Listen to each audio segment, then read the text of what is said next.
wanna see love make a comeback. I wanna feel hope when it runs out. I wanna see everybody joining in until kindness wins again. Hey guys, welcome to my channel. So this is going to be kind of a long video because I'm going to play you the whole preliminary hearing. I'll cut out the down parts though.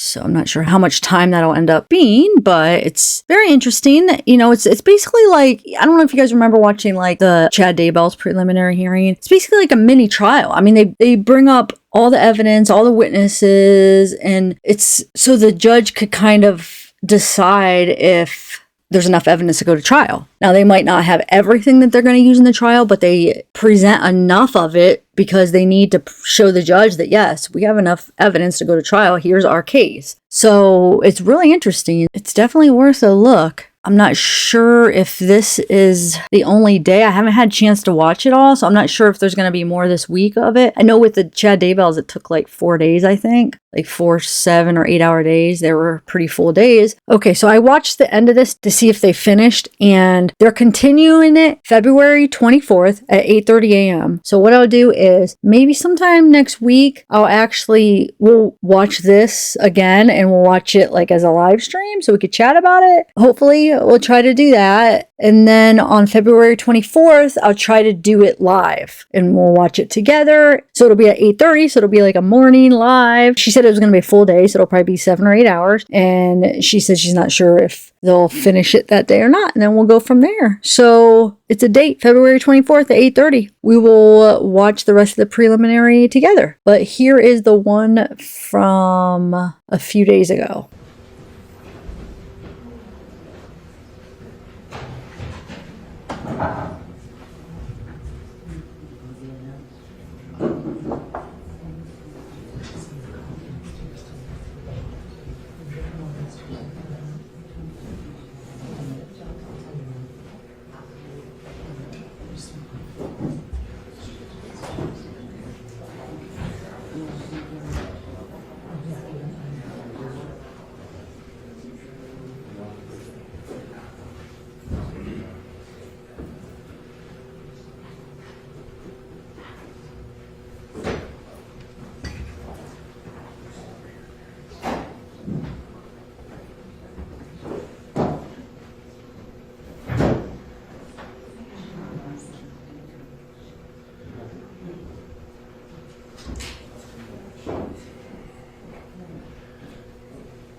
Rise. 52nd District Court, 3rd Division is now in session. The Honorable Julie A. Nicholson is presiding. Please be seated.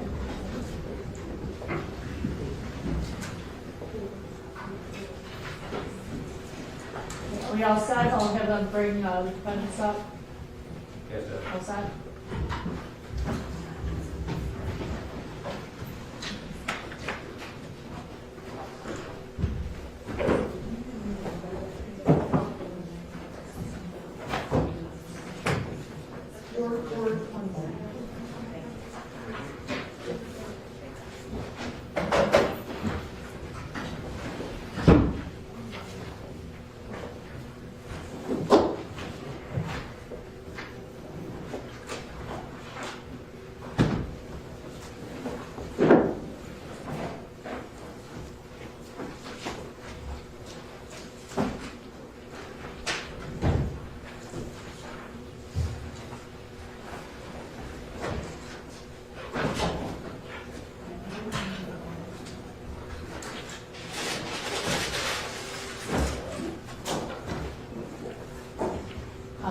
Amy, are they gonna be able to get, you're gonna take them through this one?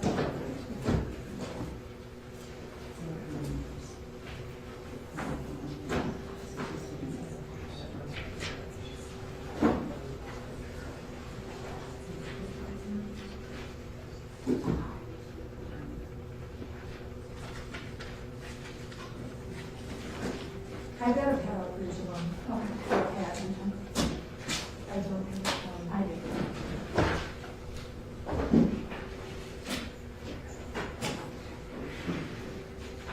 May have to move over for a little bit just for them to get through. I don't know if there's enough room in the front there. There's not a lot of them. Yeah, I know.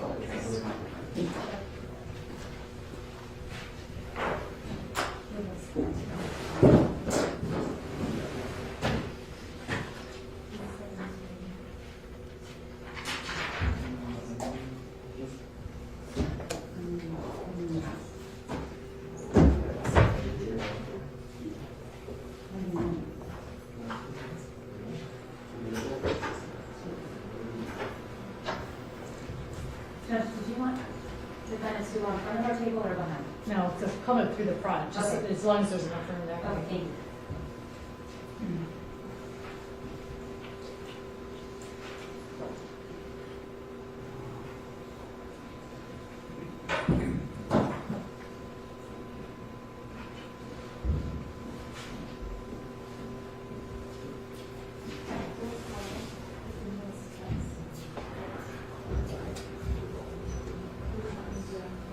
Thank you.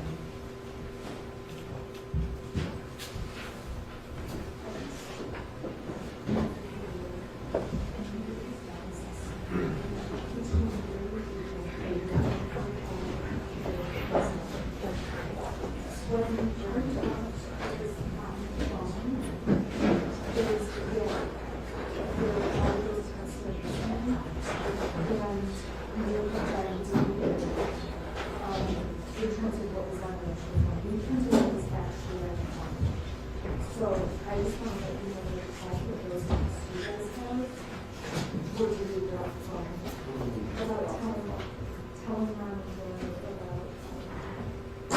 going to the afternoon, about they were all off the phone. So this is like, they were deleted from what was on the phone. So I think they must have been recovered to the second email. I just want you to know this is pulled out of what was on the phone. It's a stem of all their tests of that eye.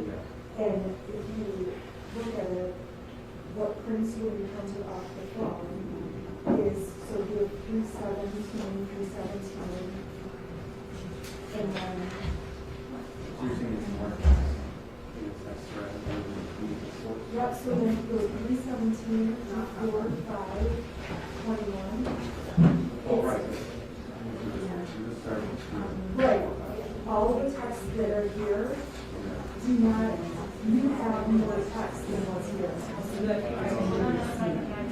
Well, we haven't, there are, no, we had not seen them before today, I don't know why we haven't seen them, because they were deleted from the phone.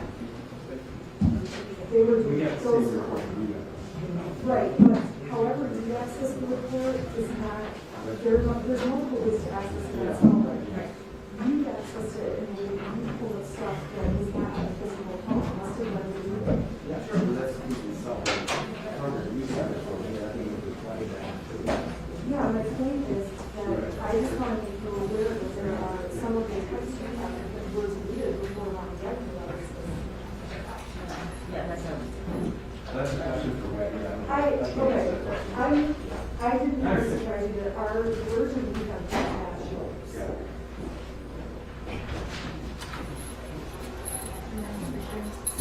Okay, so now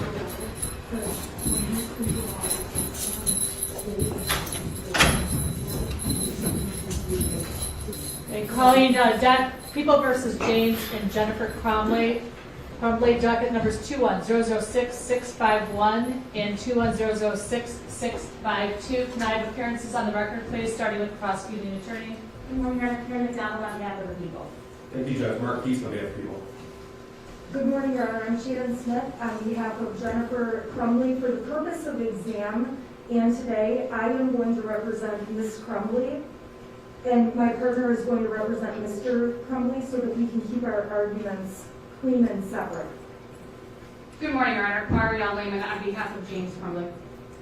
So just for clarification, in terms of any cross-examination and direct examination, Ms. Smith, you will be taking cross-examination and direct examination for Ms. Crumbley only, and Ms. Lehman will be doing it for Mr. Crumbley. That's correct, Your Honor. Okay.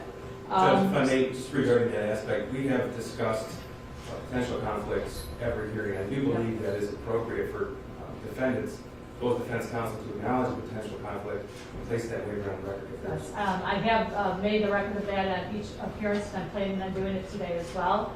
Again, as both of you have been aware, and I've made both of you aware of the fact there's potential for a conflict of interest in this case due to the fact that your attorneys are representing you, and they are attorneys and counsel in the same firm. Ms. Crumbley, do you understand any potential conflict that might exist with both of these attorneys representing both you and your husband? Yes. And Mr. Crumbley? Yes. Ms. Crumbley, knowing that potential conflict, are you willing to waive any conflict that may exist and proceed today with Ms. Smith representing you here for purposes of the preliminary examination? Yes. Mr. Crumbley, what about you? Are you willing to waive any potential conflicts that exist with having Ms. Lehman representing you, knowing that Ms. Smith is representing your wife? Yes. Yes. All right, before we move forward, we've got a couple of motions that were filed. For the record, today is the date and time set for the preliminary examination in this case. The attorneys have had the opportunity to meet with each other regarding some of the exhibits. Is there still the necessity to address that motion? The motion to adjourn, Your Honor? The motion to adjourn and the basis for the reason for the adjournment. Yes, there is. And Ms. Lehman is going to argue that motion. Good morning, Your Honor. The defense did file a motion for a more compressed witness list and to adjourn. We have reviewed the discovery that we received from the prosecution at the time. Your Honor, may I remove my mask? You can take it as long as everybody's comfortable with it. Thank you, Your Honor. At the time of filing our motion, there were a number of materials that we had not received from the prosecution. Since filing the motion, the prosecution has elected to provide additional discovery to us on February 1st, February 2nd, February 3rd, and February 4th. We did again ask the prosecution to provide us with a more specific witness list. The original witness list that was provided was approximately 30 witnesses. We asked for a shorter witness list. The prosecution provided us with a list of 16 witnesses. We did ask them for more specifics regarding their witnesses so that we could better focus our attention on preparing with our clients and also preparing ourselves for the preliminary examination today. In reviewing the materials that were provided on February, I believe, 2nd and February 4th, we learned that there were some materials that had not been provided by the prosecution to us, specifically regarding one of the witnesses that they expect to take the longest today, and that's Detective Wagrowski. We have met with the prosecution. The prosecution indicates that it sounds that they do have the materials that have not been provided to us, but they have not provided them. It's been, Your Honor, we have not been able to review their report specifically created by the detective, video specifically created by the detective. It's our understanding that those reports may or may not be used today, but that doesn't mean that they don't contain information that could be relevant to the defense. And Your Honor, in the amount of discovery that has been provided to us by the prosecution so far, there are at least 67 hours of recordings. As we've made the court aware, in order to have in-person visits with our clients, we have to obtain a court order for each visit. We have to obtain a negative PCR COVID test at least 72 hours before the visit, or I'm sorry, no more than 72 hours before the visit. And we have to schedule the in-person visit with our clients. We were able to successfully schedule 2 visits with our clients last week. However, we have not been able to review all of the recorded discovery, even all of the recorded discovery specific to some of the witnesses today, because there were other materials and matters that we needed to discuss.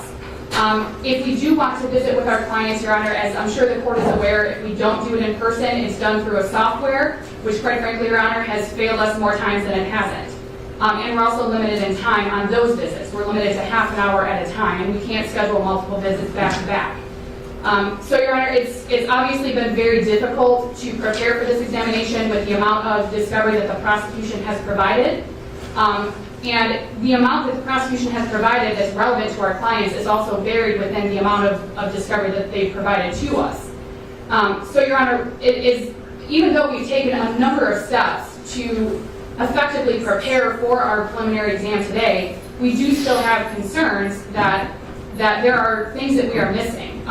We just had a conversation about text messages that we haven't seen, Your Honor. So the prosecution has indicated that they may have an explanation for why we haven't seen them, but we do still have concerns, Judge. And today even, the prosecution indicated that their list is even shorter than the 16 that they provided to us as recently as last Friday.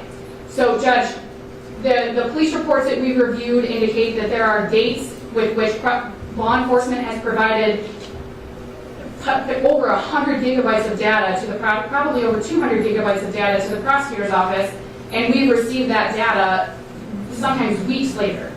So, Judge, we do have concerns about the material that's been provided to us. We do have concerns that we're missing material that will be relevant to the preliminary examination.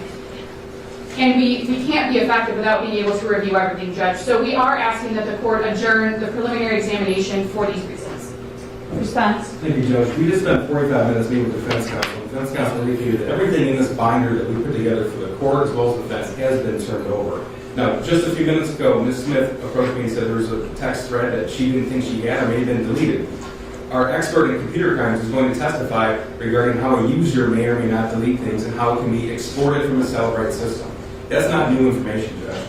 We have turned over everything in an unprecedented fashion. By way of example, when we received the search warrant returns from social media outlets such as Instagram and Facebook on February the 1st, our paralegal, who's been dedicated to this case since November the 30th, every day she's worked on just this case. She's gathering discovery, she's compiling it, she's cataloging it, she's redacting it when necessary. She turned that around in one day. So the statement that this is some sort of strategy, quite frankly, Judge, just misses the mark here. We are following the rules, we're following court rules, we're following all rules of discovery. We are ready to proceed today. The information that counsel just referenced regarding Detective Wagrowski, that's something called call detail records. We've already indicated we're not going to admit that at the exam. And those call detail records have been turned over to defense. Now, Judge, we have turned over everything that we possibly could have. We are ready to proceed today. And like I said, the prosecution has been following all those court orders. Thank you. All right, the defendants did file an emergency motion to compel witness list or in the alternative to adjourn the preliminary examination on February 2nd, 2022. The court has had the opportunity to review the motion, the response. Also did have a discussion with both attorneys relative to the nature of the discovery that had been turned over and what had not been turned over and or they believed had not been turned over. The court did allow both all attorneys to meet prior to beginning today's hearing for approximately 45 minutes to go over all that discovery. In addition, the court adjourned this preliminary examination for approximately 6 weeks because it did acknowledge and understand that the discovery in this case would most likely be voluminous. Having taken all those measures, the court finds that there's sufficient evidence that has been turned over to the defense attorneys at this point in time, that their good cause does not exist to adjourn the exam again. If there is a good likelihood that this exam will not complete today and that it may need to go into another date and time. So having taken all those factors into consideration, the court is going to deny the motion. The prosecutor also had a motion. Thank you, Judge. The people filed a motion as well as to restrict communications between the defendants during court. It became known to us that during certain Zoom breakout sessions, the defendants were making certain gestures to each other. We're asking this court, through this court's inherent authority, to restrict the communication, Judge. I did file a plea, and I believe it speaks for itself. I do not believe there's an objection to the defense. Your Honor, the fact that the prosecution wasn't even aware of the communications until they were later told by other people shows that our clients weren't trying to do anything to disrupt court. All of the communication, they didn't realize was being broadcasted. They certainly didn't intend to hurt any of the victims from Oxford.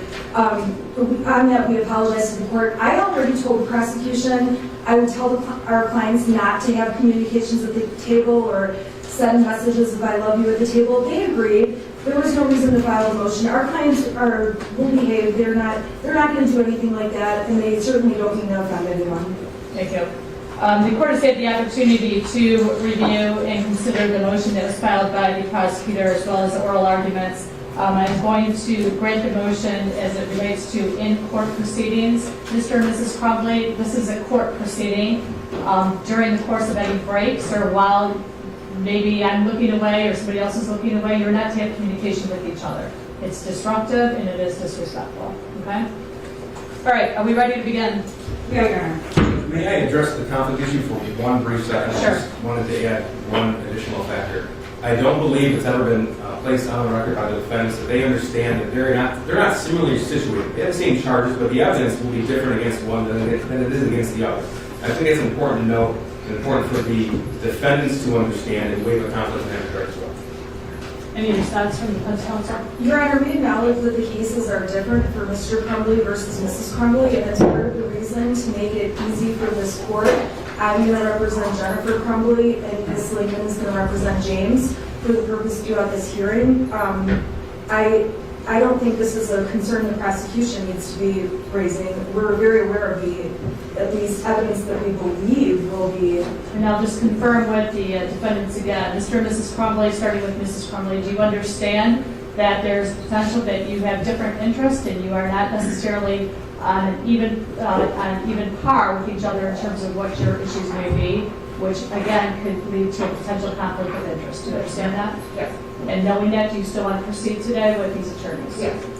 Mr. Crumbley, do you understand that? Yes. And do you still want to proceed today with these attorneys? Yes. I'm going to go ahead and proceed. Go ahead and call your first witness. Your Honor, I'm sorry. We do have two very quick preliminary matters. First, we ask the court to have a sequestration order and make that even more explicit only because there are witnesses who can view the court proceedings from outside the courtroom with the live streaming. So we would ask that every witness be instructed they're not to view the other witnesses and for sequestration. Okay, that's a good point. Do they have phones on them? The witnesses are, to my knowledge, all the witnesses have been sequestered. The only witnesses that may be in the courtroom is the first witness. Is that correct? I believe. I'm going to take a minute and have the prosecutor and or the deputy advise the other witnesses that they are not to view anything on their phones. Their phones should be off. Policy from the Supreme Court is that if they're in the common areas of the courthouse, they can have their phones, they can have them on. In the courtroom, you cannot. So I am going to direct that they turn their phones off until after they leave the courthouse. And then, Your Honor, just another issue which doesn't have anything to do with the prosecution. In light of some of the new information that we've been given this morning, myself and my co-counsel need to communicate with our clients by writing notes. My client cannot write with the belly chains. Can she please have a hand free and Mr. Crumbley have a hand free so that they can write back and forth to us? It will allow us to be able to communicate with them without having to disrupt the proceedings and stop them. Because we did receive some different information than what we've received prior to today's hearing. Okay, I'm going to defer to the Sheriff's Department. Any issues with that? Your Honor, due to their max status, I don't feel comfortable in moving their maximum guns. I'm sorry, Because of their status, their maximum security status, I don't feel comfortable in moving the cuffs in their hands. okay. The problem is, I'm just trying to figure out how we can, she hold the pad on her lap.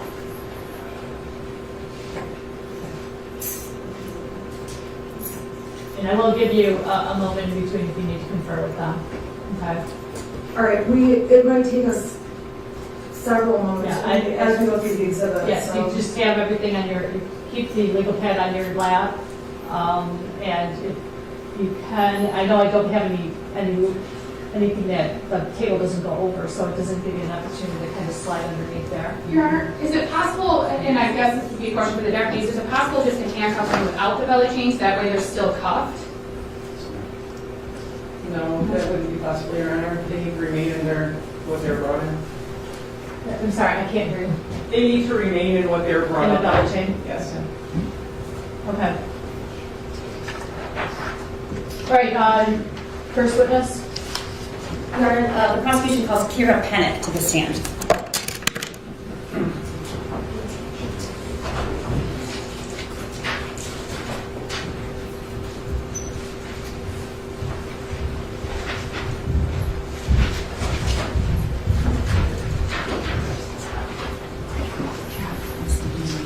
Okay, ma'am, if you'll please raise your right hand for me.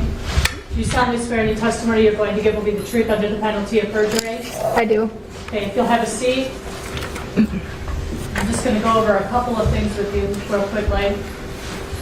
I'm going to have you scoot up as close to those microphones as you can.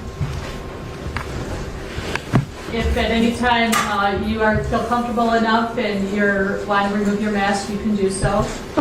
I also am going to ask you to keep your voice up so that we can all hear you and speak clearly, and make sure you are verbalizing all responses. Don't shake your head or say uh-huh or uh-uh, because the court recorder can't record that, okay? Okay. Okay, can you please state your full name for the record and spell both your first and last name? My name is Kira Pennock, Kira Pennock. Thank you. Go ahead, counsel. Kira, you may also remove your jacket if you're more comfortable. Okay. Yes. It's cold in here, but I don't think it's cold. All right, Kira, can you tell the court how old you are? I am 25. And can you tell the court what your occupation is? I run a horse farm. I give lessons and board horses. And do you own the farm? I do. Okay, and can you tell the judge what that entails? We have some boarded horses, so people pay us to take care of their horses. We feed the horses, we water them, we turn them outside, and then we also offer training services where we put training on horses or give riders lessons. So how does the business generate income?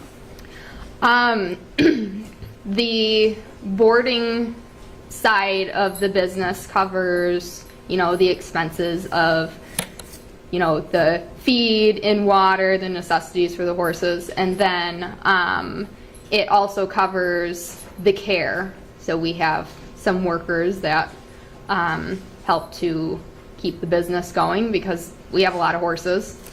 Okay, without giving the specific address, what town or township or city is the farm located in? Metamora. Okay.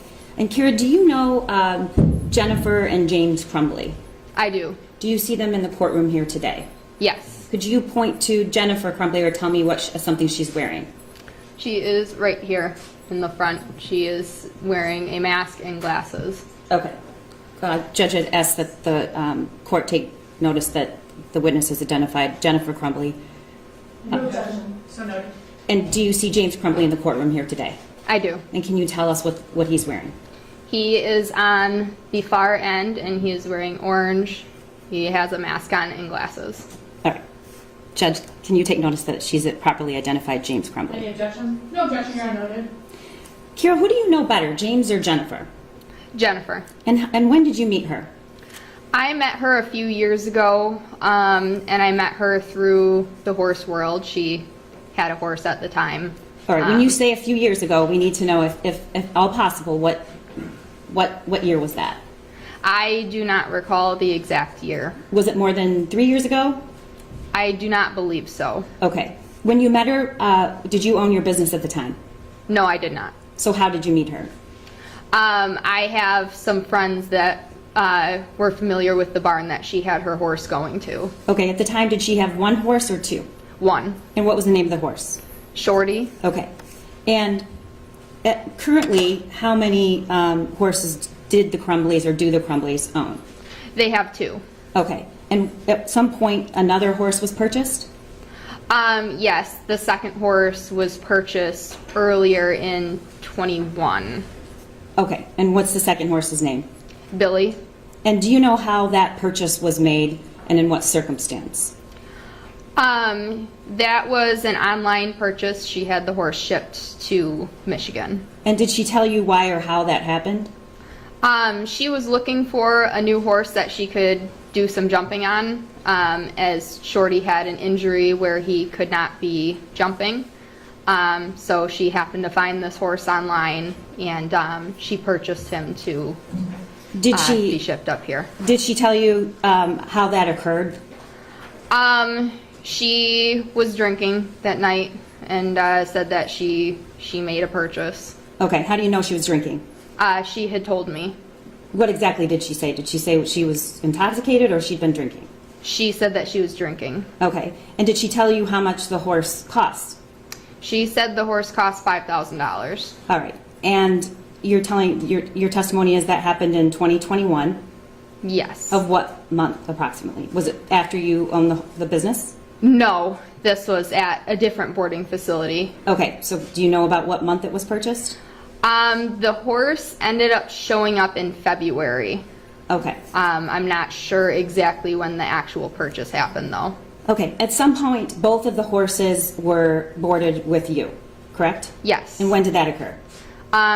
Both horses ended up becoming boarded with me in June to the July time period of 21. Okay, and can you tell me what services, if any, have you offered James and Jennifer Crumbley with regard to your business? We have boarded their horses, so we take care of them, and then we were also giving lessons to both of them and putting training on their horses. Okay, so how much per horse does it cost to board and feed per month? The board price for the pasture board that they were on is $400 a month. $400 per month per horse? Yes. Okay, and then in addition, you said that you were giving lessons. Yes. Who were you giving lessons to? I was giving lessons to both Jennifer and James, but then ended up more so just giving lessons to Jennifer, as I don't specialize in the Western riding. Okay, and your testimony is you opened your business in June. So how many lessons approximately per week was the goal for Jennifer? The goal was about 3 lessons a week. Okay. How long are those lessons, Kira? About 45 minutes to an hour. And how much do they cost? They cost $35. Okay. And then did James also have lessons every week? No, he did not take lessons every single week, but he would take lessons on occasion. Okay. About how much time, let's just narrow it down from June until November, how many days a week would you see the Crumbleys? I would say they would be out there about 3 to 4 days a week. 3 to 4 days a week, just during the week or on the weekend as well? Both week and weekend. Usually I would only see them 1 day on the weekend. And for about, when they came to the barn, what did they do? And how long did it take? They would groom their horses and tack them up and ride them, and then cool them down and put them away. Okay. And that usually took about 3 hours. Okay.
Along with holding them for the farrier Okay, to do their feet.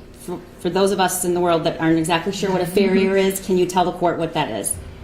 Basically a person that does a pedicure for a horse. They can put shoes on a horse, and they just make sure that the horse stays sound enough for either riding or pasture, even if a horse can't be ridden.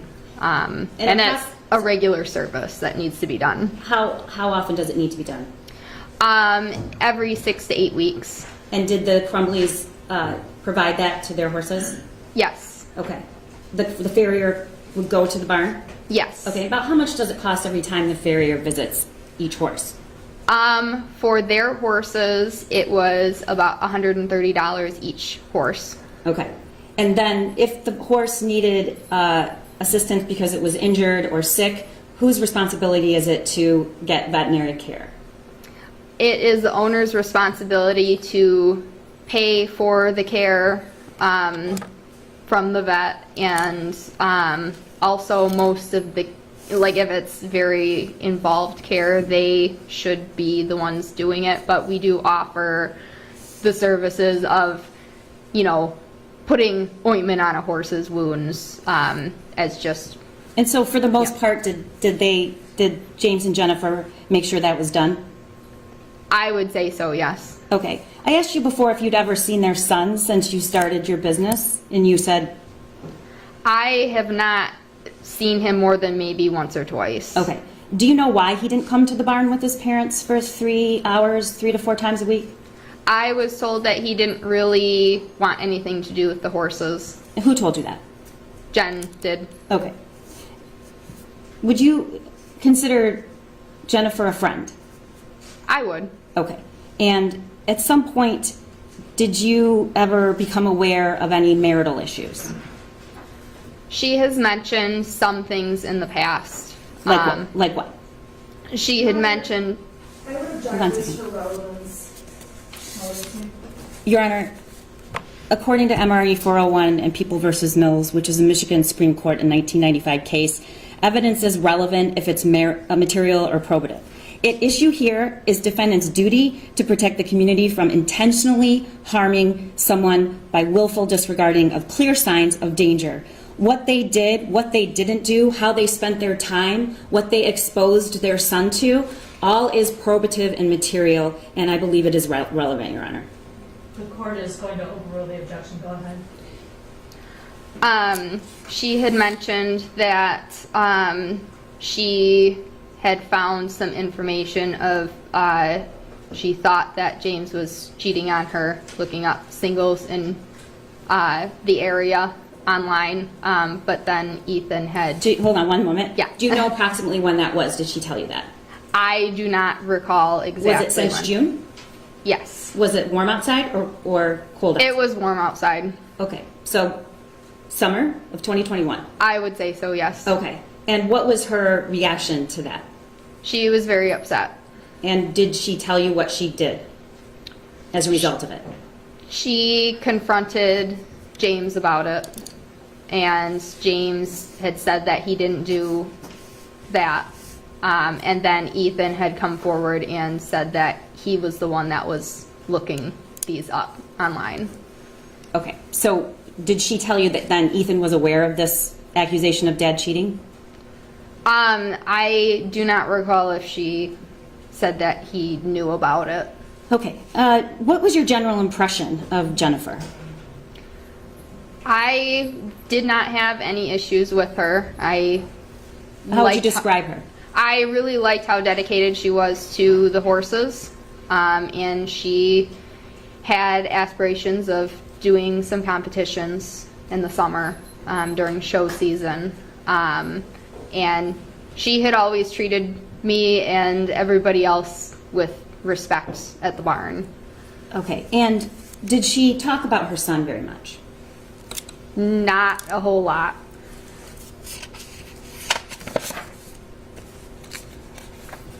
Did she ever talk about anything positive about her son? I don't recall her outright saying anything super positive. She really just didn't talk a whole lot about him. Did she ever express anything concerning about her son? Yes. What did she say?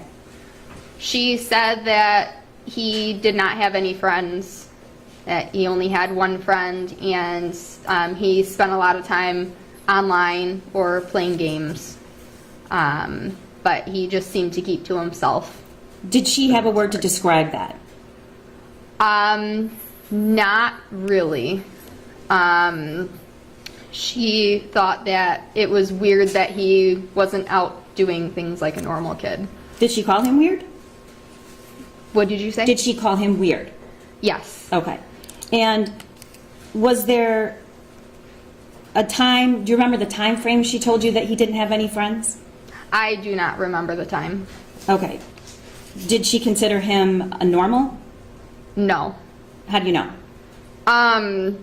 Just how she really didn't talk a lot about him, and when she would talk about it was just, you know, oh, he doesn't do normal kid things. Okay. Did you have any contact with Jennifer or James on November 30th? Yes. 2021. Okay. Did either one of them, to your knowledge, go to the barn on that day? James had gone that morning to put some ointment on Billy's legs. What was wrong with Billy's legs? Billy has something called mud fever or scratches. It's a fungus that sometimes will grow on a horse's legs, and it causes scabs, and it's pretty painful. And did the Crumbleys seem concerned about Billy's legs? Yes. Okay. And how do you know James was there? Did you see him? I did not see him, but some of the other people at my farm saw him there. Okay. Did you have a conversation at all, either on the phone or via text, with Jennifer? About anything on that day? Yes. Okay. And when you say you know James was there, was he there in the early morning, in the afternoon? Do you have any idea what time it was? I do not know exactly when. I just know that it was in the morning. Because you saw that the salve was on Billy's legs? Yes. And what time did you notice that? That was probably around noon. Okay. So did you ever see Jennifer that day?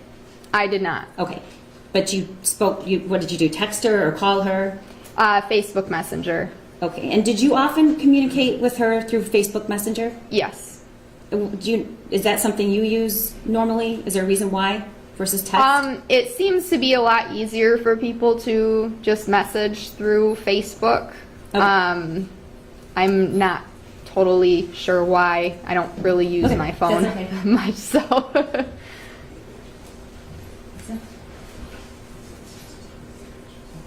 All right, Your Honor, may I approach?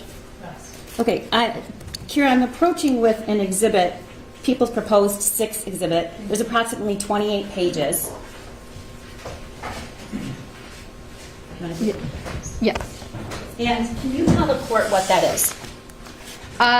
These are the messages that morning of November 30th. And who are they messages between? Between myself and Jennifer.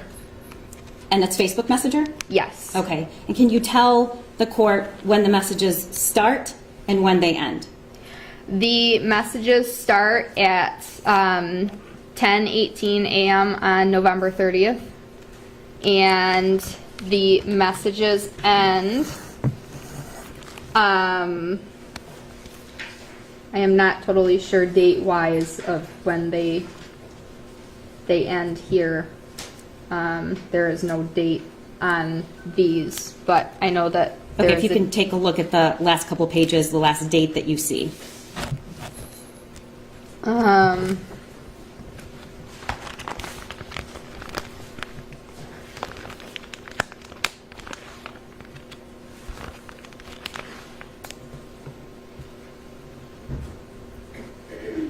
It just says Thursday as the last one that I can see. Okay, and where do you, I'm giving those to you, but where did those come from? Do you know? These messages, they came from my phone. Okay, and how did they get to the sheriff's department? I had sent screenshots of my messages. Because they asked you to, correct? Yes. Okay. Was Jennifer, Did Jennifer have a lesson planned that Tuesday, November 30th? Yes, she did. And what time was it supposed to be? Well, initially it was supposed to be around like 4:30, and then we had to push it because she said that she couldn't make it Okay, out. we'll get to that. So aside from the lesson, there was also a big concern about Billy's legs and what did you call it, mud fever? Yes. Okay. Would you rate the concern of the Crumbleys pretty high about mud fever? Is that something really serious that a horse can get? It is not super serious, but it's definitely something that needs to take care of. Needs to be taken care of. But with Billy's legs, it was just unusual for his legs to swell up. They became swollen, and it was all 4 legs when the mud fever was only on 2 of them. So that was a little concerning. Okay. Yeah. Your Honor, I move to admit People's Proposed Exhibit 6. I believe Defense Counsel's had a chance to look it over and does not have an objection. No objection, Judge. All right. May I publish to? Yes. Sorry. May I publish to the monitor or my assistant, Mr. Keith? Okay. Kira, can you see the monitor? Yes. Okay. And can you read? Are your comments in black or are they in blue?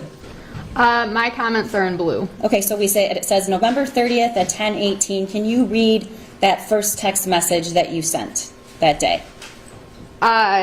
Boys are needing supplements for tonight, and Shorty lost the bell boot again. Okay. And then at 10:58, there was a response from Jennifer, and can you read what she responded? Okay, I'll bring some out later. Just had to go to my son's school and meet his counselor. Shit day. Did you know what that was about? I did not know then what that was about. Okay. And what did you, based on her describing it as shit day, what was your impression? That something probably happened, that, her son was having problems at school. Has she ever told you in the past that she's gone to her son's school? She has mentioned that she has gone to the school, but I don't recall when. Okay. What did you respond at 11:13, Kira? I responded with, "Oh man, everything okay? Do you still want to do a lesson tonight?" And her response? "Yeah, I still plan on doing the lesson. Everything's okay. He's just having a hard time after losing Tank, his friend going away to a treatment facility, and who knows what else, but he was caught drawing this on a math assignment today." Okay, who's Tank? Do you know? Tank was their dog. Okay. And did you know about the loss of the dog recently and the friend leaving, the one friend he had leaving? Yes. Okay. And then she texts you a picture of looks like a math worksheet, correct? Yes. Okay. Did you look at it closely then? I looked at it after I happened to open it and see it that day. And what was your response to that? Well, my response.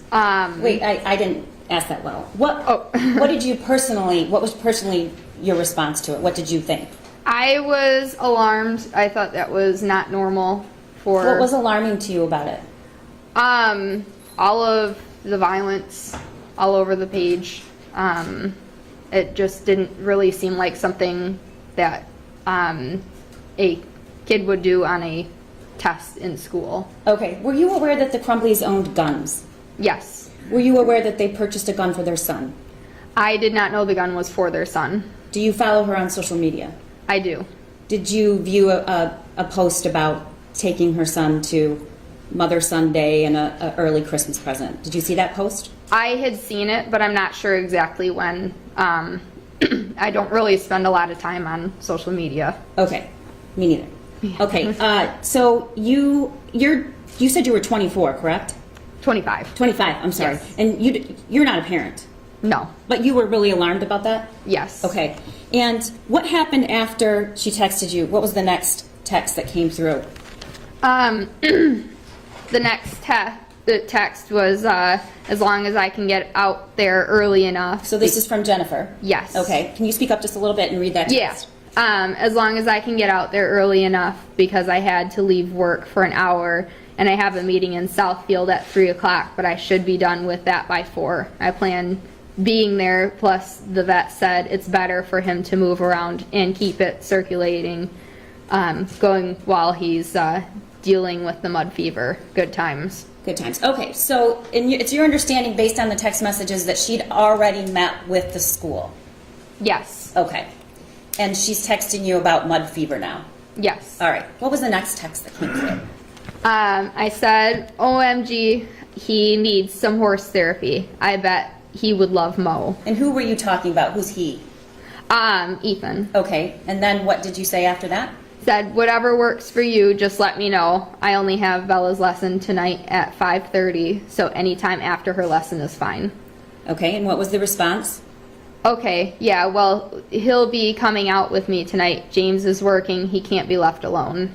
So he can't be left alone. Who did you understand her to be talking about? I understood her to be talking about Ethan. And you stated what? I said that, or does he want to ride? In her response? And she said, I don't know, maybe brush a small horse so he's not intimidated, LOL. And you're suggesting Mo, Yes. who I assume is a horse you own? I do not own him. He is Okay. boarded at our facility. All right. And your suggestion was what? Make it a family event coming out to the barn. Really, though, I've seen some amazing things done with horses with kids. And what did Jennifer say? He needs something. And then what else? I said, let's make him a cowboy. And Jen had responded, LOL, mom, goals for real. All right, Kira, you know what happened on November 30th, don't you? Yes. When did you hear about it? I heard about it when I got a call from one of my students' moms. About what time was that? That was in the early afternoon. I don't recall exactly what time. Do you know people and kids that were in that school that day? I do. How many? I know one for sure, which is one of my students, and I know some of the other kids, not personally, but that were in the school also. Okay. When you heard about the shooting, was it public who was responsible for it? It was not. What was your thought?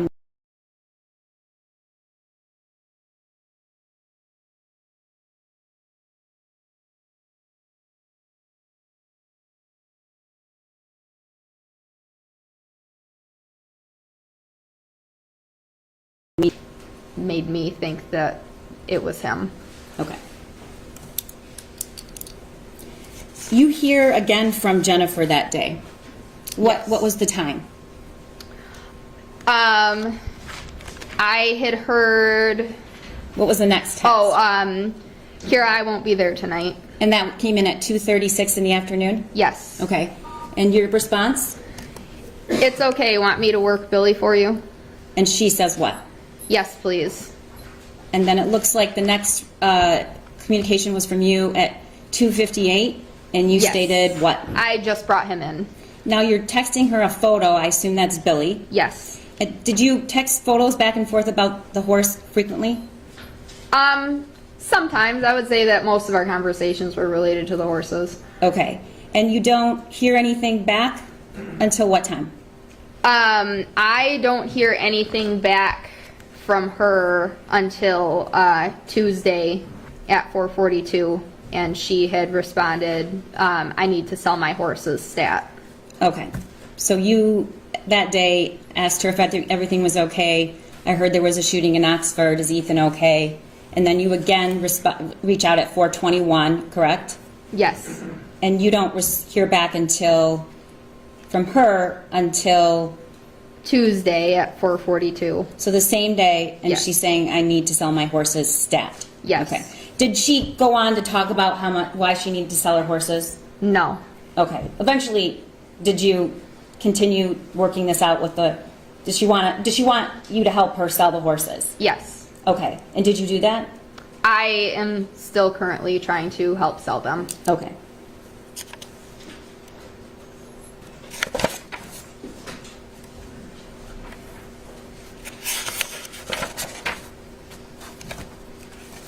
I believe that the drawing and the math worksheet is stipulated to, and that is people's proposed, Mr. Peace going to tell me? 7. So I move for the admission of that. No judgment. Be admitted. And that is the, okay. Should I publish, could I publish this on the screen just so that we know there's 2 versions of that worksheet, so I want to make sure we're.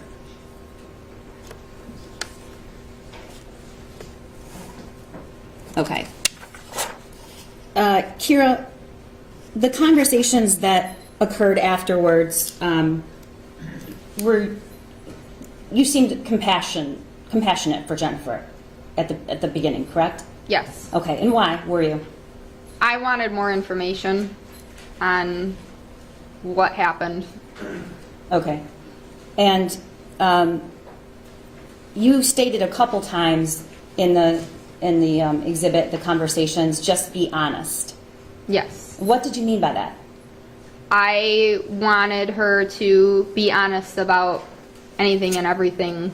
I'm a very truthful person, and I think that the truth is much better than a lie. Okay. Did you suspect, what was the reason you suspected that she might not be honest? Was there something that you were concerned about?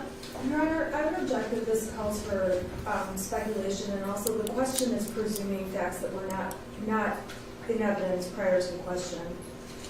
Response. I'm not exactly sure what the objection is, but I can move on.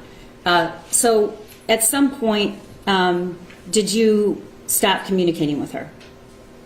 I tried to still talk to her, but the conversations got fewer and far between. Okay. Did Jennifer ever mention taking Ethan to the doctor? No. Did she ever talk about him needing to get a physical or that he was ill and needed treatment? I don't recall. Did James ever talk about that? No. Okay. And did you ever hear either one of them talk about getting their son therapy? No. Okay. One moment, Your Honor.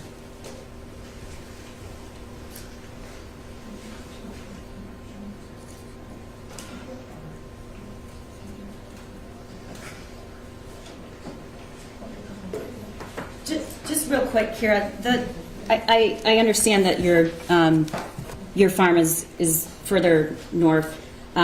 What's the cell coverage like there? It is better than a lot of other farms, but there are still areas where you don't really get great cell service. Okay, but you can receive and take calls, receive and make calls. Yes. And how about text messages? Yes. Okay, and did the Crumbleys both have cell phones with them most of the time, do you know? Yes. Okay. Nothing further. Thank you. Kira, what type of cell coverage do you have? I have Verizon, which seems to be pretty good in that area. Is it fair to say that you don't know what other cell phones, like companies, how good the access is? I do not know. Are there parts of the farm where people complain they can't get messages or talk on the phone? Some areas you can, some people get service, and then other areas some people don't. So it's inconsistent. Sorry, I Yeah. interrupted you. How big is the farm? The farm is on 51 acres. And in addition to the farm, there's a separate place where you do classes. Is that correct? Or what is Groveland? Groveland was the barn that we had previously boarded at. I boarded my horses there, and Jen had her horses there. Is Groveland where you met Jen? No, I met her at the previous farm before then. Okay, so you guys were at the previous farm before then. You were both at Groveland, and then Jen went on to board her horses at your current barn. I never boarded my horses at the first barn that I met her at. That was just where you met her? Yes. Okay. And you said you believe you two met in about 2019, is that correct? I believe it was earlier than that, but I can't say for sure. I don't remember. It's fair to say that horses and training and what's going on with the horses at the barn, that's the majority of what you and Jennifer talk about. Is that correct? Yes. Jennifer does not talk to you about when she goes to the doctor herself? No. Jennifer doesn't tell you about James's doctor's appointments? No. Jennifer never gave you much detail about the names of the people she worked with or what she did at work? No. Did Jennifer ever give you details about James, like who he worked with, things he did? Not a whole lot of detail. I just know that she had said that he has been through a few different jobs. Okay. And as far as Ethan goes, your testimony was you have not seen him at the barn. Did you ever see Ethan when he would go to Groveland? I may have seen him once or twice when they were just dropping something off, but it was always a quick visit. I don't know if I've ever actually talked to him in person or over messages or call or anything. And it's fair to say that you talked to Jen more about horses than Ethan, is that correct? Yes. And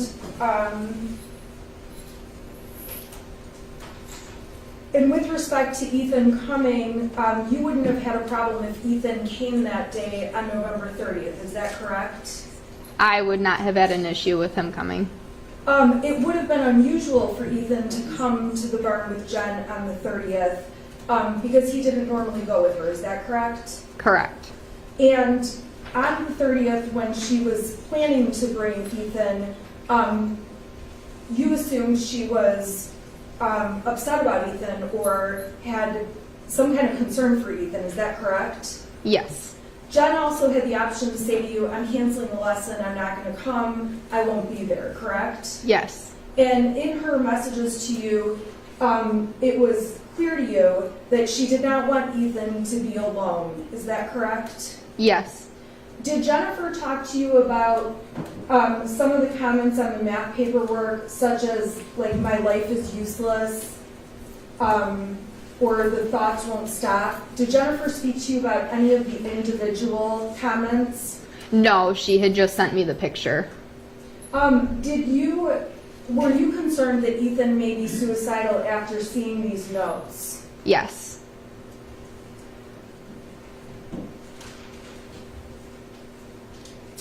Prior to the 30th, when you saw this math note, had you ever been concerned that Ethan would be suicidal? No. Had you ever had reason to believe he was homicidal or he would hurt other people? No.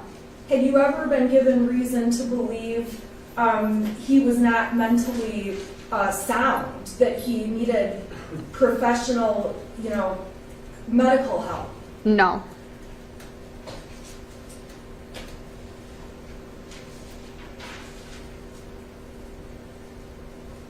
In terms of your friendship with Jennifer, it's fair to say when she's texting you and she says something like LOL, you understand what she means by those comments, correct? Yes. So, for example, when she sends a text about, you send a text about let's make Ethan a cowboy, is that correct? Yes. And she texts back mom goals, something along those lines, correct? Yes. You know that Jennifer is kidding around and sarcastic almost, is that correct? Karen, I'm going to object. I don't know how this witness could tell what's in the mind of Jennifer Crumbley. I'll re-ask the question. Go ahead. Did you perceive her response as serious, that was a mom goal for her to make Ethan a cowboy? I could see her wanting to be able to have her son out at the barn and go riding. A lot of parents want to do something with their kids, and that was how I took it. But a lot of boys don't really like to ride horses, so I didn't see it as a serious thing that would actually happen. Okay, it's fair to say that you and Jennifer are able to kid back and forth, though, correct? Yes. You testified that you don't see as many boys. Do you see more girls coming out to the barn for riding? Yes. What percentage would you say, if you were talking about young people, like teenagers, are girls versus boys? Well, we currently do not have any boys coming out to ride, really. I mean, one of the other people at my barn has a younger male student, but outside of that, there are no other boys that come out to the barn. Approximately how many girls are out at the barn on any given day? I would say between 2 to 4 each day. 2 to 4 each day? Yes. And really no boys, is that correct? Yes. When people come out to the barn, is it pretty typical, if they have horses there, for them to be out there about 3 to 4 times per week for 3 hours each time? It depends on each person's situation. Some people will see once a week. Some people will see every single day. Okay, so there's nothing unusual about 3 to 4 times a week for 3 hours at a time? Correct. Okay. And it's not something that you thought was unusual to not see Ethan coming with his mother out to the barn, correct? Correct. You certainly don't follow up with other people who have sons that aren't present out at the farm, correct? Correct.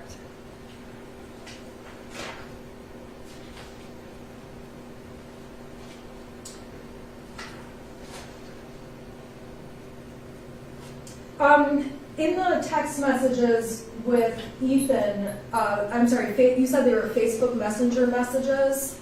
Yes, Facebook messages with Jennifer. Jennifer and you go on, the whole exhibit has been admitted, so the whole packet is admitted. Yeah. It's fair to say that beyond what the prosecution showed, after those messages, you and Jennifer communicated about you buying Billy. Is that correct? Yes, I was planning to buy both Billy and Shorty. And you talked about buying Billy, Shorty, the tack, other horse-related items? Yes. Okay, and you were talking to Jennifer about how the horses could be signed over or what you guys would need to do, is that correct? Yes. And in addition to the comments about the horses, it's fair to say that throughout the texts, you could tell Jennifer was upset. Yes. So, for example, when she said, "I'm bawling right now, Kira," how did you take that? What did you take that to mean? She was upset and she really loves her horses. And when Jennifer wrote, my son ruined so many lives today, what did you take that to mean? I took that as he was the shooter at Oxford. And you reassured her that you'll take care of the horse end for her to take something off her plate, correct? Yes. And you reassured her in terms of saying, try to get some rest, you'll need it, that kind of thing. Yes. Jennifer thanked you for not judging her unlike the rest of the world. How did you take that? I didn't really know how to take that. You did text Jennifer, "I know you and James," correct? Yes. And you texted, "This doesn't even remotely make me think it's your fault." Is that a message you sent Jen? Yes. It sounds like Ethan was a troubled kid. Yes. Is that correct? When you said, "This doesn't even remotely make me think it's your fault," what did you mean by that? I had never gotten the feeling that Jen and James had those types of issues with their son. So, although you knew a limited amount about Ethan, because Ethan wasn't someone you frequently talked about, you never had the idea that something like the tragedy that happened on 11/30 could happen and Ethan could be responsible for it. Correct.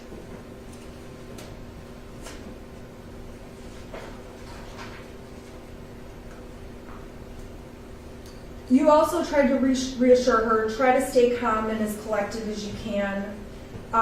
Those were some messages you sent in addition to a message that said, just be honest about everything, correct? Yes. You also reassured her that you had ridden Billy that day, he was going to be fine, helping alleviate stress on that end for Jen, is that correct? Yes. When Jennifer texted you and said, I wish we had warnings, something, he's a good kid, they made a terrible decision, what did you think after getting that text?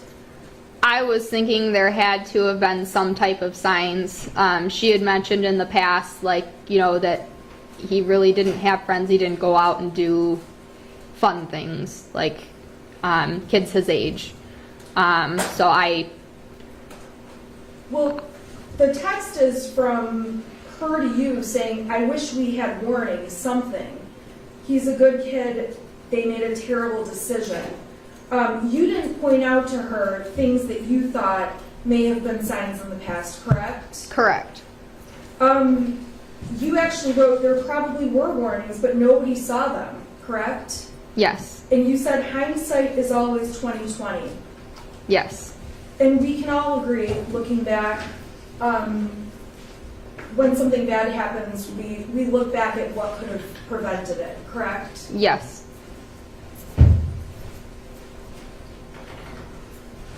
When Jennifer said he's a good kid, you didn't write back to her anything like, well, actually, your son is not a good kid, correct? Correct. And although he didn't hang out with friends, you were aware that he had one friend he was particularly close to, correct? Yes. And on Facebook, throughout Jen's profile, you said you were social media contact with her, is that correct? Yes. Could you see pictures of them going camping and taking Ethan places? I did see posts about them doing things with him. So there were posts about the family spending time together, camping, going places on the weekend, correct? Yes. And you testified that you understood he played a lot of video games, is that correct? Yes. And that never struck you as something that was overly problematic, correct? No.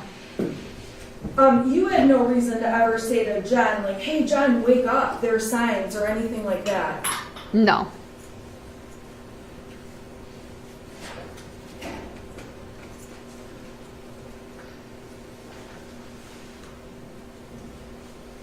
After you were aware that Ethan had been the shooter,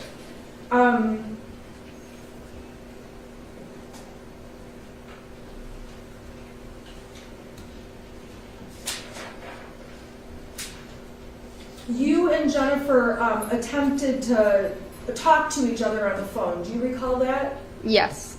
And do you recall that Jennifer said you had to call her through Facebook because she has to use a track phone? Yes. At that point, did you and Jennifer have a telephone conversation? We did not. Okay, so in the Facebook Messenger thread, when it says, like, you missed a call from JC, I assume JC is Jennifer Crumbley? Yes. And then it says, call me back on Facebook, I'm on a track phone, I need to talk and figure some things out. You and Jennifer didn't have any phone contact at that point? We did not.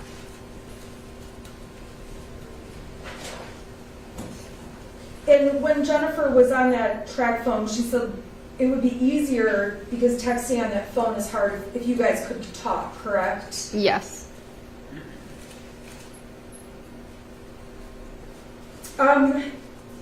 Further down, you continue to let her know that Billy was fine, had a good ride with him, correct? Yes.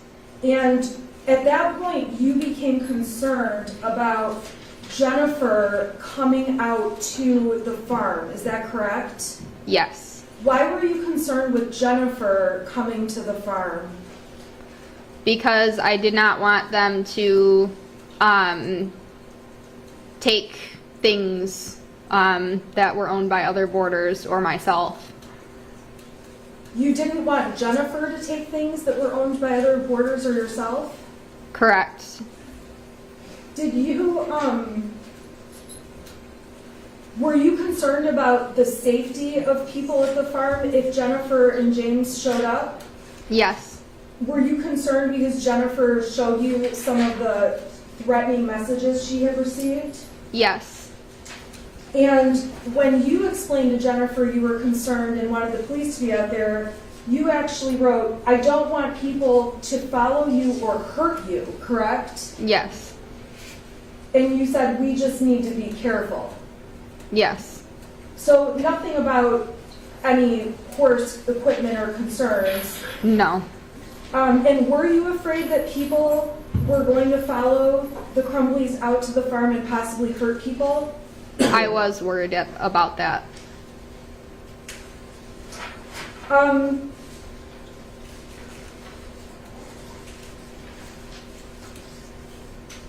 After that discussion about the police, Mrs. Crumbley made it clear that they were headed to a safe place for a couple days. Is that correct? Yes. They did not tell you, she did not say the location they were going to, just a safe place. Yes, she had said that it's a motel or hotel in Lapeer, and that was, I don't know where exactly they had gone. And then your messages to her were, "I'm very glad you're safe. I care about you guys," correct? Yes. Was that true? Yes. And again, you reassure her, "I will take care of your boys. Let me know when you want me to buy them, and I'll buy them." You were trying to figure out something to see if you could buy them. Is that right? Yes. You also said, "If you need anything, just let me know," correct? Yes. Doing all the things that you could do as a friend to Jennifer Crumbley. Yes, and I also wanted to make sure that the horses didn't end up in a bad situation. And Jennifer wanted to make sure the horses didn't end up in a bad situation too, as far as you could tell. Yes.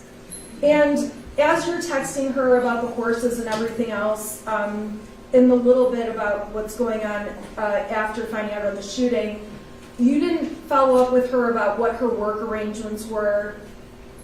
No. You didn't follow up with her about what, if James was still working or what he was doing? No. You didn't follow up with her about any other kind of personal issues related to her? All that you followed up about is what we can see in the texts. Yes. So it's fair to say that your friendship with Jennifer was pretty limited to horses, care for horses, and maybe just some friendly chit-chat, correct? Yes. Looking back, you're not looking at conversations regarding Ethan as anything where you should have contacted law enforcement, correct? Correct. Nothing where you should have had an alarm go off and say, "Ooh, I should call the police about this one."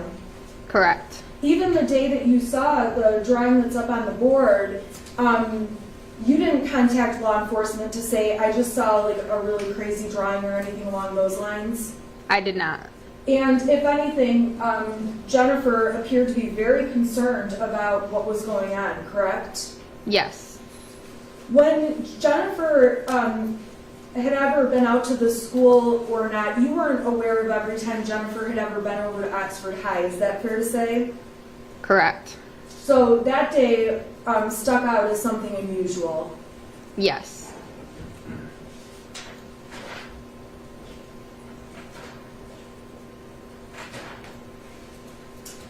You guys were attempting to put together cash that you were potentially going to pay her for horses. Is that correct? Yes. Ultimately, the two of you never physically met up. Is that correct? Correct. So the extent of all of your communications is contained within these 28 pages of Facebook Messenger messages. Yes. You already testified there were no phone calls and there was no personal, like, one-on-one contact. Yes.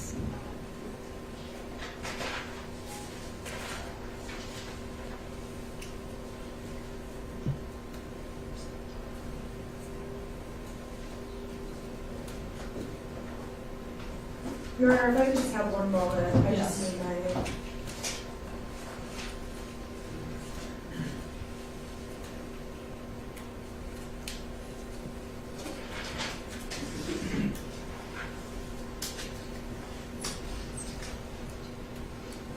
I have nothing further on behalf of Jennifer Crumbley. Any questions on behalf of James Crumbley? Yes, thank you, Your Honor. Ms. Pennock, did I pronounce that correctly, Pennock? Yes. Thank you. You testified that you didn't speak to James very often, did you? Yes. That's correct, you did not speak to him? Correct. And when you did, it was about horses, is that fair? Yes. Horse-related matters, correct? Yes. He didn't tell you that he had to go to the doctor or anything, right? No. He didn't tell you that Jen had been to the doctor. No. He didn't talk about Ethan's medical appointments. No. So similar to Jen, he kept his communications with you about horses and horse-related matters. Is that fair? Yes. And you didn't reach out to James after seeing this picture from Jen and say, I'm really concerned about Ethan, right? I did not. And you testified previously that your communications with Jen or James, you never were concerned about Ethan. Is that fair?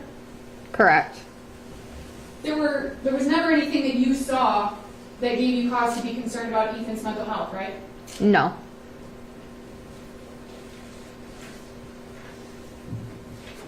And when you did talk to James, it was limited to horses and horse-related matters. Yes. So it wasn't strange that he didn't talk about work, right? Correct. Or doctor's appointments, Yeah. or Ethan. Correct. His relationship with you was because of the horses. Yes.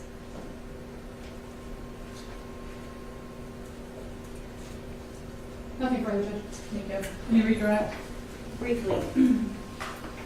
Kira, you just testified that you didn't, I believe the testimony was you kept your conversations to friendly chit chat. Is that right? Yes. Except that she did talk to you about her husband having an affair. She never said that he had an affair. She just had a feeling. She had a feeling. And she Yes. did talk to you about her son being weird. Yes. And she did talk to you about the fact that he only had one friend. Yes. And she did talk to you about how he didn't like horses. Yes. Okay. And in all the time that you've met Jennifer and James and you've known them, how many times have you seen Ethan? Maybe once or twice. Okay, let me ask you this. Did both parents have to go to the barn every time for 3 to 4 times a week, 3 hours at a time? They did not have to go together. Fair to say, some of that stuff, all of that stuff could have been done by one person. Yes. Okay. And when you told Miss Smith that Jennifer was very concerned, she still did, though, have the time to text you about Billy's mud fever Yes. and arrange the lesson and then cancel the lesson. Yes. Okay. And when you said you told her it's not your fault and you know hindsight is 20/20, at that time that you stated that, did you know that that they purchased a gun for Ethan and it was accessible to him? I did not know that the gun was for Ethan or accessible. Objection, Your Honor, about accessible. That was... Your Honor, I'm not offering it to prove that it was. I'm asking, did she know? Sustaining the objection refers the question. Thank you, Your Honor. Did you know that Jennifer texted Ethan the day before about the ammunition search? LOL, you have to learn not to get caught. I did not know. Did you know that that the school told Jennifer and James they needed to get him therapy? I did not know. Did you know that when they heard about a shooting, that James went home to look to see if that gun was there? I did not know that. Did you know he called 911 and said, my son is the school shooter? He I thinks? did not know that. And did you know that Jennifer texted, don't do it, Ethan, don't do it? I did not know that either. Nothing further. Okay, can I step down?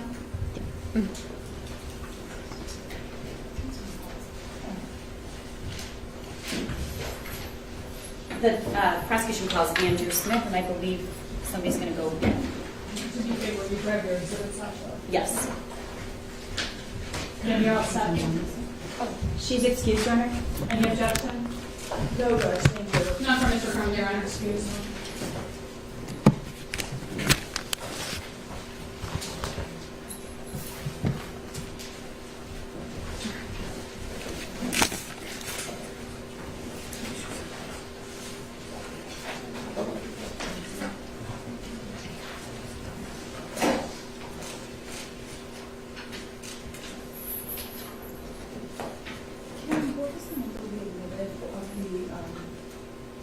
Second. That's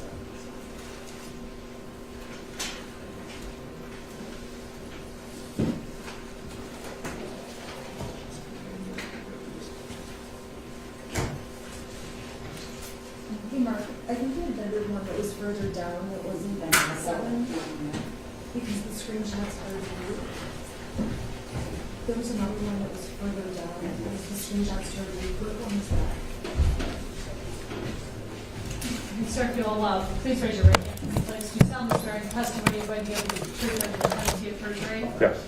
And if you could please have a seat. And if you could scoot up as close as possible to those microphones, they do amplify your voice along with record your voice. It's very important for you to respond to all questions verbally. Please refrain from nodding your head or saying uh-huh or uh-huh because it's difficult for the recorder to record. Additionally, if you could keep your voice up so everybody can hear you, that would be helpful. I will leave it up to you as to whether or not you're comfortable removing your mask. If you want to remove your mask and you're comfortable doing so, you may. As you can see, we do have plexiglass around the witness stand, or you can keep it on, okay? I'll see how it goes. Okay. All right. Sorry? I'll see if it's It's loud going to be enough. difficult to hear you. And then you do need to keep your voice up, though, Okay. If you could please state and spell both your first and last name for the record. Andrew Smith, ANDREW, SMITH. Thank you. Go ahead, Counsel. Mr. Smith, you're a lawyer, correct? Correct. In fact, you practiced in front of this judge and you're familiar with going to court. Yes, Your Honor. Okay. Yes, ma'am. I'm not. Yes, ma'am. Sorry. Okay. Okay. And can you tell me what your position is now, though? I work as Chief Operations Officer for a real estate company. Okay. And what are your duties? Manage the operations of the company, of the portfolio of properties. And how many employees are in the company? Approximately 700. All right. Do you know Jennifer Crumbley? Yes. Do you know James Crumbley? No. All right. Do you see Jennifer Crumbley in the courtroom here today? Yes, I do. Can you describe something she's wearing? She's wearing the black and white, looks to be prison clothing and a mask. Can the record reflect that he's properly identified, Mrs. Crumbley? Jennifer Crumbley. So, When did Jennifer Crumbley begin working for the company? I think she began working approximately 5 years ago. And were you her direct supervisor? I was most recently, but not when she was hired. Okay, so for how long were you her supervisor? How many years? Approximately a year and a half, I think, to 2 years. All right, and what were her responsibilities and title? She was a marketing director in charge of the marketing for the entire company and the portfolio of properties. Okay, you have to keep your voice Excuse me. way up. She was a marketing director for the company. Okay, and as a marketing director, what does that entail? What kinds of mediums or services is she overseeing? Responsible for marketing the property, the asset, responsible for social media, for reviews, ratings, online reviews, website, web-related materials, working with third-party vendors, working with the properties on their internal, external marketing portfolio, things of that nature. Okay, and the company has all social media? Yes, we have a large social media platform for the properties. Instagram? I believe so, yes, yes, Facebook? yes. Twitter? I don't think Twitter. Okay. So what were Jennifer Crumbley's hours, work hours? Standard 40 hours a week. I think she came in at 8 o'clock or before, leave around 4 o'clock. Was that the same every day? I believe so for the most part, yes. And in your company, do employees have to choose which hours they work and work the same every day, or is it flexible? It's somewhat flexible. We want a 40-hour work week, 8-hour days, and we give some flexibility on start time. And do you allow employees to work from home? We have when needed, yes. Has Jennifer Crumbley ever worked from home? I believe so at times, yes. Would you describe your company as family-friendly? Yes, very much. How so? I think we're very family-friendly. If there's ever a need for time for a family issue, it's always been granted. Okay.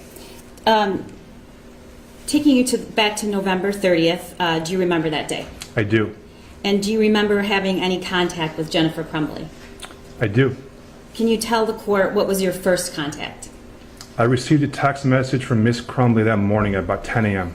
Was it a text or Facebook Messenger? A text message on a phone. Is that how you normally communicated with her? In person, by email, or by phone.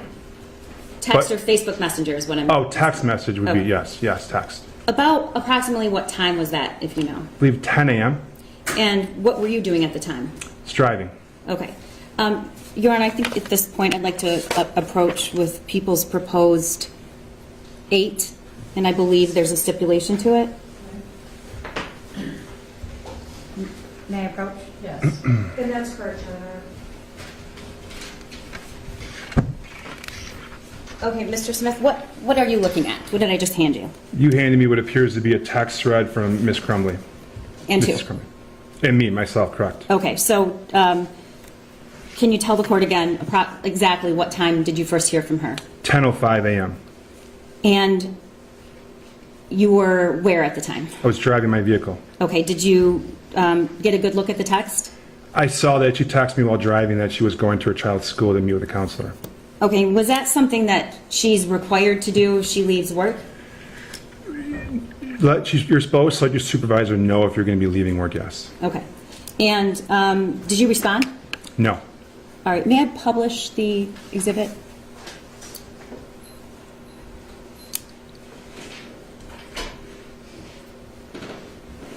Okay, so the worksheet, which has also previously been exhibited, entered into evidence, she also attached the math worksheet, correct? Correct, yes.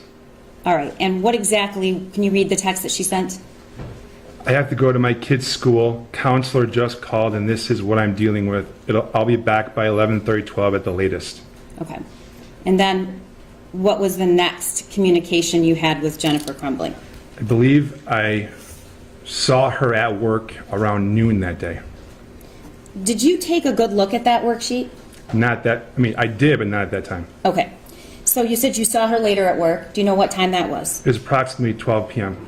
Okay. And where did you see her? I saw her in the copy room in her office. And just to stop, did you know anything about her son? No, nothing more than maybe small talk. Okay. Did she ever talk about her son with you? Not really, no. Maybe some small talk here and there, but not much at all, no. Did she talk about anything that she did outside of work? Very little. She talked about her horses, and she owned horses, and she really enjoyed horses. Maybe a vacation here or there, a little travel, but not a lot, no. Okay. So the next time you saw Jennifer, I'm sorry, you said it was around what time? About 12 p.m. on that day. Okay, and did you have a conversation with her? Yes. And what was the conversation about? I recall asking her how things were, how she was doing, and she had said that her son needed to get some counseling.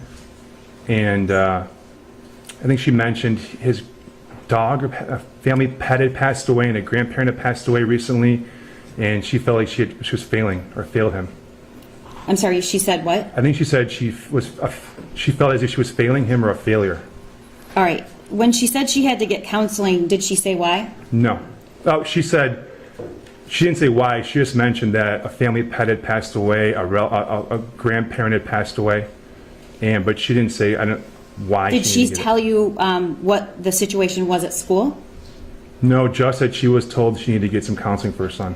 Okay, and her son was not with her, correct? No, not when I was talking to her, no. Okay.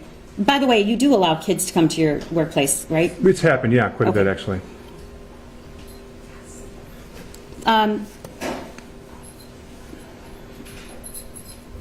you tell the court what was on Jennifer Crumbley's schedule that day? I know we had a meeting scheduled to visit a property that afternoon. And did you talk to her about going to the meeting? Yes. When did you speak with her? We may have talked before the 30th, but we talked that day, that afternoon. Where did you have that conversation? Shortly after we talked in the copy room, so maybe 20 minutes, half hour later, her and another colleague and I had a brief conversation about the property visit that afternoon and about some phone calls we had scheduled the next day. And was she required to go to that meeting? She was invited, not required. Did you tell her she had to go? No. Did you tell her she didn't have to go? At that meeting, I mentioned to her it was her choice. She did not need to come. I did say that, yes. Okay. And if she had not returned to work that afternoon, what would have happened to Jennifer Crumbley at her workplace? I'm confused. If she Would had she have decided been disciplined if she didn't come back to work that afternoon? After she went to the school? Thanks, Judge. I don't know, not at all. Okay. What is the protocol if somebody has to leave for an issue with their child or something else? Well, we have a PTO policy, but when it comes to what does PTO stand for? Paid time off. Okay. Which you would submit your time on an online portal. But if you had a family issue, you would always be granted time for family, whatever it may be. Okay. And did she ever request to leave that day after she went to the school and came back? She never requested, but she did leave that day, yes. Okay, we're going to get to that in a minute. Okay. What was the next time that you spoke to Jennifer after you had the meeting about the schedule that day? The next time I spoke to her was briefly when I heard her screaming down the hallway. How far away is your office from hers? 10 feet? Okay, and what, you said you heard screaming? Yeah, I heard some loud yelling, screaming. And what did you do? I heard it. I think I was on a call or a Zoom, and I walked out of my office to see what was going on, and I saw and heard Mrs. Crumbley say that there was an active shooter at her child's school, and she had to go. And did she leave? She did. And I assume you didn't have a problem with that? I said go. Okay. What, did you hear from her again that day? Yes. Can you tell the court, how did you hear? Was it a text, a call? I received both. She had texted and she made 2 phone calls that day. Do you know what time those occurred? I received text message about 20, 30 minutes after she left. Okay, let's, we have the exhibit published. And can you read that text that came in at 1:23 p.m.? Correct. Okay. Do you know, if you know, how long after, how long it was from the time she left to the time that she sent that text? I think 20, 30 minutes. Okay, can you read the text? The gun is gone and so are the bullets. Okay. What, when she texts, the gun is gone and so are the bullets, did you know anything about a gun at this point? Not at all, no. And what did you think when you received that? I didn't know what she was saying. I was concerned. Okay, and what happened after that? I texted her back and I said, I'm praying everything is okay. I didn't know what to say at the time. Did you know that there was a gun or bullets in the home at all? Not that I'm aware of, no. Not what? Not that I was aware of, no. Okay. So had you had a previous conversation with Jennifer Crumbley about guns? None that I recall, no. Okay. And do you follow her on social media? Yes, at the time I did. Okay. And do you regularly look at her posts? I don't regularly, but I see her posts. I would see her post time to time, yes. And did you ever remember seeing a post about a gun? I remember seeing a post about a shooting range. Before the 30th? I don't recall before or after. I don't recall. Okay. And what did she respond? When did the first phone call come? It was about 1:30, 1:25, 1:30. So was it before the next text?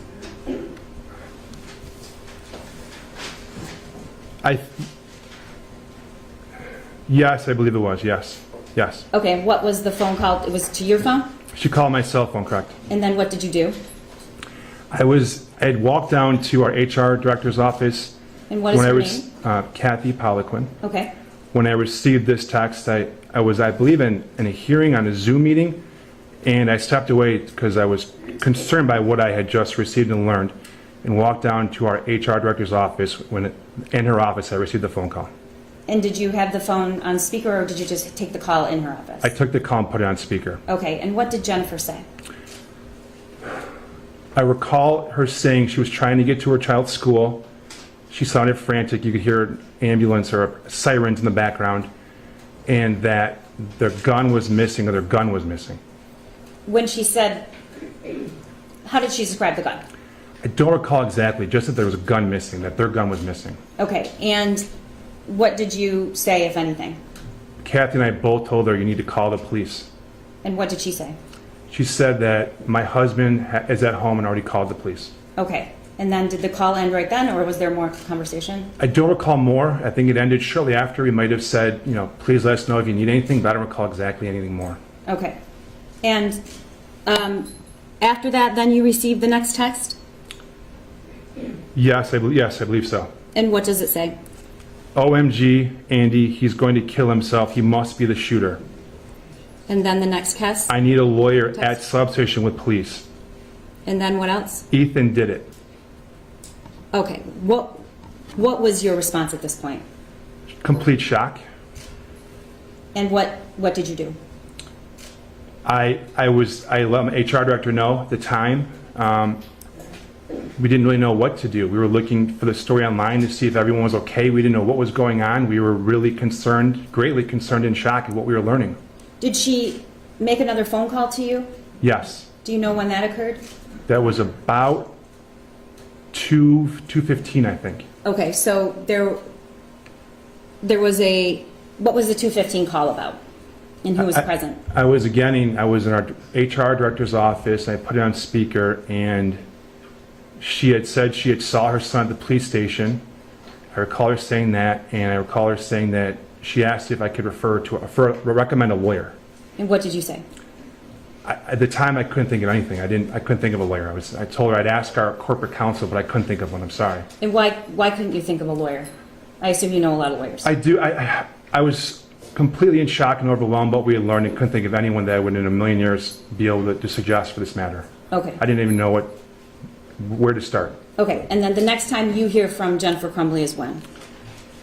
I received a text at 3:39 p.m. that day. Okay, and what does the text say? I need my job. Please don't judge me for what my son did. And what did you think about that? I was surprised by that text. Why is that? I was surprised she was worried about her job at the time. I thought she'd be more worried about what was going on. And at that point, was the news public? Yes, we had learned there was a shooting. We were still finding out more, but we had learned that there was an active shooting at the school, yes. Okay, one moment, Your Honor. Okay, just for clarification, I know that this exhibit was stipulated to, I just want the record to be clear that it's been admitted pursuant to stipulation. Thank you, Your Honor.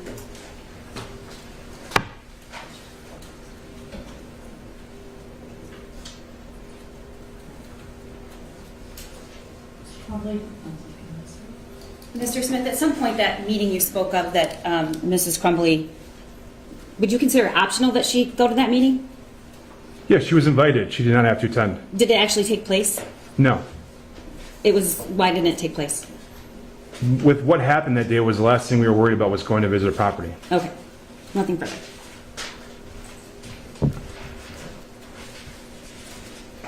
You cross on behalf of Jennifer. Thank you. Good afternoon. Afternoon. My name is Shannon Smith. I'm the lawyer representing Jennifer Crumbley. If I ask any confusing questions, please let me know. Okay. You testified that the company is family friendly, correct? Correct. If people need time off to do things for their children, your company is flexible and allows that to happen. Yes. And in terms of with Jennifer Crumbley, you were aware Ethan was her son. Yes.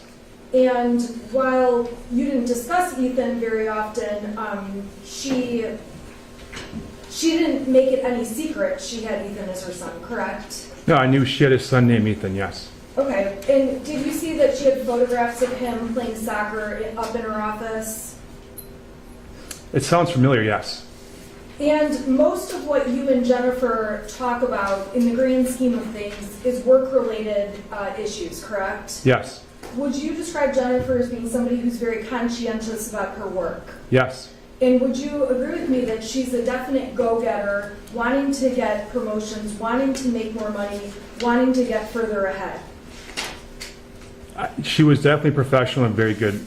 She was good at her job and handled herself very well, yes. The position that she was in on November 30th, that position, I think you said, was Director of Marketing, is that correct? Correct.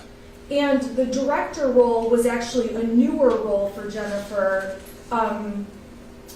Is that correct? Yes, I believe she had been in that position for about a year and a half. Okay. So prior to her being in that position, she was in a lower position and she had worked up to being the director. Yes. And it's fair to say Jennifer appears to be a hard worker. I believe so, yes. And, okay, so you've been in touch with her and working with her the entire time she's been employed at the company, correct? She didn't report to me until she became the director of marketing, but we would have had interaction before that time, yes. Okay, thank you. When you were talking to Jennifer and she mentioned she had to go over to the school counselor, You testified that she said something about, I feel like a failure. Is that correct? Yes. What did you take that to mean? I didn't know. I didn't know. I think she just felt sad about the situation. Did she seem nervous or upset, anything like that? She seemed somewhat down. Okay. So she left work and she went over to the school. And I believe the text, or you understood, did she tell you she was going to the school, or was it just the text that said I have to go to my kid's school? I just received the text. And was it frequent that you would get texts from her that she had to go to the school to see the counselor? I don't recall any other text regarding a counselor, no. Was there ever were there other times where Jennifer had to go over and meet with people at the school, as far as you know? I don't know. It's fair to say that Jennifer having to go over to the school, that wasn't something that consistently disrupted work. Not that I recall, no.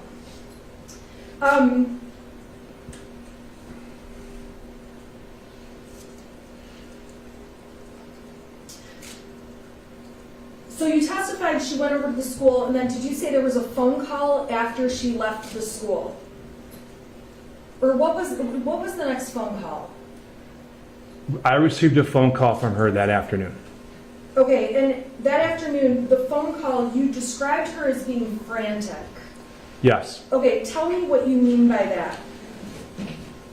She seemed very alarmed and concerned. Did she seem upset? She seemed very alarmed, concerned. I guess you could say upset, yes, but it was more that she was in a frantic, concerned tone. And was that when it was your understanding she was trying to get to the child's school? Yes. And it was in that phone call where she told you that there was a gun and that James had already called the police about the gun. Is that correct? Correct. At that point in time, did you and Jennifer discuss any other issues? Not that I recall. Okay, was it a conversation that was frantic in terms of fast-paced, or was it slower-paced? Do you recall how that call was? I just recall she was frantic and you could tell very alarmed. Okay, and obviously that concerned you. Absolutely. When you received the text that said, "Oh my God, Andy, he's going to kill himself. He must be the shooter." What did you take that text to mean? I don't know how to answer. I was very alarmed by the text, obviously. Ethan being suicidal, was that something that you had ever discussed with Jennifer Crumbley? No. Ethan being a shooter of any person or being thought to be homicidal, was that something you had ever discussed with Jennifer? No. Had you ever had thoughts in your mind that, based on what Jennifer said in front of you, that Ethan would be a school shooter? No. As far as you are aware, Jennifer is the breadwinner in the home. Is that a fair statement? I don't know. So you don't discuss the details of James' employment or what James does with him? I've never discussed anything with James before, no. Okay, and as far as you know, Jennifer's never given you details about his employment or anything like that? I believe she may have mentioned he got laid off or was in between jobs at one point. Yeah, I remember that, yes. Okay. As far as Jen not talking to you about Ethan frequently, that wasn't something that rubbed you as strange, correct? No. There was no time where you ever went to Jennifer and said, I'm really concerned about your son or the way you handle or don't handle your son. Is that correct? That's a correct statement, yeah. Your relationship with Jennifer just isn't one where that kind of conversation would be normal. That's a fair statement, yes.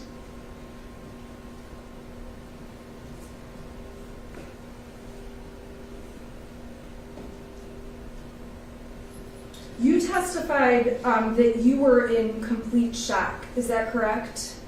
I believe so, yes. Did you, when in talking to Jennifer on the phone calls and through the text messages, did you have an opinion about whether she seemed like she was in shock? Are you asking when she was on the phone? Yeah, or through the text messages. Well, I can't speak to how she felt in the text, but on the phone, she definitely sounded frantic and as if she was in a panic mode. And when the prosecution asked you about the text where Jennifer said, "I need my job, please don't judge me for what my son did," you recall that text, correct? I do, yes. And you testified that you thought it was strange she'd be worried about that with everything going on, is that correct? Yes. It's fair to say that you don't know what she was worried about in that moment, except for, in part, her job, correct? What she had called us prior to that, letting us know that she was at the police station and saw her son. I figured she was worried about her child. Okay, so we can agree that while she was worried about her job, she could have been worried about many other topics at the same time. Sure, yes. Okay. And in your conversations with her, you did understand her to be worried about other things, such as Ethan being at the police station, lawyers, things along those lines. I was aware she was worried about her son, yes.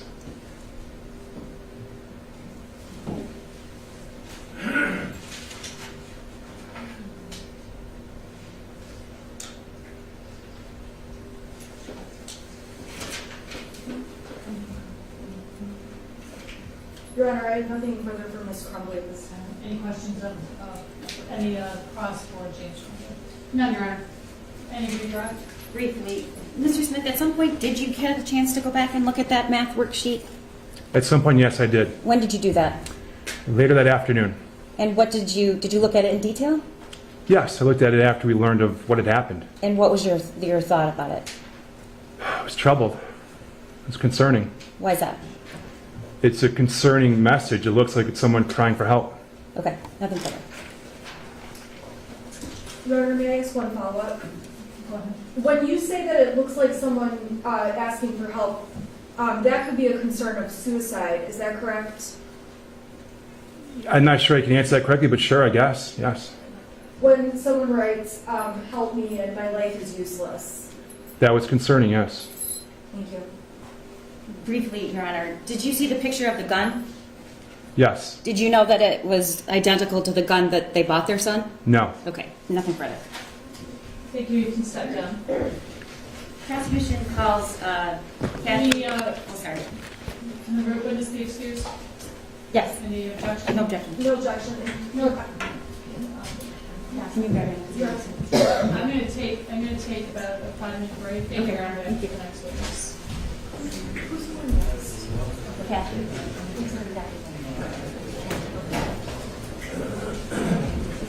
Yeah, they're going to take you down.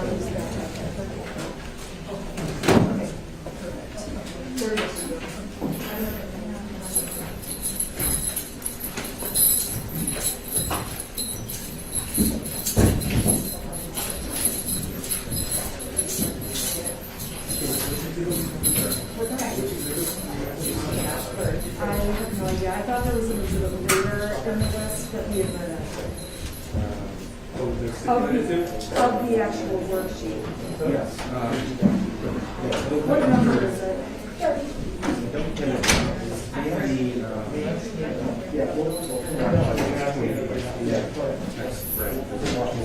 Okay, so you're not admitting it that it is a separate? No. I don't care if you do this.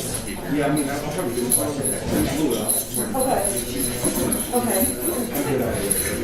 Okay, yeah, I'm sorry, I misunderstand. I thought they admitted keeping track.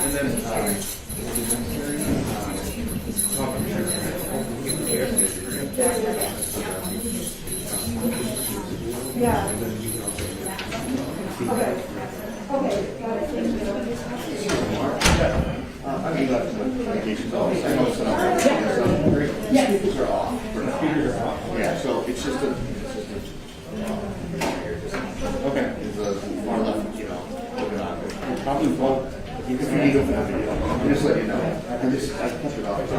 That's very extreme, yes. So this is, we'll turn on. I appreciate it. Thank you.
Is Cameron working here?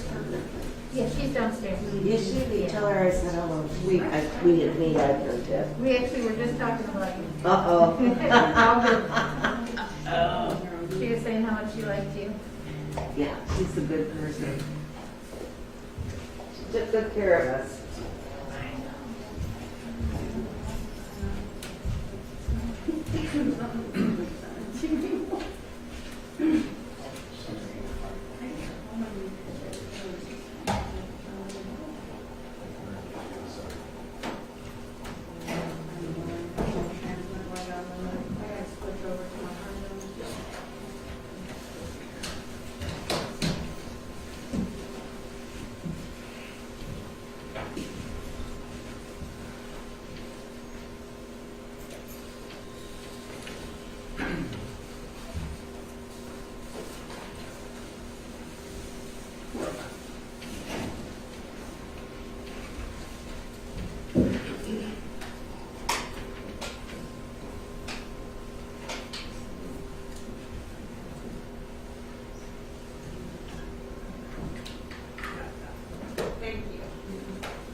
why they felt so bad.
And a screenshot that the media can zoom in on my client's notepad and I'm zooming in on it and I can see. I'm just going to ask if they can start that.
All rise.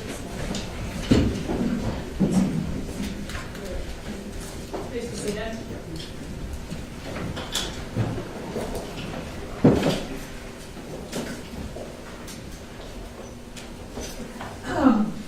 So at this point, we have exhibits 6, 7, and 8 have been admitted, correct?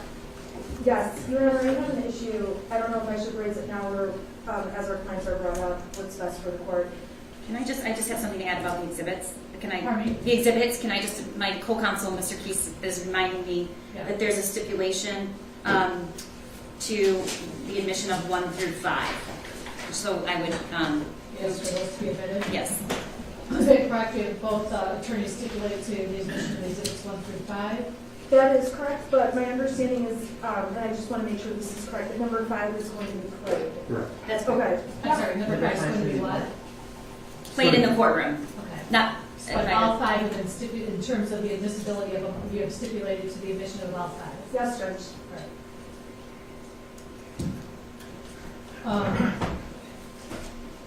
The issue that you want to address with the court before we start, do you Yeah. want to sit up at the bench or? No, very quickly. When my client is seated and writing down on her lap, the camera can focus in on her papers and has.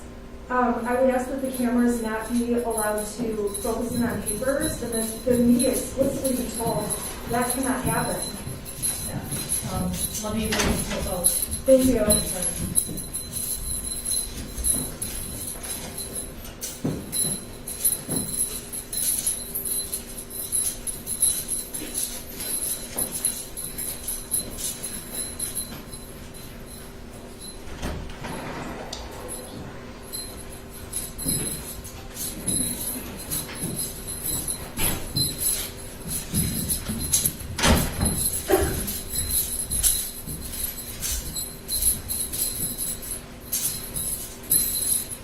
Okay, we are back on the record on People versus Jennifer Crumbley and People versus James Crumbley. The defense counsel has brought up an issue relative to any filming and or photographing of the notes taken by the attorneys and or the defendants.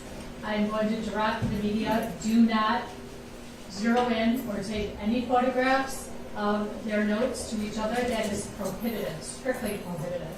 That is attorney-client communication, and it is not to be divulged in any way, shape, or form. Okay? Okay, you ready to call your next witness? I am, Your Honor. The prosecution calls Kathy Poliquin.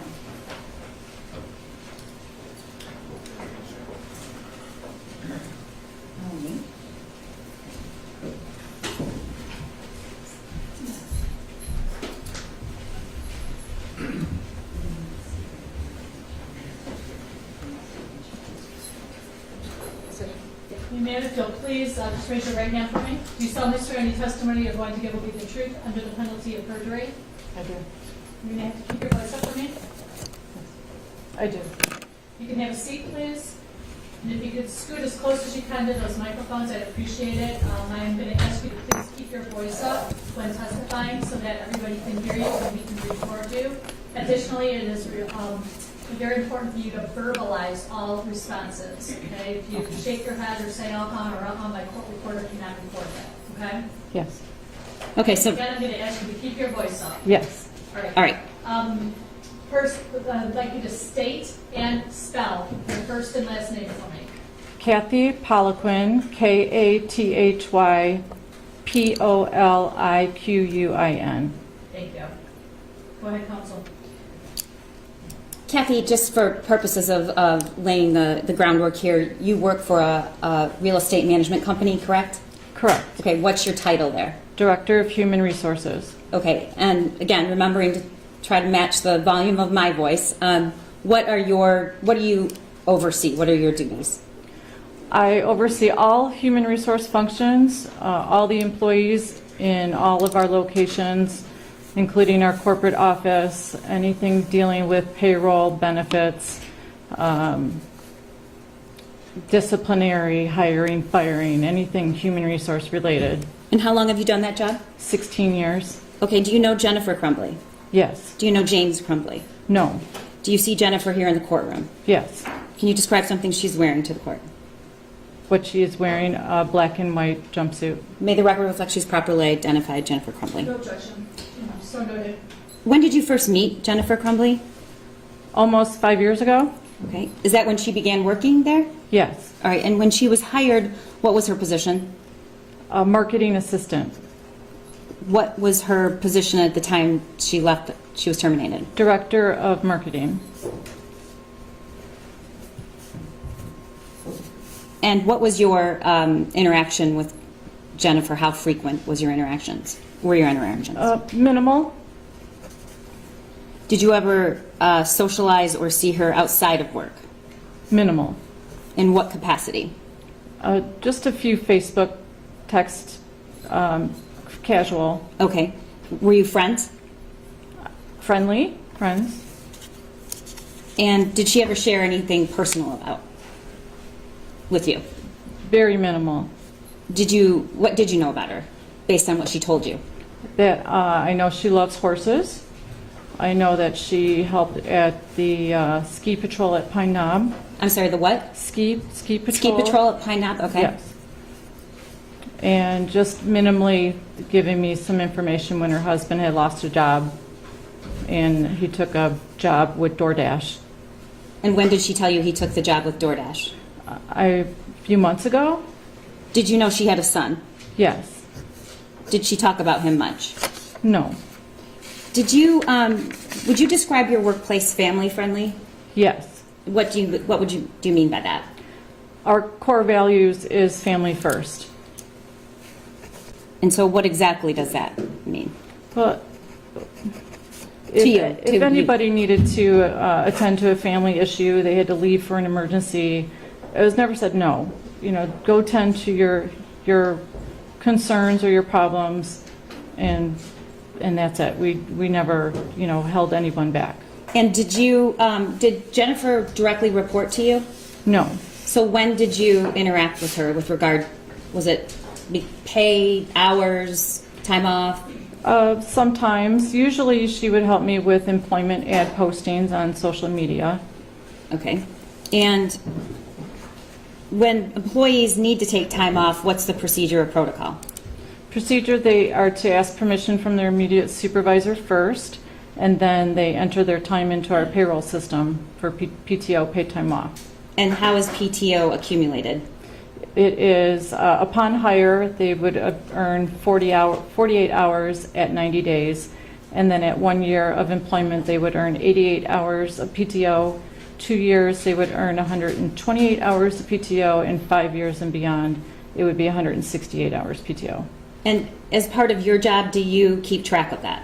Yeah, I do through our payroll system. And do you manage the documents and records related to benefits and time off and employment? Yes. Okay.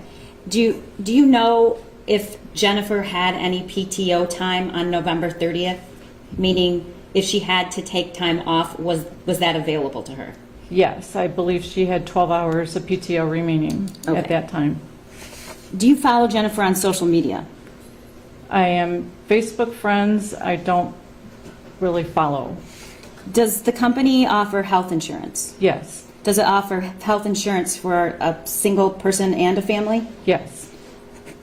Was Jennifer's son covered on her health insurance? No.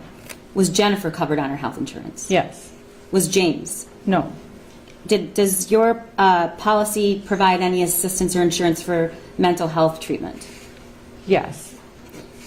You said you are associated with Jennifer on social media. Did you ever see a post about a gun? Yes. Do you remember when you saw that? I don't know exactly when. It was in the past couple months. Okay. And what was your reaction to the post about the gun and her son? I was kind of like, okay, I wouldn't have done that, but kind of moved along. Okay. And why were you? I'm not sure how to characterize but would you say you thought it was odd or different, or it's not something you would do? I don't want to put words in your mouth. Not really appropriate, but. And why not? Something I would not have done with my child. Okay. Did Jennifer ever talk to you about guns? No. Did she ever talk to you about her son? No. Do you know if Jennifer was at work on November 29th? Yes. Do you know that because you saw her, or it was recorded that she was at work? It was recorded on her time card. Okay. Did you see Jennifer on November 30th? No. Did you talk to her? Yes. And do you know if she came into work that day? No.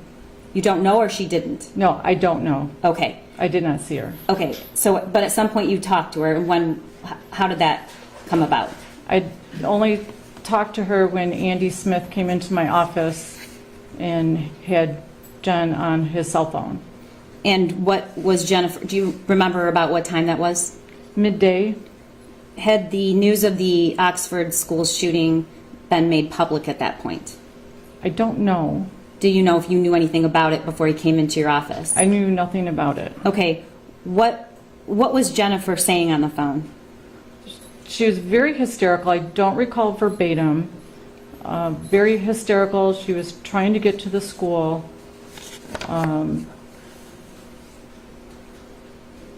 I believe she was talking about, the gun was missing. She was concerned about it could be Ethan. When she said the gun, did you know what gun she was talking about? I was assuming it was her handgun. I saw on social media. You're assuming it was the same gun that was posted on Instagram, got my Yes. son a gun on early Christmas present? Is that Yeah. the post? Okay. Yes. And did you ever see the exhibit that's up on the screen, the math worksheet? Yes. When did you see it? I saw it at the same time Andy Smith came into my office with Jen on the phone. He put his cell phone down and pulled up the picture of that on his phone. And did you take a good look at it? I did. When? While she was talking on the phone. And what was your thought? My first thought was, this boy needs help. Okay. Did you say anything about it? No. Okay, so you were just listening to Yes. Jennifer? Okay. And at some point, did you talk to Jennifer again that day? Yes. How many times? Maybe one or two. I don't recall how many. And what was the purpose of did she call you or did you call her? I believe she called me. I did not call her. Okay. And were you ever involved on any calls that she and Andy had later that day? I believe we were on a call together. Okay. What was the purpose of the calls from Jennifer? I recall one conversation. She was afraid to lose her job. Do you remember what time that was? I don't recall the exact time. Was it during the work hours? It was during work hours. Okay. And what was your response? Our response was to, tend to your family and don't worry about work. Just tend to your family. Let's talk about it next week. Did you get another request to come to about work? Yes. And what was it? It was this same request, that she didn't want to lose her job. She was afraid to lose her job. And another senior leadership, Nancy Lutby, was with us on the phone and stated that she was going to be on administrative leave for the next couple weeks, and just to not worry about work. What did Jennifer say? Thank you. She said to tell our senior leadership thank you. Did she ever say she wanted to come into work? She did. Yes. What did she say? That she wanted to come in. She thought she could possibly come in a few days later, maybe for a half a day to get her mind off things. Later that week, the week of the shooting? Yes. What day was the shooting? Tuesday. November 30th. Yes. Thursday or Friday. So she wanted to come in back to work that week? Yes. And what was your response? We said, no, you're on administrative leave. Okay. Don't worry about coming into work. We'll talk in a couple weeks. And did you ever hear Jennifer ask to leave work to take Ethan to her son to the doctor? No. Do you know, did she ever talk about him getting any kind of medical attention? No. All right. Did she ever talk about her horses getting medical attention? I think a few times she had mentioned the vet having the horse was sick. Okay. One moment, Your Honor.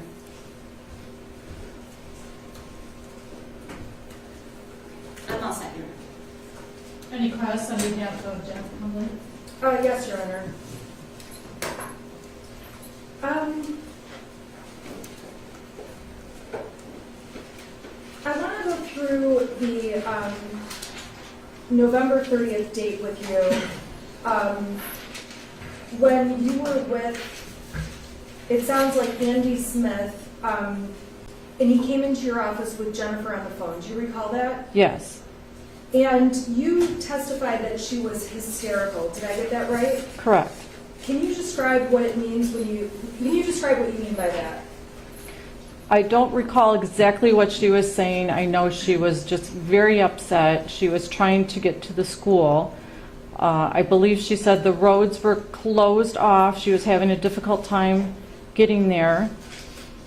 We had said to her, call the police. She said James already did.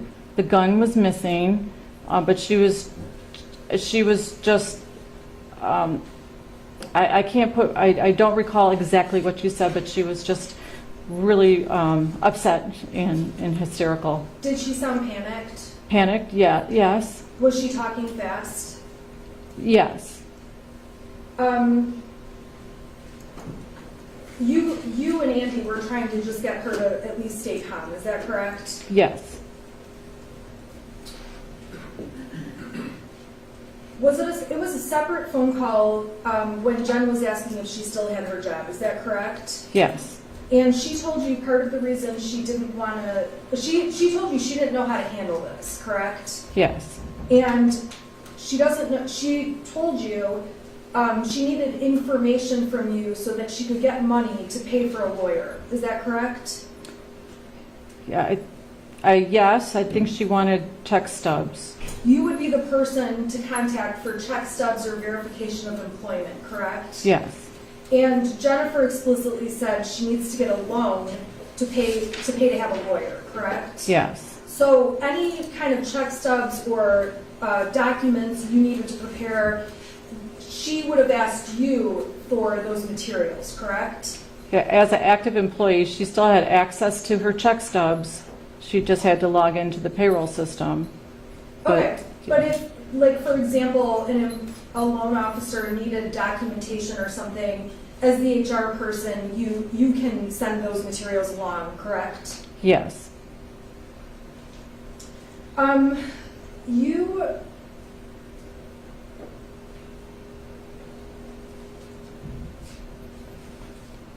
Now, as you were talking to Ms. Crumbley, she also sent you a different email address to send any materials to from her pay stubs and things like that, correct? Yes. She indicated to you her Outlook isn't working and she needed you to use this other address. Yes. So the bulk of your conversation is really about these logistics, about pay stubs, this is happening, and in the background, you know, she's driving to the school, she's frantic, trying to get there, correct? She wasn't driving to the school about the conversation with check stubs. I'm sorry, so the check stubs conversation was after she had already been at the school. Yes. It's fair to say during that conversation, she still sounded upset and not like her normal self. She was upset, not as hysterical as she was earlier.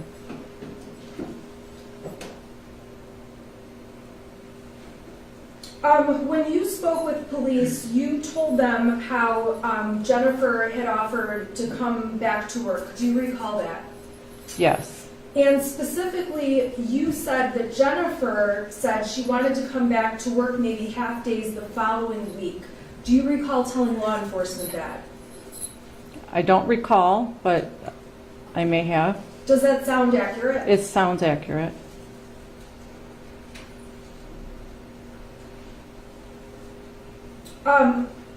If anything, you and anyone else from the company that you were with that day was supportive to Jennifer Crumbley, correct? Yes, Everyone at your office that you were around that day was surprised by what was taking place at Oxford School.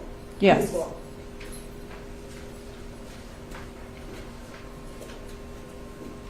Ms. Crumbley was also asking you questions about how much is in her 401k, things along those lines, correct? yes,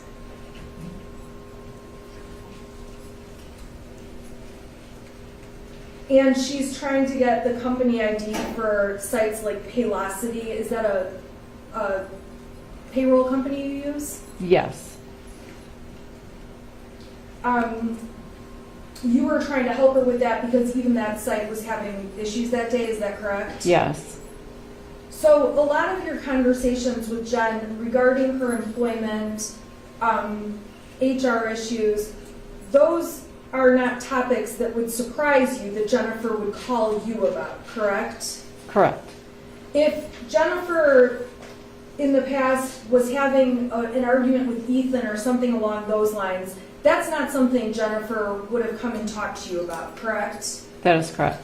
If she had done that, that would be unusual. Yes, we didn't have that kind of relationship. So you had certainly a professional relationship Yes, where the questions about her job, payroll, pay stubs, proof of employment were relevant to what you do for the company. yes, Your office is not far from Jennifer's, where Jennifer sits, is that correct? it is a good distance away. Yes, You've been down by her desk, yes, and you've seen that she has family photographs and things like that. yes, On her Facebook feed, you saw the photograph of the gun in a post from Jennifer days before, is that correct? correct. And you never spoke with Jennifer about that post. No, You testified that it was not appropriate. It would not be appropriate in your mind for you to post something like that. Is that correct? correct, It's fair to say you're not into guns. correct, It's fair to say you don't go to the shooting range and enjoy that kind of a hobby. Correct? correct. And based on Jennifer's Facebook, there were pictures of targets after they had gone to a shooting range. You saw those as well? Yes, Okay, and you saw the photograph of the gun. yes, In terms of Facebook overall, Jennifer also posted about vacations, camping trips, things along those lines. Is that correct? she may have. I don't really read people's feeds, so I don't know. Okay. Did you go back and look at her feed since the time since November 30th when everything unfolded? No, If I told you that there are photographs, family photographs, things like that, would you be surprised? no,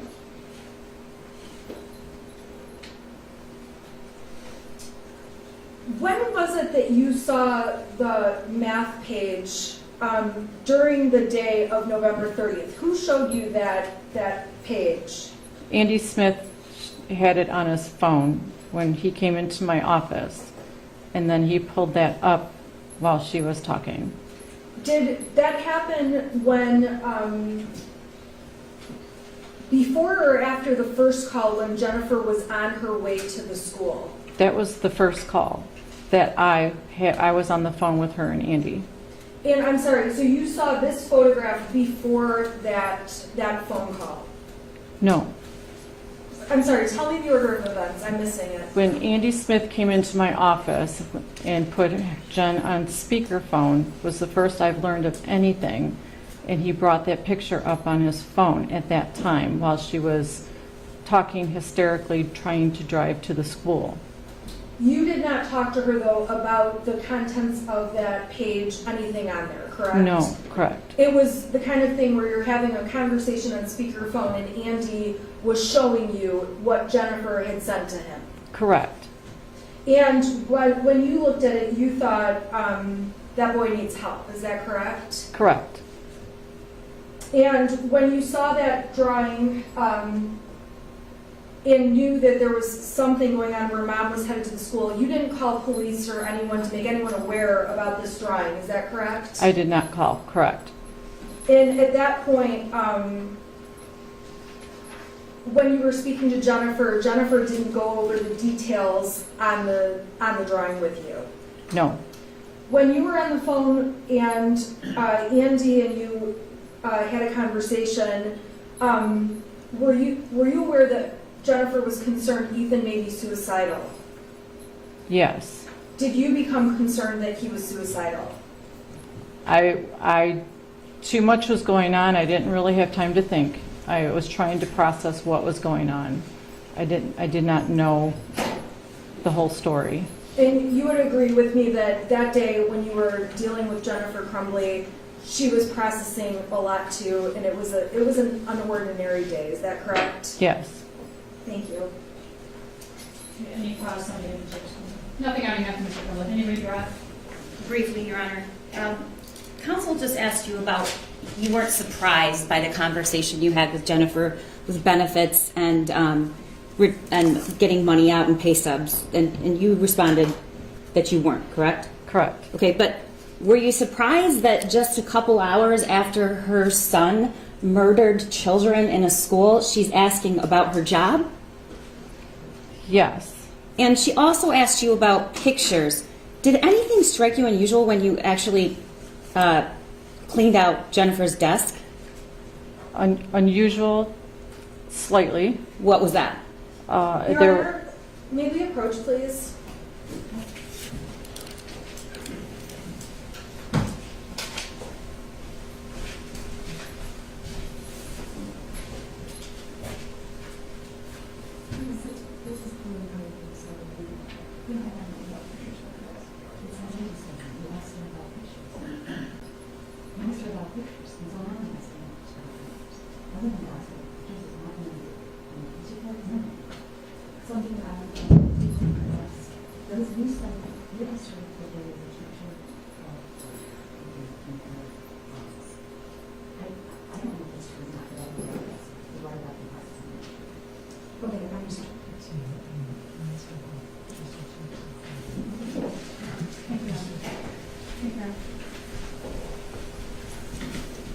What, if any, pictures, Kathy, did you find in Jennifer's desk, on the desk, in the desk?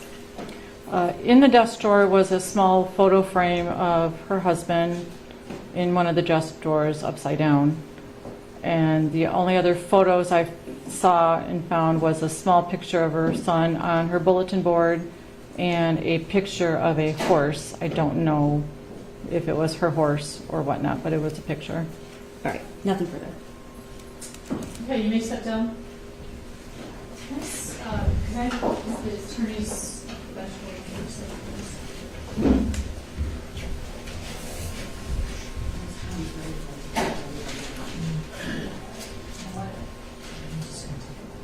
Okay, we're going to take a break now. We're going to take a lunch break right now and have everybody will return at 1 o'clock.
Judge, what time would you like it back? Someone, thank you, Your Honor. Attorneys, you can leave everything in the courtroom if you want. I will be locking the courtroom, so just keep that in mind. If you're trying, if you want access to anything, you won't have access to it if you leave in the courtroom prior to 4 o'clock. Thank you.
Kelly People versus James and Jennifer Crumbley, docket numbers 21006651 and 21006652. Cannot appear to on the record, starting with the prosecutor.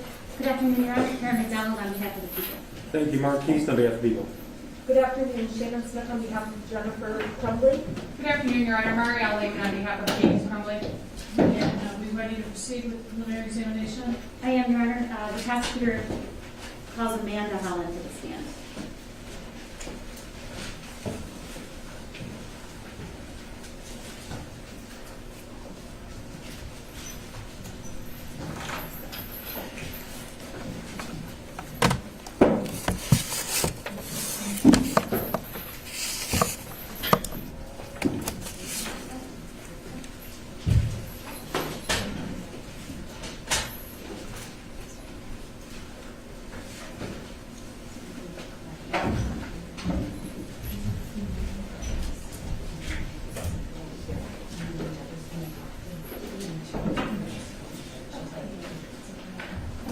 Please raise your right hand for me. Do you solemnly swear any testimony you're going to give under the penalty of perjury? Yes. You, I'm going to ask you to scoot up a little bit closer to the microphone.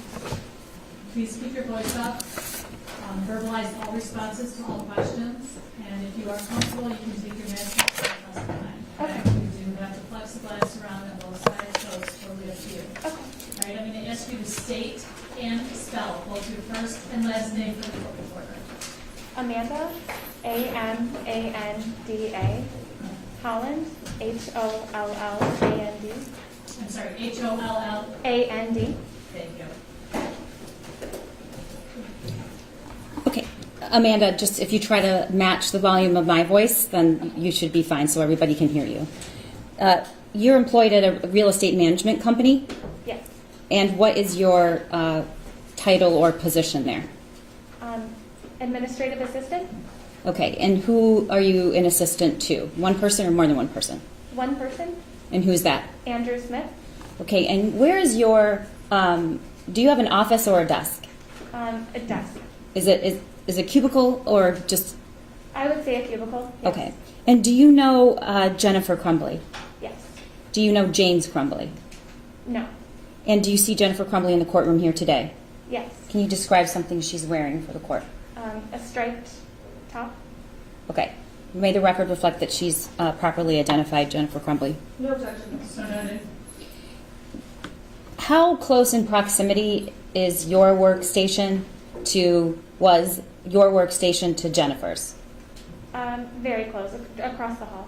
All right. And was she in an office or a cubicle? An office. Okay. And were you and Jennifer and are you and Jennifer friends? No. Okay. How would you describe your relationship? Coworkers, friendly coworkers. Did you ever socialize with her outside the office? No. And did you have opportunities to interact with her on a daily basis? At work? Yes. Yes. Okay. And would you share personal details about your lives together? On occasion. To each yes. other? Yes. Okay. Who did more of the sharing, you or Jennifer? Jen. Okay. And did she share with you any personal problems that she was having? Yes. Okay, can you give me an example of something? You have to speak up really loud, or take your mask off so we can see. But you can keep the mask on. We just need to hear you. Marital issues. Okay.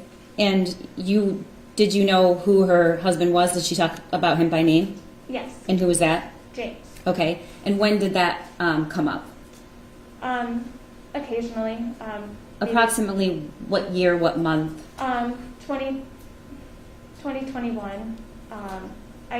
She spoke of him occasionally, just, throughout the time I've known her, but more in detail over 2021. Okay. And is this something that she would talk to you about because she was upset or in passing?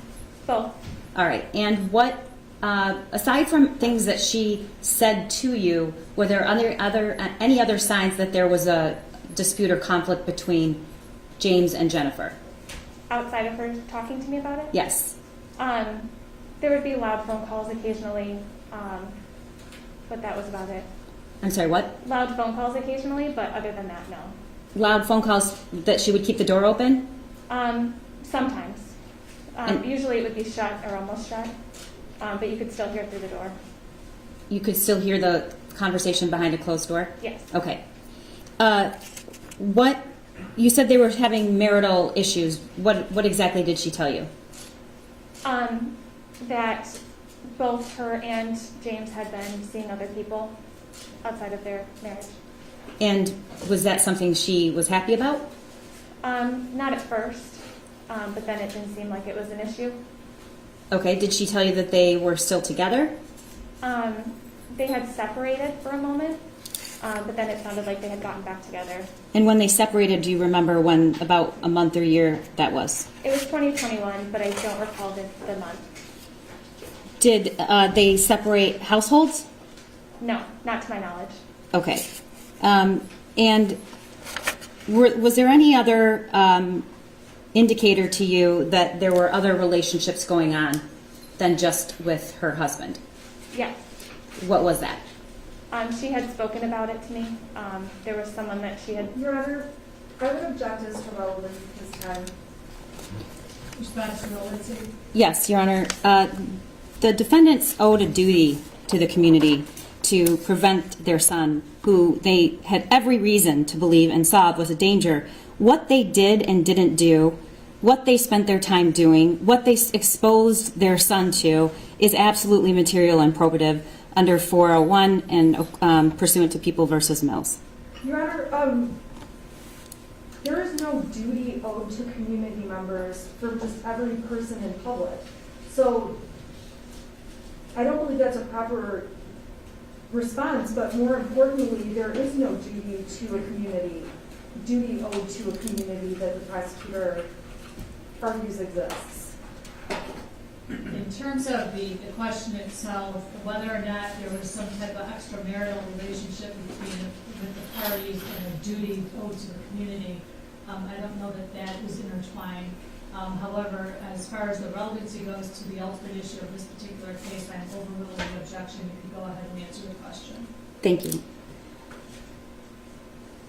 Could you repeat the question? Yes, just one moment. Your Honor, I do just want to, to make a good record, the duty owed here is to protect the community from their son intentionally harming somebody when they knew he was preoccupied with violent material, that he had access to a gun, he could use it when he wanted to, and he was disturbed. It's a parental duty. It goes far beyond careless. It's gross negligence, and there's absolutely a duty. And I didn't get a chance to tie that together, but I'll move on. What was the indicator to you that there was another relationship going on outside Jennifer Crumbley's marriage? She spoke to me about it. Okay. Did you notice anything prior to that? I didn't notice anything, no. Okay. What did she say? She had told me that she had been seeing somebody else. And did she tell you who that person was? No. And did she tell you when she saw that person? After the fact, one time she did, yes. Okay, tell me about that. There was a point where I had noticed that she wasn't there in the morning, and she had mentioned that she had seen a man in the morning during work hours. What do you mean you noticed she wasn't there? Was it before she was supposed to come into work? I typically got in after her. I would notice that she had been there, her light was on and everything, but she was not there. And it would be about an hour until I would see her afterwards. Did you ask her about that, or did she just... I didn't ask, but she had mentioned, errands at first, and then she had mentioned about a week after that she was seeing somebody else. And where would she... Did she say where she would go during those hours? She said that this person would pick her up, and they would go across the street from our office. To where? Costco. And did she say what they were doing? Not directly, no. Okay. And what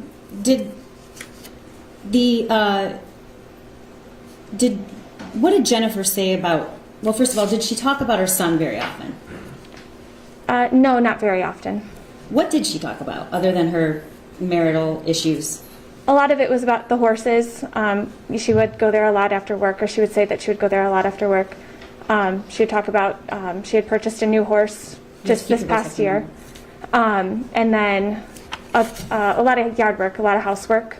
Okay. I'm sorry, so I didn't catch that last part. She was She would talk about a lot of yard work and housework she was doing yard work at home. housework? Did she say whether or not her son was aware of these marital issues? Not directly, no.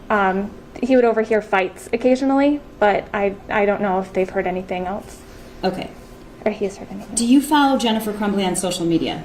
We're friends on Facebook, yes. Okay. And did you ever see a post about their son and how they bought their son a gun for Christmas, early Christmas present? I didn't see the post initially, no. Okay. So you didn't see it prior to November 30th? No, I saw it on November 30th, but not prior. Did she ever talk to you about guns? No. Okay. Do you have a suspicion about why she didn't mention that if she's mentioning a lot of other things? Your Honor, I would object to this speculation. I'll rephrase. Do you know why? No. Okay. You did at some point get an opportunity to look at the post? Yes. Okay, and when was that? The day, on November 30th. Okay, so let's go to November 29th, the day before this terrible event occurred. Did you see Jennifer on November 29th? Yes. And was there anything unusual that occurred that day? She mentioned that she got a message from the school, but she didn't go or do anything, I don't think. Okay. Did she say what the message was? No. Did she seem concerned in any way? No. How would you describe her demeanor? Normal, calm. Okay. Did she say what she was going to do with regard to that message, or what she was going to do after work at all? No. Okay. And did she mention anything about what her son was doing recently around that time?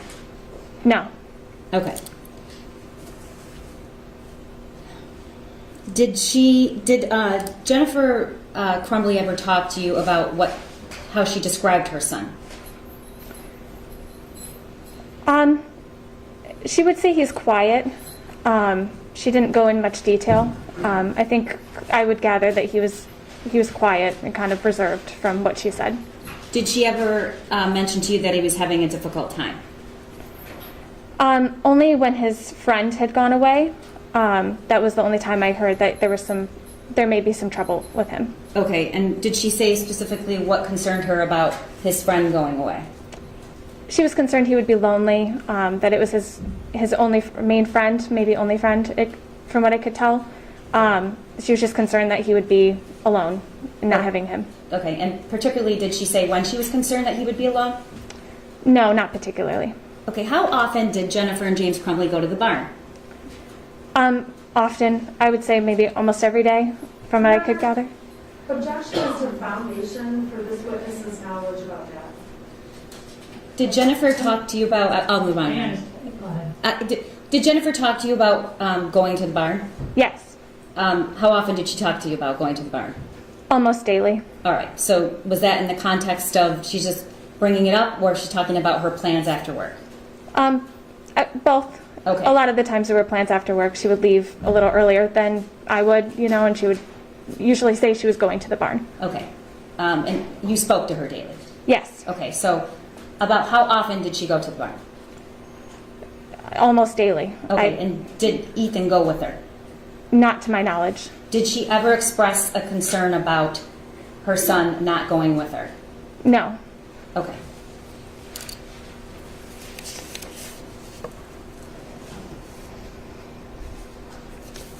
The next day, November 30th, do you remember that day? Yes. Okay, what's the first time that you talked to Jennifer, if you remember? In the morning, I went in, I clocked in, made coffee, and on my way back to my desk, I stopped and said good morning to her, and we talked briefly. Is that something that you would ordinarily do? Yes. Okay. And at some point, did you become aware of a call about her son? Yes. And how did you become aware? She took a phone call, and I could hear it. You could hear, I'm sorry, what? I could hear her phone call. Okay, and do you know who she was talking to? James. Okay, and what was the subject of the call? What were they talking about? He had called her, or no, I'm sorry. I apologize. I think I've mixed up the calls. This was later in the day. The first call was from the school. Okay. That there was an issue at the school. That's all I could gather from the call. Okay, what did she do after that? She called James. And what did she tell James? She was asking him if he was able to come to the school to Okay. check on the situation. Did she say how she felt about going to the school? No. Okay. Did she say whether she wanted to go or didn't want to go? No. Okay. Was she trying to ask James to go instead of her, or they were to come too? It sounded like she wanted James to go. And then there was another call after that one, and that's when she decided to go as well. Do you know what changed her mind? No. Okay. And at some point, did she leave? Yes. Okay. And did she come back to work that day? Yes. All right. When she came back to work, what did she tell you? She came over to my desk. She said that she felt like a failure as a parent, and she showed me a photo of what Ethan had drawn at school. Okay, and that was previously admitted. Do you need to see it to describe it, or do you remember the photo? I remember the photo. Okay, how would you describe the writings on the worksheet? Disturbing. Okay, and what was your response? I told her I thought that was scary. I'm sorry, you said what? I told her I thought it was scary that he would draw that. And what was her response? She agreed. Okay. Did she talk to you at all about what the meeting was about, or what the school wanted her to do? Yes. What did she say? She said that that they were concerned with his drawing, that they were concerned that he may be feeling badly at school and that something could happen. She said that they were requiring him to engage in counseling and that he needed to do that quickly. But that's to the extent. Did you talk about... Sorry, I didn't hear your last part. That was it. That was all she said. Okay. What was her demeanor when she's talking to you about this? My initial thought was it seemed a little sarcastic, the way that she said that she felt like a failure. As she was talking, it was a little concerned. Okay. Did you have a conversation at some point about whether or not she should go and get her son from school? I felt I would have brought him home. I told her I thought... Did you have a conversation about that? Yes. Tell me, what did you say? I said it would be nice for her to take him for a day to, go see a movie or go have lunch or do something with him. On that day? Yes, on that day. The day that I said she should have brought him home. And why did you say that? I felt it was a disturbing photo, and I thought this child needed to be around family. That's what I would have done, and I told her I thought that's what she should have done. Okay, what was her response? She told me that she thought she would just take him to the barn that night and, give him some work and give him a little something to do after school. And what did you say to that? I said, if, I think it would be good to have some time with you, just, make him feel seen. Had you ever been told that he didn't want to go to the barn? She had mentioned that he didn't like going, but she thought it would be good for him that day. What did you say? I just listened. I don't think I said much after that. All right. At some point, what happened? What was the next thing you can remember on that day? After that conversation, she went back to her office. I went back to work at my desk. And a little while after, I don't recall the time, she had received a call, and I believe it was from James, that he got an alert from the school about an active shooter. And she started to panic in her office. And I think we all did, hearing the call. And that's when she left and ran out quickly. Okay. You said that at one point she told you that she and James separated but didn't really move out. Mm-hmm. And then you said at some point they got back together. Mm-hmm. Do you know when that was? Yes. Oh, I'm sorry, Judge. You have to say yes or no. Yes. Okay. Do you know when that was, or how do you know that? She had mentioned that they were having the issues. They decided to separate temporarily, it seemed. And then around their anniversary, she came back from a trip with him, and she said that they were going to work on it. And when was that? When was that? In the fall? I don't recall the time. And where was the trip? I don't know the exact location. I know it was a casino, but I don't know which one. All right. Did she tell you whether or not they took their son along for the weekend to the casino? No. No, she didn't tell you, or no, they didn't take him? No, she didn't tell me. Okay. Do you know if they took him? I don't know. Okay. Did you ever hear Jennifer talk to you or say in passing that she was taking Ethan to the doctor? No. To the therapist? No.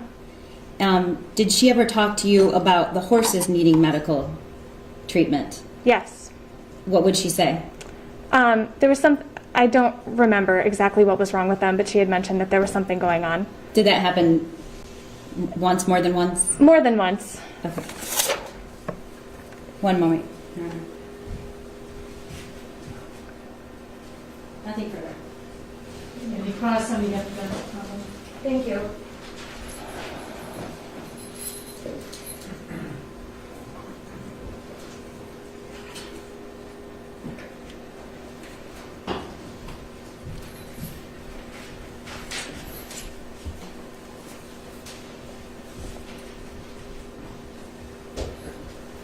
Hello. Hi. I want to go back through some of your testimony and just make sure that I've understood it correctly. So if I say something wrong, can you please let me know? Yes. You were the administrative assistant to Andy Smith, is that correct? Yes. So you worked in the same office Jennifer Crumbley worked out of? Yes, the same company. Yes. I'm sorry, the same? The same company? Yes. The same company. And your desk was nearby Miss Crumbley's office? Yes. And you and Miss Crumbley, you would not say you were friends with one another, correct? Yes. But you talked about little things back and forth when you would see each other? Yes. Always friendly conversation? Yes. And I imagine over time you talked about a number of different topics, correct? Yes. So when you're talking about the topics today, being their marriage and separating and things like that, it's fair to say there were topics discussed, lots of other topics that have not been pinpointed today, correct? Yes. There were discussions about camping trips the family took? Yes. Conversations about James's mother dying? Yes, I knew yeah. Conversations about meals Jennifer was cooking? No. Conversations about food pictures that were up on Facebook? I saw one photo. I guess my point is there were conversations about lots of different topics. It was not like only about Jennifer's marriage did you two speak, correct? Correct. And in terms of Jennifer's marriage and what you were told, it's fair to say that Jennifer didn't sit down with you and give you a play-by-play on everything that was happening within her marriage, correct? Correct. It's more like you would catch bits of it here and there, correct? She went into detail about certain issues. So there's conversations you had where she went into detail, but it's also fair to say there were other times where you would hear her on the phone with James. Yes. It's fair to say that other people in the office may have been talking about Jennifer and James. No. It's fair to say that although Jennifer did tell you things, this was not like a daily event where you sat down and discussed every intricacy of her marriage, correct? Correct. So there was certainly a time where Jennifer and James, your understanding was that they were going to get separated or separated? Yes. And there was discussion about Jennifer possibly seeing somebody else at that time? Yes. You don't know all the details about seeing someone else? No, not all the details. And the most you knew is that during work hours, Jennifer would not be at her desk, correct? That's not all I knew, but yes, I did know that. You testified that you would notice her light would be on as if she had been at her desk, and then she would be gone from the building. Is that correct? Yes. And that you were told by Jennifer she was running errands at some point in time? Yes. And specifically, you were told at some point that she had gone to Costco with another person? Yes. And any time that you were aware of her being gone, these times that you're talking about, those were all within the workday, is that correct? Yes.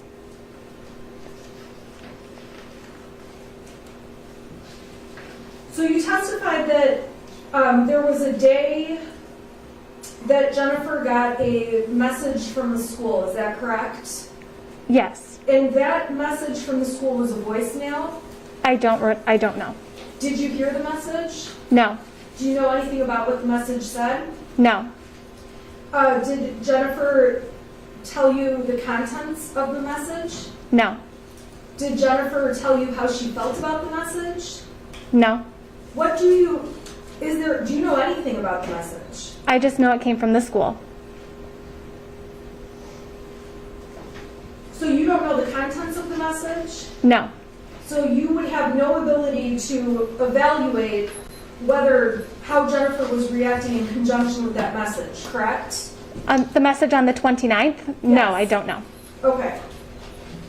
So when you testified that Jennifer did not seem concerned, it's fair to say you don't even know what the message on the 29th was about, correct? Correct. And Jennifer expressed to you that a message had been left by the school? Yes.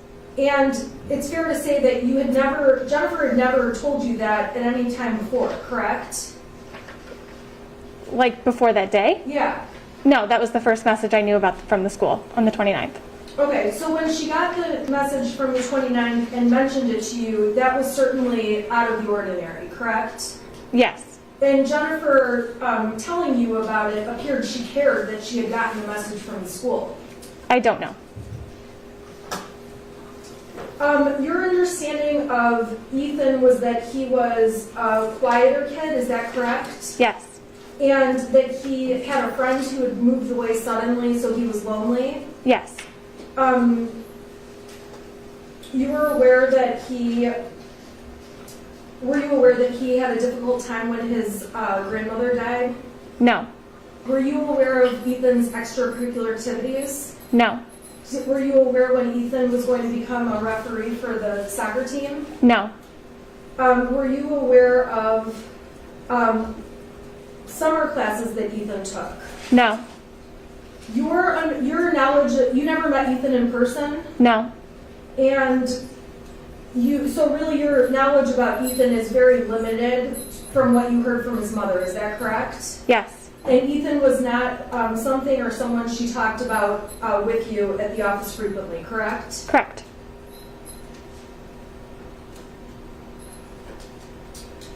When you testified that Jennifer was at the barn daily, is that your perception of what she was doing, or do you have actual knowledge that she went to the barn every day? It was almost every day that she would tell me she was going after work. Almost every day? Yes. And so based on the fact that she went to the barn frequently, did you have any other awareness of what she was doing at night or on weekends, things like that? No. Through her Facebook page, would you see the camping trips and family trips they took? Occasionally, yes. Okay, so you were aware that we do not dispute it. Jennifer loves horses, correct? Yes. And she would post pictures from the horses and the farm. Yes. Pictures of her family camping and on vacation. Yes. You testified that you saw the picture of the targets that were shot, that were posted on Facebook, correct? Yes. On November 30th, you testified that you spoke to Jennifer briefly when she came in, is that right? Yes. And that you could hear a phone call from James about a school shooter, is that correct? Yes. Was that the first thing on your radar about something going on at the Oxford High School? At the school in general or with Ethan? Either. So at the school in general? That was the first time with the school, but I did hear the call prior when she was being called to the school. Okay, but that was the first you were aware that there was an issue. shooting or a larger scale incident at Oxford? Yes. At what point did you see the photograph of the drawing Ethan made on the math paperwork? When did I see it first? Yeah. When she returned from the meeting at the school. So that was the day before, correct? No, I saw the photo on the 30th. You saw the photo on the 30th? Yes. Okay. And when you testified that you found it to be disturbing and scary, correct? Yes. Jennifer also seemed concerned about that drawing on that math paperwork, correct? Yes. She was talking about whether or not he would stay at school or if he was coming home that day, correct? No. She ultimately told you that they left him at school that day. You're aware of that, correct? Yes, she told... Did you have conversations with Jennifer about why they left him at school? Yes. Were you aware that the school told Jennifer he was of no threat to anyone? Objection, Your Honor, that is not a fact and evidence. Anywhere. I'm asking if she's aware. Can you answer the question, Overall? Go ahead. I'm sorry, would you mind repeating it? Were you aware, did Jennifer say anything that the school told Jennifer he is not a threat to anyone? No. Did Jennifer tell you any concerns about Ethan staying home from school versus going because of how the Zoom school year had gone the year before? No. Did Jennifer tell you anything about having the option to take him from school or leave him at school? No. As you testified that you would have taken him home as your son, is that correct? Yes. Do you have children? Yes. How old are your children? He's young. Under 15? Yes. How old? Your Honor, I don't know how this is relevant, and it's clear she's not comfortable answering these questions given the amount of attention the case is getting. So I would just ask if we could just limit. I don't know why she needs to know the precise age of her child. Your Honor, she was allowed to give opinions about what a mother would do on direct. I think this is a fair question, background question. I would ask the media not to put this out there. This is not... She didn't give an opinion about what a mother would do. She gave an opinion about what she would do. So I don't know why we then have to ask her about her personal life. I don't know how the age and number and gender... Just the relevancy as to the age of the child. The prosecution opened the door as to her giving an opinion about a child, whether they should be taken home from school or not. She testified that as a mother, she would have taken the child home. I'm asking her, as a mother, how old her child is. You can ask her a range. A range? Okay. Thank you. Can we have an age range, please, for your son? He's a toddler. Okay, so not anywhere near a teenager. No. Not even like a middle schooler, right? No. And the day that you saw Jennifer, when you say you would have taken him home, you didn't say to Jennifer, you should have taken him home, correct? No. You didn't call the police and say, I just saw a very alarming drawing, and this mother did not take her child home from school, correct? Correct. You didn't call the school and say, hey, I'm concerned because I just saw this drawing and mother seems to not be worried about it, correct? Correct. You, as a matter of fact, you didn't do anything after seeing that drawing with respect to the drawing, correct? I told her I would have taken my son home. I That's told her all I you did, though. Yes. And now looking at the situation, you have a greater awareness based on hindsight, 20/20 vision, correct? I'm not, I don't know. Some of the things that you're testifying about, you would agree with me, you know more information now than you did at the time when you were having conversations with Jennifer Crumbley, correct? About this case? Yes. Yes. You had no idea a school shooting was going to take place based on seeing that drawing from that math paper, correct? Correct. You did not voice to anyone after seeing that drawing on the math paperwork, there could be a school shooting, correct?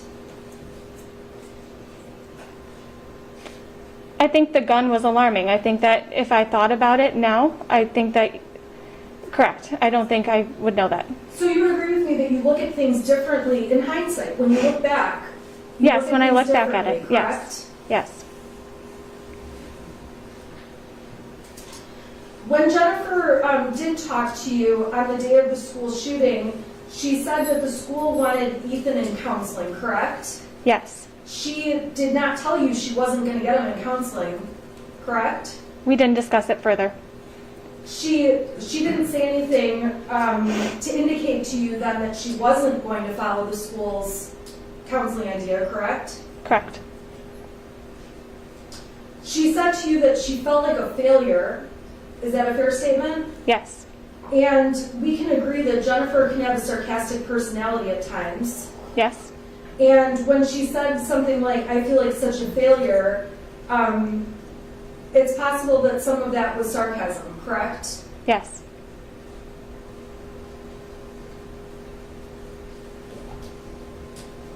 Jennifer did say that night she was going to take Ethan to the barn with her, correct? Yes. She did say she did not want him to be alone, correct? No. I'm sorry? No. Did she say anything about him being alone? No, not that day. Did she talk to you about who he would have been with had he left school that day? No. As far as you knew it, Jennifer's plan after work that day was to get Ethan and take him to the barn, correct? Yes. And Jennifer said she was doing that whether or not Ethan wanted to, correct? Yes. She was concerned about being with Ethan after school. I don't know. She was planning to be with Ethan after school. Yes. When the alert came in about the school shooting, you would agree Jennifer was panicking. Yes. And you testified that she ran out of the school quickly. Yes. And she appeared upset as she was running out of the building and leaving. Is that correct? Yes. And I imagine that everyone in your office was nervous and anxious about what was unfolding. Is that correct? Yes. And it was something that all of you were talking about, especially because Jennifer was running out the door and her son went to that high school. Is that correct? Yes.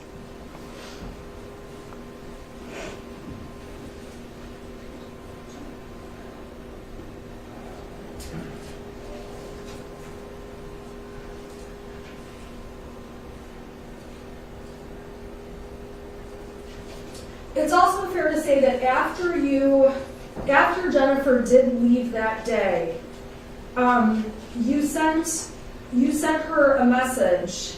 Is that correct? Yes. And your message was intended to be kind. Yes. And intended to be supportive. Yes. And you pretty much said something along the lines of thinking of you guys, correct? Yes. And also that you hope her and her family were doing all right. Yes. That was before you knew exactly what had unfolded, correct? Correct. I have no further questions. Any questions on behalf of James Crumbley? None for Mr. Crumbley, Your Honor. Any redraw? Yes. Okay. Jennifer Crumbley told you she was having an extramarital affair, correct? Yes. And it was a romantic relationship, correct? Yes. And you asked her, or she told you, she saw this person during work hours in the parking lot of Costco in the car, correct? Yes. Okay, thank you.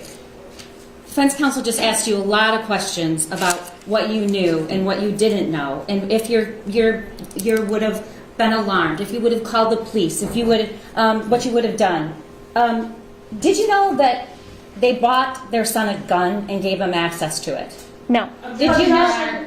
Did you know? I'll move on. Did you know that the gun? Wait a second. Let's get the objection. What was the objection? It's an improper question, and the prosecutor repeatedly keeps asking questions that are designed to inflame the public and make everyone believe there was access to the gun that has not been testified to. It's not true. And these questions are by design to try to have these people convicted in the media. That question is improper. It's also assuming facts not in evidence, and facts that will never be in evidence. Your Honor, and if you recall, we objected previously with another witness, and you sustained the objection using almost identical language. I've asked those questions, Your Honor. Refrain from the asking the question relative to access. I've already sustained the objection. Okay. Did you know that the gun in the Crumbleys' possession was identical to the drawing that their son made on the math worksheet? No. Did you know that the day before, Jennifer Crumbley texted her son, LOL, just you have to learn not to get caught, when he was in trouble for searching ammunition? No. Did you know that James Crumbley, upon hearing there was a school shooting, went to the house to look for the gun? No. Okay. Did you know he called 911 then and said that I think my son is the school shooter? No. Okay. Did you know how many hours and hours that Ethan Crumbley, the shooter, spent at his house by himself? Objection. What's the objection? Again, question with no foundation, with absolutely no foundation of how this witness would know. I'm sustaining the objection. It's also asking her to speculate. Go ahead. Your Honor, I'll move on, but there was a lot of requested for her to speculate in the cross-examination. My point is, there was a lot you didn't know, correct? Correct. But just what you knew, not as his parent, not what he did, not any of the other things, you were alarmed and concerned when you saw that worksheet, correct? Yes. Nothing further. You may step down. You may step down. Okay. Call your next witness. Thank you, Judge. You can call Executive Edward Wagrowski. Can you first go with the top? Your Honor, may this witness be excused? Any objection? No objection. Not for Mr. Crumbley, Your Honor. Any prosecutors?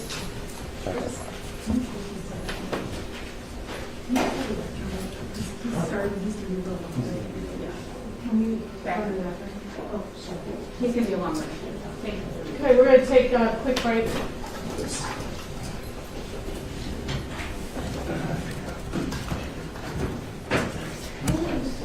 And it'll be 1 minute. We're just taking a quick break.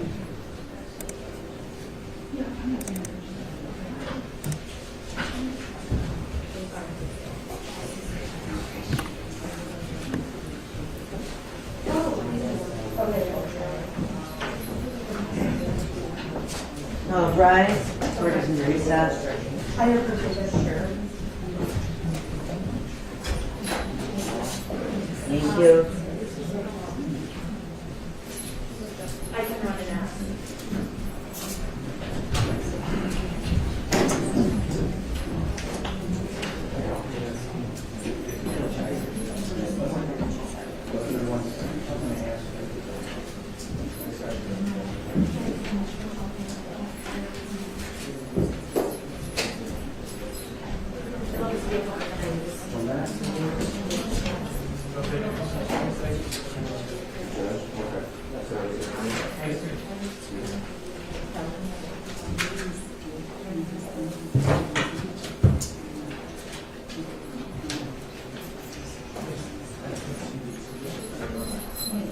Yes. Oh, yes. That's good. I'm going to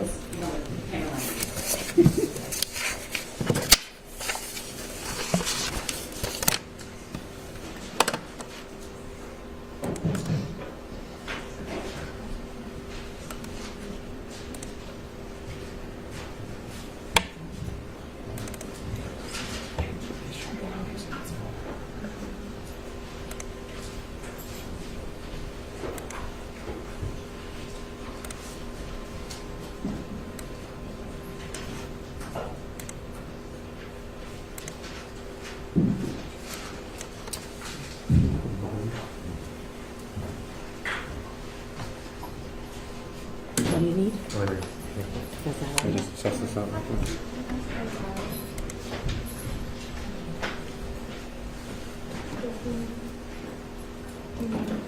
I was just calling to let you know that we just spoke with Ethan, his really nice conversation.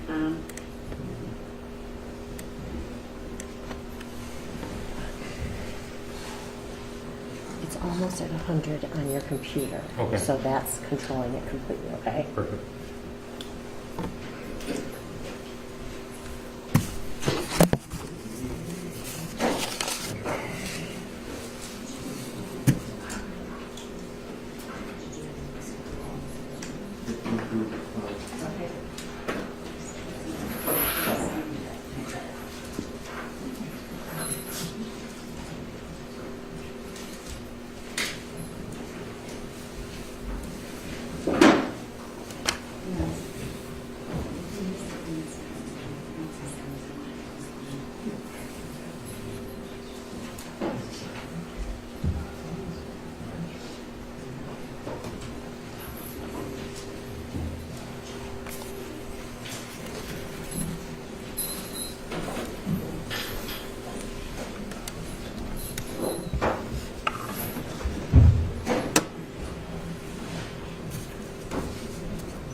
That's the yeah. Right.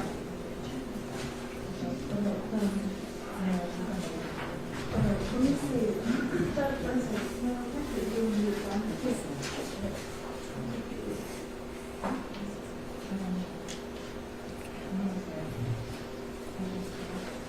This is back in 21. But the weird thing is, your one, or,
All rise. Court is in session. Please be seated. Continuing with the exam, prosecutor, I call your next witness, please. Thank you, Judge. The people call Detective Edward Wagrowski.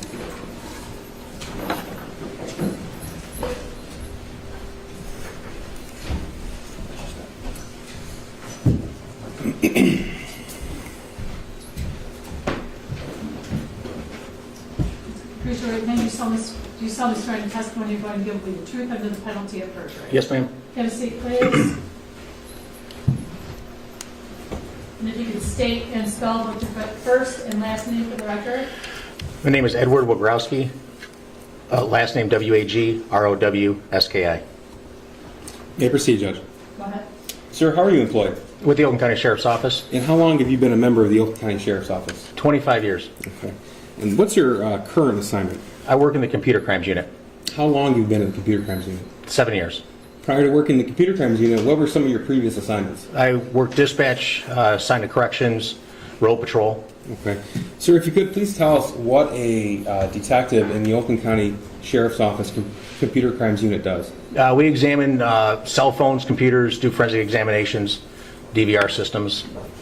Now, in your 25 years of experience with the Sheriff's Office, have you had the opportunity to participate in any specific trainings with regards to forensic analysis of computers and cell phones? Yes, sir, extensive. Could you tell us a little bit about that, please? The main one that we attend is an international certification, IASIS, and you have to renew that every year. There's a 7-month testing process for that. Celebrite is some of the software we use. There's training for that I've been to, a certified user for that. Axiom software. Now, sir, I imagine that in this particular field, technology is always changing. Yes, sir. Okay. Would it be fair to say then that your training is also ongoing? Every year, yes. Okay. And sir, you provide us with your CV, By my count, you have 38 trainings specific to cell phone analysis. Does that sound about right? Yes, sir. Okay. And every time you've had to actually take a test to receive a certification, have you passed? Yes, sir. In your 7 years working with the Oakland County Sheriff's Office Computer Crimes Unit, have you had the opportunity to conduct data extractions on cell phones? Yes, sir. Is this something you do on a regular basis? Almost every day. Could you put a number on how many times you've actually done a data extraction on a cell phone? Well over 500 times. Tell us how the process, how that works. So a phone's brought in by a detective in charge of a case. They bring it in, we hook it up, there's software that we have, a device, the UFED Touch, which is made by Celebrite. Hook it up to that device, it extracts the data off of it. Then we use software, UFED Physical Analyzer, usually to examine the data that was obtained from the device. Now this is Celebrite, this is software, correct? Celebrate is a company. It's a company, okay. UFED Physical Analyzer software. Okay. And after you review the data on the UFED Physical Analyzer, are you able to export it in a readable format? Yes, sir. Is that typically done in PDF form? Usually, yes. Okay. Have you ever been qualified as an expert witness before? Yes, sir. In which courts? 6th Circuit Court, 43rd District Court in Ferndale, and 52-2. So 6th Circuit Court, that is the entire Oakland County Circuit Court, am I right? Yes, sir. So was it more than one judge you've been qualified as an expert? Yes, sir. All right. In what field have you been qualified as an expert? Cell phone forensics, computer forensics, and call detail record mapping.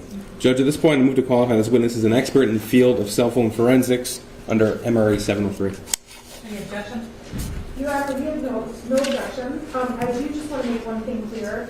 We were told that the mapping would not be testified to, and that's some of the information we didn't receive. I just want to make sure we're on track with that. No, that's correct, Judge. We're not going to explore the call detail record mapping at this preliminary examination. He was just testifying that in his experience, he's done that before. Okay. The court will go ahead and qualify him as an expert witness. No objection for Mr. Crumbley either, Your Honor. Thank you, Judge. Sir, I would like to direct your attention to November the 30th, 2021. Do you remember that day? Yes, sir. Were you working? Yes, sir. Okay. Were you made aware of a school shooting at Oxford High School? Yes, sir. Tell us what you did, please. I got prepared. I was notified by our captain that there was a shooting in Oxford and everybody had to go. And I got equipment that you would need to deal with a situation like that. What sort of equipment? Body armor, duty rifle, stuff like that. So this is you, a detective in computer crimes. You were still obtaining that sort of gear? Yes, sir. All right. Everybody has that. Did you actually go to the high school? At first I went to the Myers, and then I went to the high school. And there's a Meyer adjacent to the high school, am I right? Yes, sir. Okay. Why did you go to the Meyer? There was a lot of radio traffic. Then I could hear staging area and garden center for the Meyer and stuff like that. So when I got up there, I wasn't entirely familiar with the area. I'm not from that area. So I saw the Meyer and that's where I went first. Okay. At some point while you were on scene at the Meyer, were you requested to report to the Oxford High School offices? Yes, sir. And did you do so? Yes, sir. And what was the purpose for you being tasked there? To help get the DVR, the video footage of the school.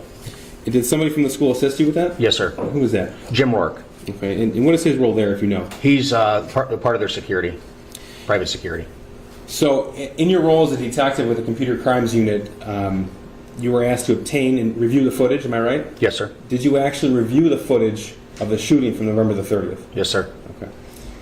Were you also requested to review footage from other parts of that day? Yes, sir. In fact, did you eventually obtain the entire server from the school? Yes, sir. Now, as a member of the Oakland County Sheriff's Office Computer Crimes Unit, do you work hand in hand with other detectives from that unit? All the time. Okay. So this is probably especially true in a case such as this? Absolutely. Now, in this case, were cell phones seized from James, Jennifer, and Ethan Crumbley? Yes, they were. Okay. And those were seized pursuant search warrant? Yes, sir. Now, in addition to the Oxford High School surveillance system, did you also obtain surveillance footage from accurate firearms? Yes, sir. Okay. And what did you do with that? Because the way the video system is, it's broken up into 16 different cameras, so I was able to take clips of the day that were of interest and stream them all together. Okay. Now, during the course of this investigation, did you become aware that James Crumbley was employed as a DoorDash driver? Yes, sir. And was a search warrant executed on the company, DoorDash, to obtain records from that company? Yes, sir. Did you review those as well? Yes, sir. Was information obtained from social media outlets through search warrant as well? Yes, sir. Does that include Instagram and Facebook? Yes, sir. Now, sir, is it true that even if another detective actually authors the search warrant, when the information is received, it's a detective like yourself from computer crimes that actually goes through that information? Yes, sir. Okay. In this case, did you have the opportunity to review the data extractions from James Crumbley's cell phone, Jennifer Crumbley's cell phone, and Ethan Crumbley's cell phone? Yes, sir.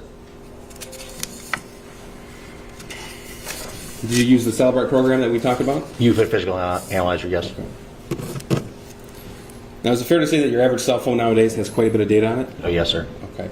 So it takes some time to review that data and export it? Absolutely.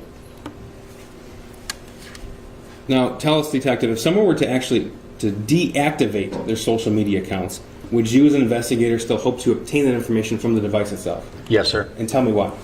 You would it would still be on the device, even though they deactivated the account. There's databases that the information stored in that we're able to look at those and then see the text or the conversation that was going back and forth in those databases.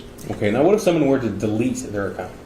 That's different, because then you're telling the phone that it's not of interest to you anymore, and the phone, depending on the operating system, will just say to save room or to make room, we're going to get rid of it. Now, could you, as an investigator in this field, still hope to obtain that data somehow? Sometimes, yes, sir. And tell me how. Well, the devices or the software we use actually does what's called carving for data, and it looks deeper into the information that was obtained and try to extract those databases. Even though they're broken up, we could sometimes put them back together. Okay.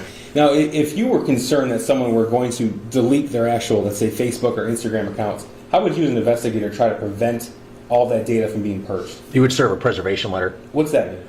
It gives an investigator 90 days to get a search warrant, and it's served on the company, whether it's Facebook, TikTok, whatever, and it just tells them this account, don't do anything with it. Even if the user says, I don't want it anymore, just save it as it is right now.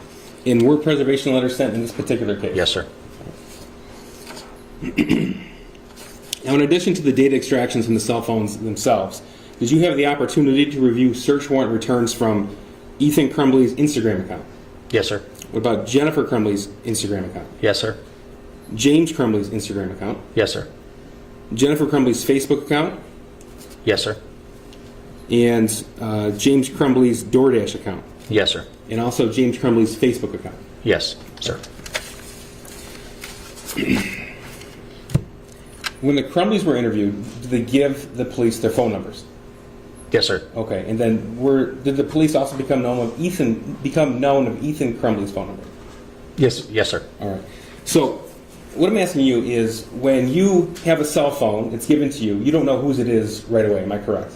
Correct, sir. Okay. Now, is there a way for you, when you review the data extraction, to tie in the cell phone device to the owner of the cell phone device? Yes, sir. And how is that? Well, usually the evidence bag that it comes in is marked as whosever phone it was, but it's also verified by when we extract the data from the phone number is saved in the phone, usually on the SIM card, and it's just able to read the phone number. So when we have someone's phone number, they tell us what it is, we compare it to the phone number that was obtained from the device, and we can put the two together. Okay. So is this called user accounts? Yes, sir. Okay. Was this information available on the data extractions of Ethan Crumbley's cell phone? Yes, sir. And also the defendants, James and Jennifer Crumbley's cell phones? Correct. Okay.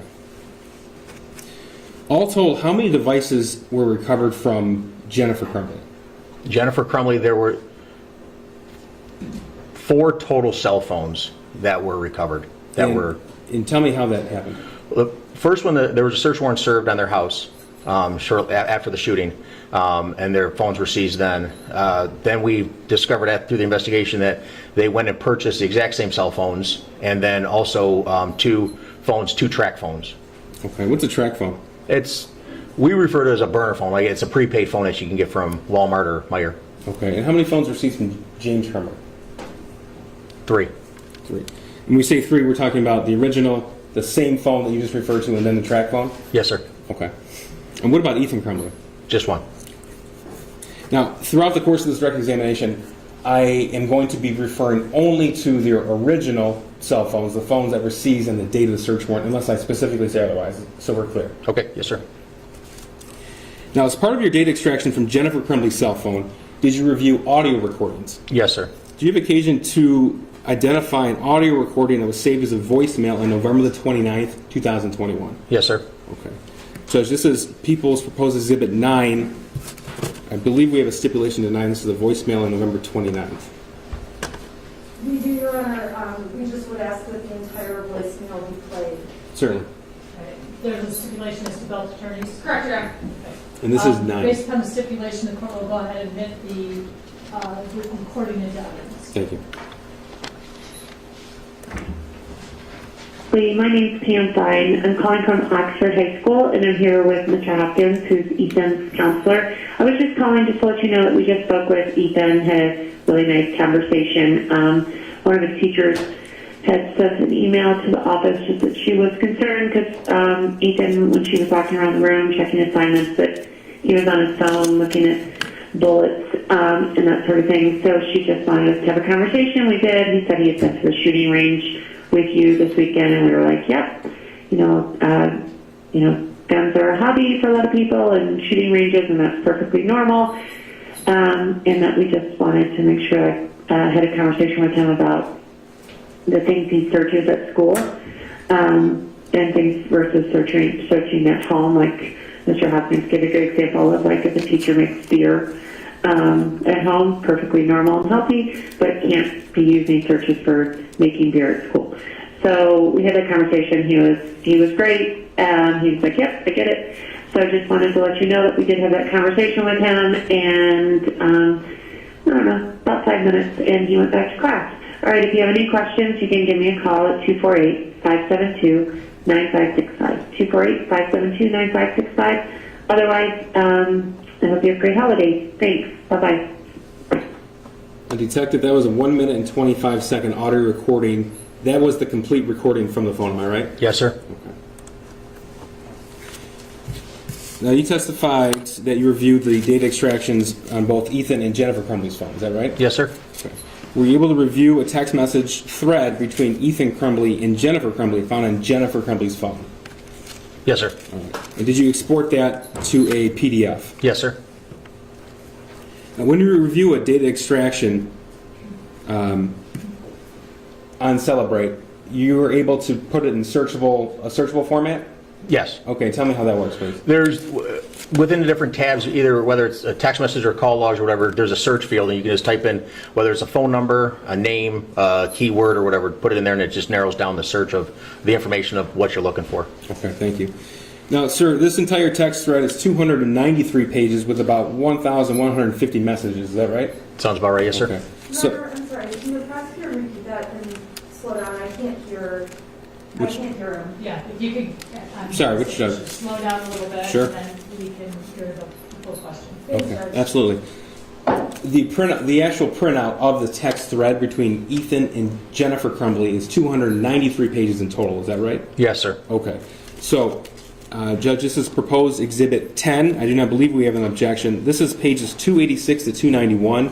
For the record, we do have a thumb drive for the court as well as defense counsel with the entire exported text thread, but this exhibit is pages 286 to 291. So the exhibit itself is a portion of Correct, the thumb Judge. drive? Okay. Any objections to the admissibility of Exhibit 10? Actually, yes. The exhibit that was given to me actually goes through page 293. Right. But you said 293, that's right. okay. 286 through 293 is what I have. Okay. No. Correct. Oh, you're right. I said 291. I'm sorry, Judge. It should be 293. He said it 2 pages shorter, so I just want to make sure we go all the way through 293. We're correct. We're right. Yep. All right. So for purposes of admissibility for those documents, any objections, that being pages 286 through 293 of the text messages? No, Your Honor. None for Mr. Crumbley, Your Honor. All right. Those will be admitted. May I approach, Judge? Yes. Sir, I'm handing you these pages that it's referred to as People's Proposed 10, omitted 10 now. Do you recognize that, sir?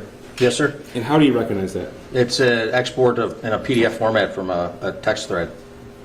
I'm going to publish on the screen. Now, at the top,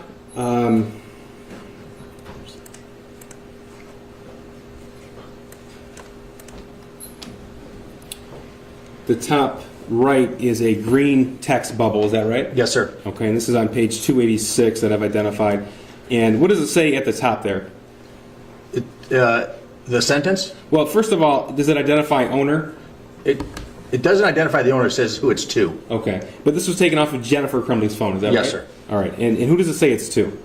Ethan. Okay. Is that the phone number provided for Ethan Crumbley? Yes, sir. Okay. So this message was sent to Ethan Crumbley from Jennifer Crumbley, according to your analysis? Correct. All right. And what's the first message? Seriously, question mark, looking up bullets in school, question mark. And what time and date was that sent? That's on the 29th of November, 2021 at 11:53 a.m. Okay. And what was the response? He responded almost immediately after by saying, what? Okay. Was there a second and third response? Yep. He responded saying, oh yeah, I already went to the office for that. And then this is page 287, the top. This is the blue text bubble. What does this say? It was in first hour. All I did was look up a certain caliber at the end of class because I was curious. And what time is that sent? That's at 11:54. Okay. Next text, please. He's saying it was on my phone. Completely harmless. Teachers just have no privacy. And the first text from Ethan Crumbley to Jennifer Crumbley on the following page. They said I'm all good. I understand why they talked to me, and they said that that is am good. Okay, and you're reading this exactly how it's exactly on this page. Okay. Yes, sir. In the follow-up text? This is nothing I should get in trouble about. Okay, what time is that sent? That was at 11:55. Also on November the 29th of 2021? Yes, sir. All right. And was there a response there from Jennifer Crumbley? Yes. What is that? She responded with, you're not, they left me a voicemail. And then there's emojis after it with hand over face emoji. And what time and date was that? At 12:13 and 11:29. Now, sir, what does this text here, the green bubble sent from Jennifer Crumbley to Ethan Crumbley, say? On the next page? Yes, sir. It says, did you at least show them a pic of your new gun? And what time did she write that? At 12:14 p.m. On November 29th as well? Yes, sir. And what was his response? No, I didn't show them the pic, my God. And the next? I only told them I went to the range with you on Saturday. It was a harmless act. Okay. Now we're on page 290, the first text from Ethan Crumbley to Jennifer Crumbley. I had this bullet cartridge in my room that I didn't, what kind of bullet it was, and it said it was a 22, so at the end of first hour, I just looked up different types of 22 bullets, and I guess the teachers can't get their eyes off my screen, SMH. What does SMH mean? Generally means shake my head. Okay. And what was Jennifer Crumbley's response to that? LOL, I'm not mad. You have to learn not to get caught. Okay. Are there periods in between some of these words? Yes, in between I'm not in the beginning of the sentence, and then in between the three words of not get caught. Okay. And what time did she write, you have to learn not to get caught? That was at 12:31. On November the 29th? Yes, sir. Okay. And his response to that? IKLOL. And was there a follow-up response? He had, appears to be laughing emojis. And on page 291? I just didn't want something this little to get me in trouble because, well, I didn't want to get in trouble, LOL. And did he have another text on that day? He stated, I want to hear the voicemail when I get home, though. And the next? Also, I never tried to hide me looking up the bullet. I just didn't think a teacher would be staring at my phone. Did she respond to that? She did. Jennifer responded, okay, I saved it. And correct me if I'm wrong, but those are the text messages from November the 29th, is that right? Correct. Okay. We'll come back to this exhibit in a little bit.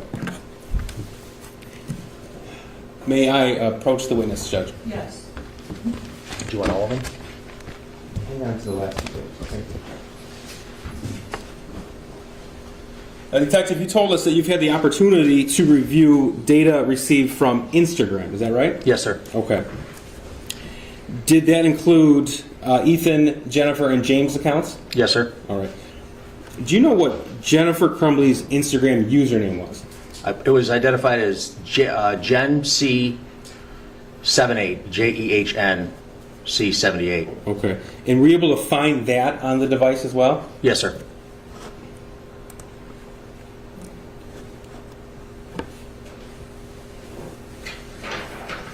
when you're able to locate that information on the device, are you able to export that to a PDF? Yes, sir. May I approach?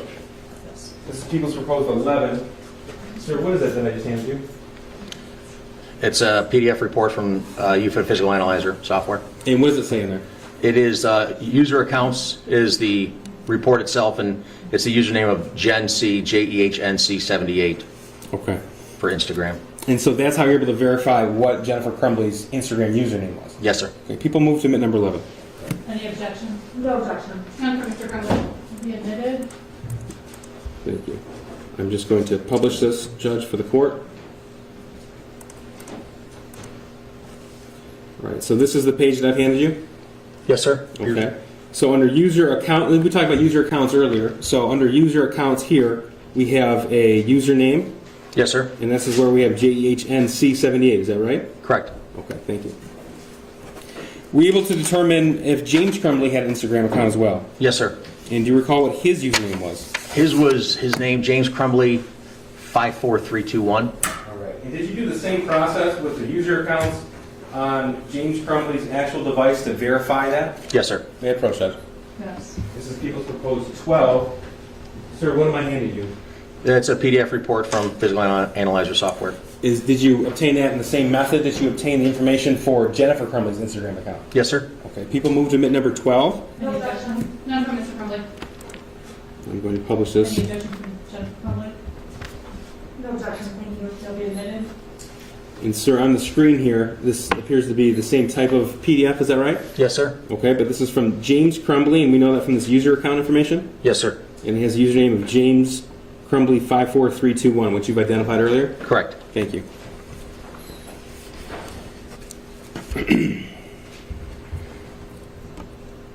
Now, referring first to the Instagram returns for Ethan Crumbley, how many known Instagram accounts did Ethan Crumbley have? I'm sorry, for Ethan Crumbley, yes. 3. Okay, do you recall the names of those? One was Daddy Vader. The other one was Ethan.Crumbley, period. And then Ethan_Crumbley. I want to talk to you just right now about the Ethan.Crumbley accounts. Were pictures and, first of all, did you receive information from Instagram on that account? Yes, sir. And did you have the opportunity to review that? Yes, sir. All right. Were pictures and posts made on that account? Yes, sir.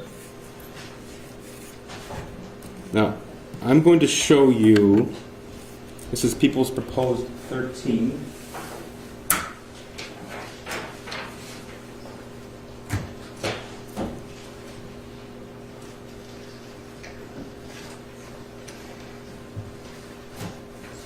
Yeah, approach that. Yes. This is 13, Counsel. Sir, what have I just handed you? Search warrant return from Instagram. Okay, is that for the Ethan.Crumbley account? Yes, sir.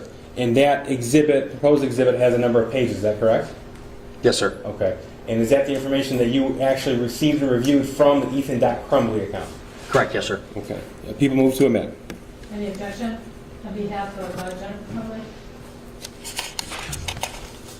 Your Honor,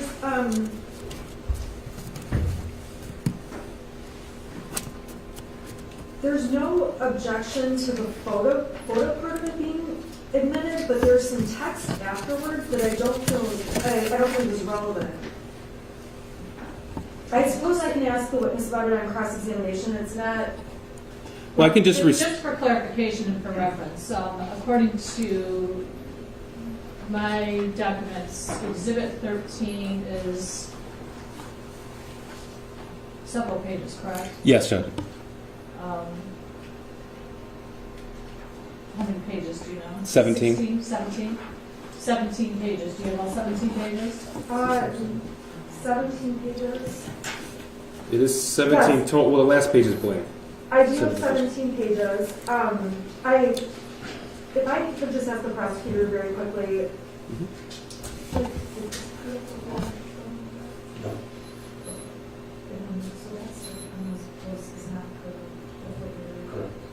Okay. I have no objection. Thank you. Okay. Any objection on behalf of James Crumbly? None for Mr. Crumbly, Your Honor. Okay. Exhibit 13 will be admitted. Thank you. Going to publish. And just for clarification, this is for just the Ethan.Crumbley account? Ethan.Crumbley, yes, Judge, that's it. Now, are you able to tell when you look at the Instagram return what time something is posted, date and time? Yes, sir. Okay. So this first, on page 1 here, we have an image, is that right? Yes, sir. Okay. This image appears to be a target with holes in it. Correct. All right, I want to make sure I'm looking at the same one. We have a taken date and time. Do you see Correct. that as well? Yes, sir. What is the taken date and time? Taken date and time is 11/27/2021 at 19:02 UTC. Now, when you see UTC without a minus next to it, what does that mean? That's the time at Greenwich Mean Time where all time starts, and depending on how far you are away from Greenwich Mean Time, you lose an hour or gain an hour, and currently we're at -5. Okay, so was this picture actually posted at 1900 hours or a different time? At a different time, sir. And what time is that? 1402. Okay, so it'd be 2 o'clock in the afternoon? Yes, sir. Sorry, yes, sir. 2 p.m. That's all right. I'm sorry, you said it was posted at 14:02, Yes, ma'am. taken at 19:02? No, ma'am. No, it's taken. It was actually taken, but not the software. Instagram logs all their stuff at UTC time. So at UTC was it's 7:02 or 19:02, but since we're at -5 right now, it's 14:02 is actually when it was taken and posted. Got it, thank you. Like, Okay, Detective, was there text associated with this photograph as well? yes, sir. And I'm not going to ask you about the other comments that have been posted after November the 27th, just the comments posted by the user of the account. So page 2, at the top, we have a text area. Yes, sir. And what does that say? It's took my new SIG out to the range today. Definitely need to get used to the new sites. LOL. Okay, now that was posted by the user, and we've identified that as Ethan Crumbley, is that right? Correct. Okay. I'm going to scroll through to the next photograph. This is on the 3rd page of what I've handed you. Is there this photograph of a firearm? Are we looking at the same page? Yes, sir. All right. And does it have a date and time taken? Yes, sir. And what date is that? Taken 11/26/2021 at 18:06 UTC or 3:06. Okay, so the target was taken on November 27th, but the picture of this firearm was taken November the 26th. Correct. All right. And do we have a text associated with the user of this account? Yes, sir. And what is that? Just got my new beauty today with heart eyes emoji. Sig Sauer 9mm. Ask any questions, I will answer. Okay. Now to the following page, we have another photograph. This is also a firearm. Yes, sir. All right. And what is the date and time on this? Date and time 11/26/2021 at 18:06 UTC or 3:06 Okay. in Michigan. And that was about the same time the other photograph was posted as well, right? Correct. All right. And we have the text box with the user, and it's the same text. Just got my new beauty today with the heart eyes emoji. Correct. Now the following page, page 5 here. What are we looking at? Picture of someone holding a handgun pointed towards the floor. Okay. And this was a, do we have a date and time when this was taken and posted? Yes, sir. And what is that? 11/26/2021 at 18:06 UTC or 3:06 in Michigan. Okay. And again, the same text. Just got my new beauty today with the heart eyes emoji? Correct. Okay. So when we have the same date and time with multiple photographs like we have here, is it fair to assume that it's a one Instagram post with multiple photographs? Yes, sir. Okay. Do you have a chance to review some of the other photographs found on this account? Yes, sir. All right. I'm going to scroll briefly through these. This is page 6.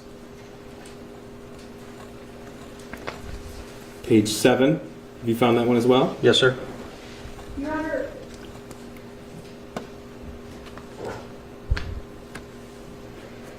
I'm sorry, Mark, can you come up with that, please?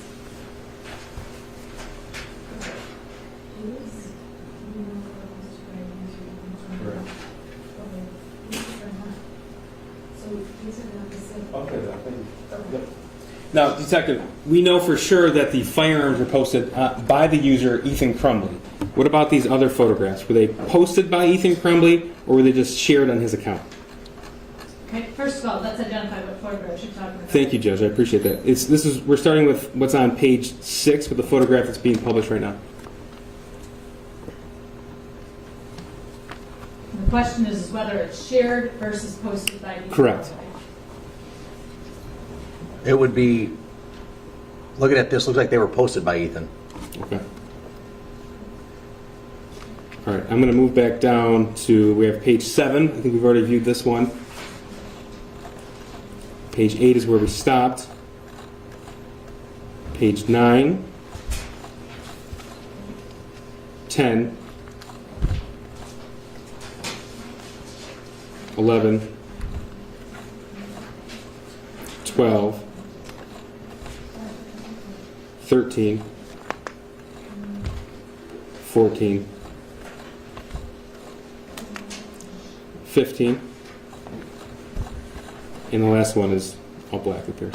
Your Honor, at this point, I stipulate to pages 1 through 5 coming in the speaker's account. It's very clear that 6 through 17 are other usernames throughout the pictures.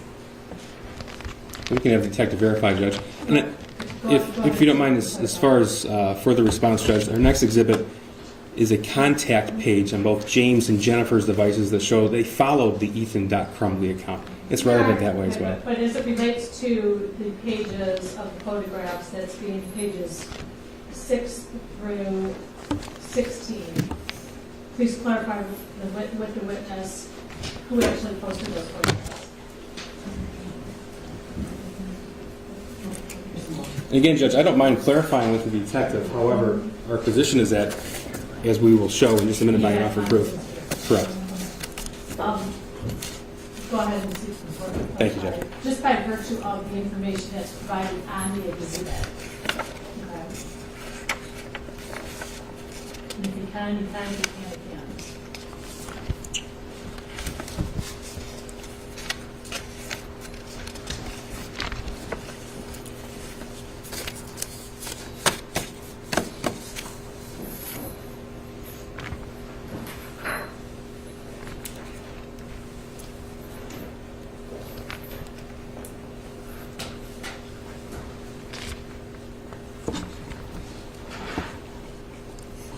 I do have one question.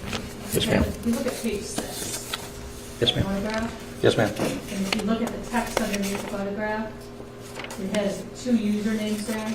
Yes, ma'am. Could you tell the court what the significance is of those usernames on that particular page? Those appear to be, they commented on the picture. One says, the text says TF, the other one text says so true. Okay, thank you.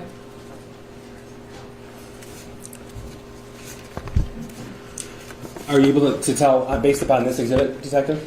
Based on this example, I'm looking at the upload IDs. Give me 1 second. So the IP address that was used to upload the photos of the firearm that had text that we know Ethan made is different, but yet a little similar. Without double checking, being able to check the IP addresses of all the uploads, I couldn't tell you right now for certain. Okay. But the fact that the one has comments after it would lead me to believe that that was posted by Ethan. Okay. Now let me ask you Is this. that in page 6? Yes, ma'am.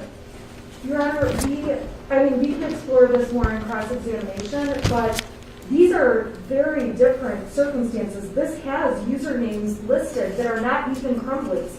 So we object again to pages 6 through 17 coming in. Do you want to blood here? I will blood here.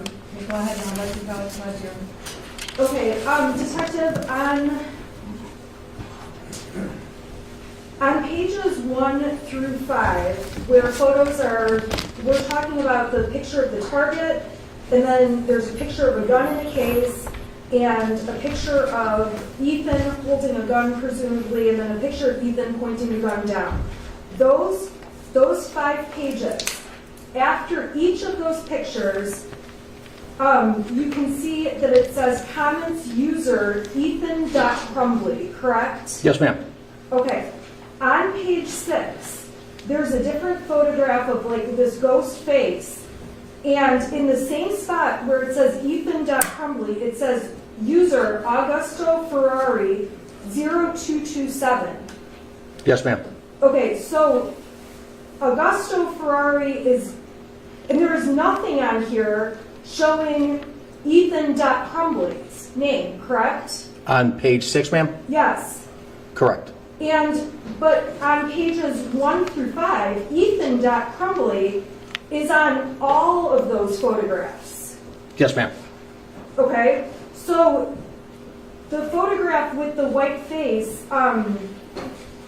the second page that looks like it's kind of that same white face, page 7 of 17, again, nowhere on there does that say Ethan.Crumbley. Correct, yes, ma'am.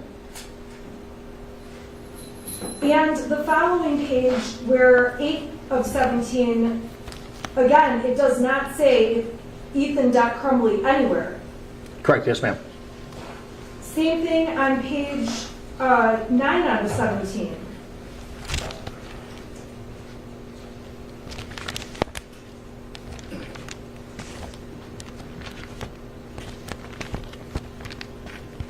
Judge, if I may, this might help 15. shorten this a little bit. I'm not offering those photographs to show that Ethan Crumbley took the photograph. They're offered because they're on his Instagram account. And that's what he needs to clarify. So as it relates to those photographs where Ethan Crumbley is not listed, how can you identify whether or not it was on Ethan Crumbley's account? Because that was the information that was given to us by Instagram from the search warrant that was served on them. That these were the photos and text that were associated to his Ethan.Crumbley Instagram account. Okay, but when you look at the photographs and you look at the documents, is there anything, any reference to his actual account, and if so, where is that? To the ones starting on page 6, ma'am? Yes. There is not. Starting on page 15, it does again appear his name, Ethan.Crumbley. It was the finger, the circle finger like that. And then also for the very last one on page 16, his name is also associated to that one as well. Your Honor, on the page 15 and 16 that the detective just pointed out, those are like the first couple pictures. We have no objection to I those. understand. I can see the difference between them. So the question is for pages 6 through 14, other than what Instagram told you, how do you know that that's his account? Based on these documents, there's no way to know unless we'd probably have to do a couple more search warrants on an IP address or something to see where it came from. But that's usually Instagram. When we ask for a specific account, they give us everything associated with the account that we serve the preservation letter on also. So, Your Honor, we would object to part 7, pages 7 through 14 being admitted. We have no objection. I'm sorry, page 5. Page 6. 6 through 17. Actually, not that. 6 through 14, there's no basis for. Page 15 is fine, page 16 is fine, and pages 1 through 5 are fine. Judge, you can give it whatever weight the court determines. I've already made my position clear. You certainly will have the opportunity to cross-examine him on that, and counsel's correct. I will consider the weight of that evidence as it relates to those pages and the information that we just gleaned from the detective, whether or not we can actually attribute this to his account. Thank you, Judge. Now, Detective, if somebody has, just as a general course, if you have an Instagram account and you post and share photographs, people who follow you can view those, am I right? Correct, yes, sir. Okay. Now, looking on the devices of both James and Jennifer Crumbley, were you able to determine if they followed the Ethan.Crumbley account? Yes, sir. All right. May I approach the minutes, Judge? Yes. Hand you people's 14 and people's 15. Okay. Starting with 14. Sir, what have I just handed you? PDF exports from UFIT Fiscal Analyzer software. Okay, so we're looking at an export from Jennifer Crumbley's contacts regarding Instagram. Is that right? On Exhibit 14? Yes. Yes, sir. Okay. And you obtained that from the device itself, from Jennifer Crumbley's device itself? Yes, sir. Okay. People move to admit 14? Your Honor, I would object. I don't see it all where it says it's from Jennifer's device. May I? Detective, can you identify how you were able to determine that this is from Jennifer Crumbley's device? When I was examining the device, I went to the contacts within what I knew to be her phone, which was compared with her phone number, and I exported it from her contacts. May I ask a follow-up question, Judge, to the detective? Now, sir, every time you actually hit export and create a PDF, it doesn't actually list the phone's name, user account, phone number, am I right? Correct, sir. Okay, so this is based upon your actual knowledge, your personal knowledge of the phone data extraction? Correct. Okay. Your Honor, I would object. I can't see that from this portion of the exhibit that they've tendered. Okay, but you have his testimony, so you can certainly cross-examine him. He's indicated that he was the one that extracted it, and he is verifying based upon what he did that this is in fact the documentation from that extraction. You will have the opportunity to cross-examine him on that, but for purposes of admissibility, I'm going to allow it. Your Honor, I would, just for the record, join the objection. And I don't know if we addressed that before, but Mr. Crumbley will be joining any of the objections we've raised for Mrs. Crumbley. Go ahead. I'm going to publish 14, which is in your hand right now. And this is what the PDF looks like when you export that information, am I right? Correct, sir. Okay. Now, you have 15 in front of you, sir? Yes. Okay. Tell us what 15 is. 15 is an export from James Crumbley's cell phone of his contacts. Okay. And that is James Crumbley's Instagram contacts as well? Correct. Okay, what does that tell you? It says has a contact of Ethan Crumbley on Instagram, and he's following. Okay. And following Ethan Crumbley. All right. That is 15. People move to him at 15. Same objection. Same objection, Your Honor. Same objection for Dr. Crumbley. It's the same objection, but Your Honor, it's the same objection. Court will admit over objection for the reasons previously stated on the record. Thank you. I'm going to publish this for the detective to verify that what I've published is what's in his hand. Is that correct? Yes, sir. All right, thank you. Now, sir, did you have the opportunity to review Jennifer Crumbley's Instagram returns? Yes, sir. Okay. Now, were there pictures and posts that you were able to obtain from that Instagram return? Yes, sir. All right, I'm going to approach with people 16.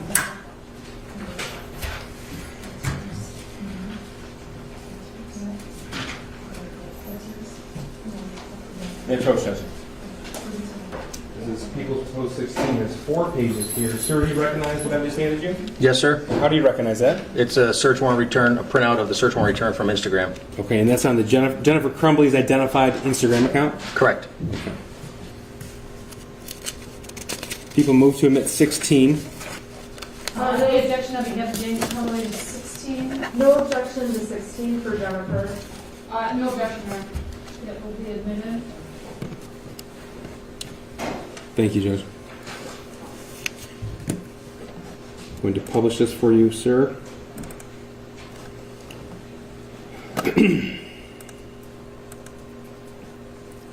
Okay, again, we have the way the Ethan.Crumbley account looked. This account also has posts and text, am I right? Correct. Okay, so we have the first page here, we have a photograph. Correct. And I want to make sure we're looking at the same photograph. What are you seeing, sir? I'm seeing a target, got up here, 4 bullet holes in it. Okay. Now, do we have a date and time of the photograph taken? Taken 11/27/2021 at 1903 UTC or 203 in Michigan. 203, all right, thank you. And do we have a text associated with that photograph? Yes, sir. And what's the text? It says, Mom and Sunday testing out his new Xmas present. My first time shooting a 9mm, I hit the bullseye. All right. On the second page, do we have another photograph? Yes, sir.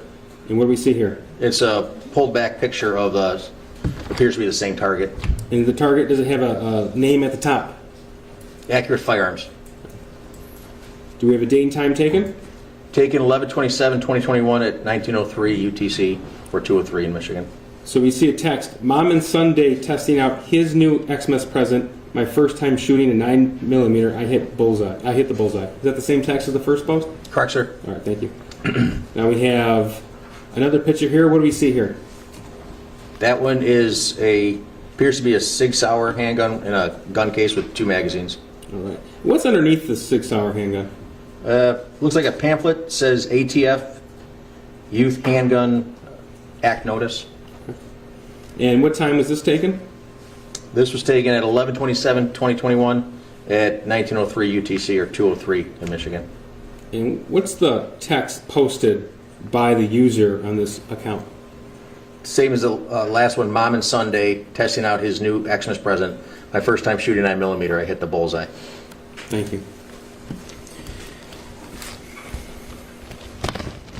Now, sir, when you as an investigator obtain data from social media returns like Instagram or Facebook, do you then go through the devices themselves to correlate what other activities happening those same dates and times? Usually, yes, sir. Not extensively. You don't want to go through the whole phone and change things or possibly delete things or move things around. But I just look for small key things that I'm going to see when I start examining the phone from the data that was pulled from it. Okay. So we've already identified the post on the Ethan.Crumbley account of the handgun and the text message associated with that post about my new beauty.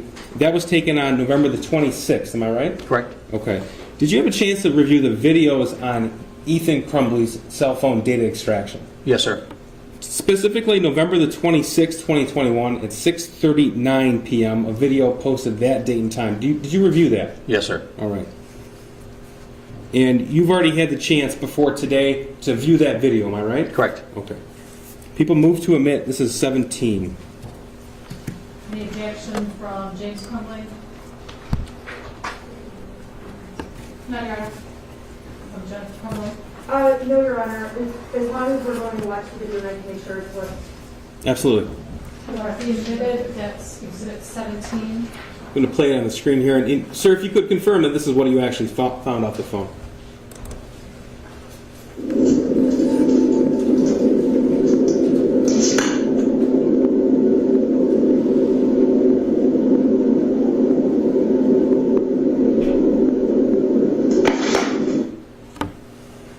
And sir, was that what you found off of Ethan Crumbley's phone on November the 26th, 6:39 p.m.? Yes, sir. Okay. Now, does this firearm appear to be consistent with the firearm posted on the Ethan.Crumbley account? Yes, sir. Does it also appear to be consistent with the firearm posted on Jennifer Crumbley's Instagram account? Yes, sir. All right. Now, this is a 13-second clip. I'm going to back it up just a little bit at really at the very end, in the 13th second here. What is this right here that we're looking at, this black rope object? That would be a gun lock. Okay. And is a gun lock provided to the purchaser of a handgun typically? Yes, sir. All right. And we already talked about that ATF notice. I'm going to back this video up a little bit more.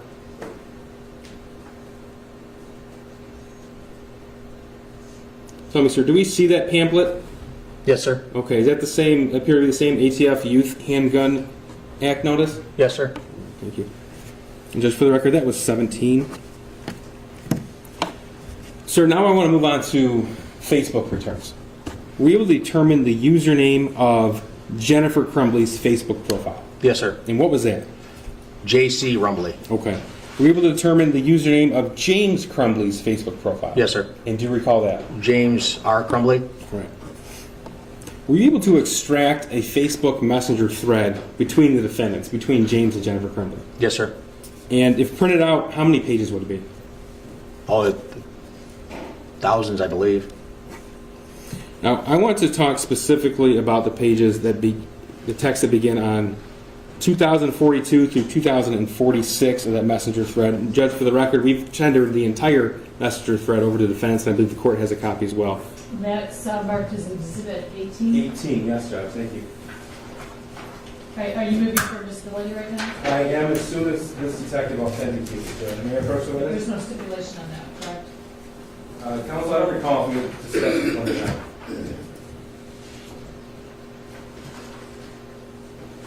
Counsel, do we have a stipulation on Exhibit 18? I apologize, yes. Exhibit 18 we do. Thank you. Okay, so stipulation is to both defendants as to the admissibility of 18. Correct, Your Honor. May I approach the witness? Yes. This is Exhibit 18. For the record, we have 5 pages there. I'm going to publish on the screen.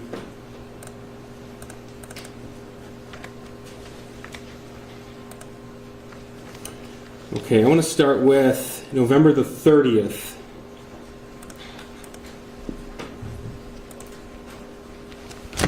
Okay, can you see the screen? All right, sir? Yes, sir. So we have blue bubble on the left-hand side. The first text or Facebook messenger on November the 30th is from who?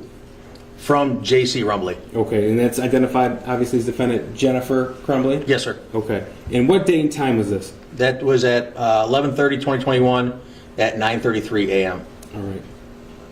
If you could read that post, please. Call now. emergency, now's in all caps. Okay.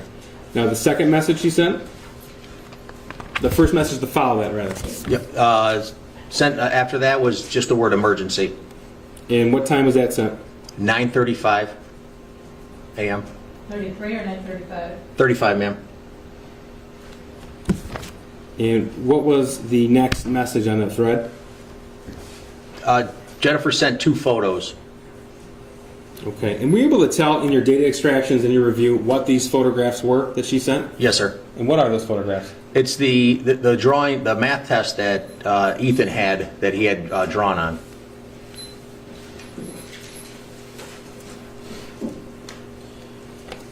And sir, the top one has already been admitted as the evidence, and that is Exhibit 7. The other one is going to be Exhibit 78. This is the alternate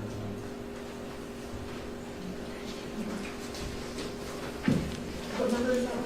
This is 78. I'm sorry, you said it's exhibit 7, what's the other one? 7 and 78, Judge. 78. We don't have 7. This is a new edition, Judge. I have through 77. May I personally this out published to the court? This has been already admitted as 7. And what am I handing you right now? It's a screenshot that is within the text message, or the message. The first screenshot or the second screenshot, if you can tell? Appears to be the first. Okay. Now this is people's proposed 78. Sir, do you recognize that? Yes, sir. And how do you recognize that? It's the same. It's a math test, a copy of the math test with certain parts of it scribbled out. Okay. And that would be the second attachment sent? Yes, sir. Okay. People move to omit 78. I'll publish to the court. Could you mark that? I will. Yeah, we gotta have it marked. Any objection by James Crumbly? No objection, Your Honor. Any objection by Jennifer Crumbly? No, Judge. Okay, so 78 will be admitted. That is a separate photograph that's going to be marked right now.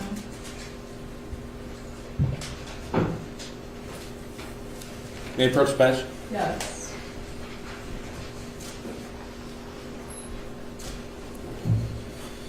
And that matches, I'm sorry, the first or the second photograph on the Facebook postings.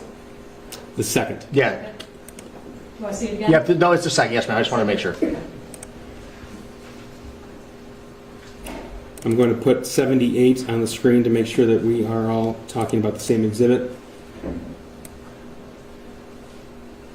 Sir, is what I'm showing you on the screen right now, is this what we have identified as Exhibit 78? Yes, sir. Okay, and this was the second screenshot sent by Jennifer Crumbley? Correct. And that was on a text thread between Jennifer Crumbley and James Crumbley, correct? A Facebook message, yes, sir. Facebook message, thank you. And that means it was sent by Jennifer to James? Correct, yes, sir. Okay, thank you. And I'm going to put up Exhibit 7 right now. And sir, this is what we identified as the first screenshot sent, is that correct? Yes, sir. Okay, thank you.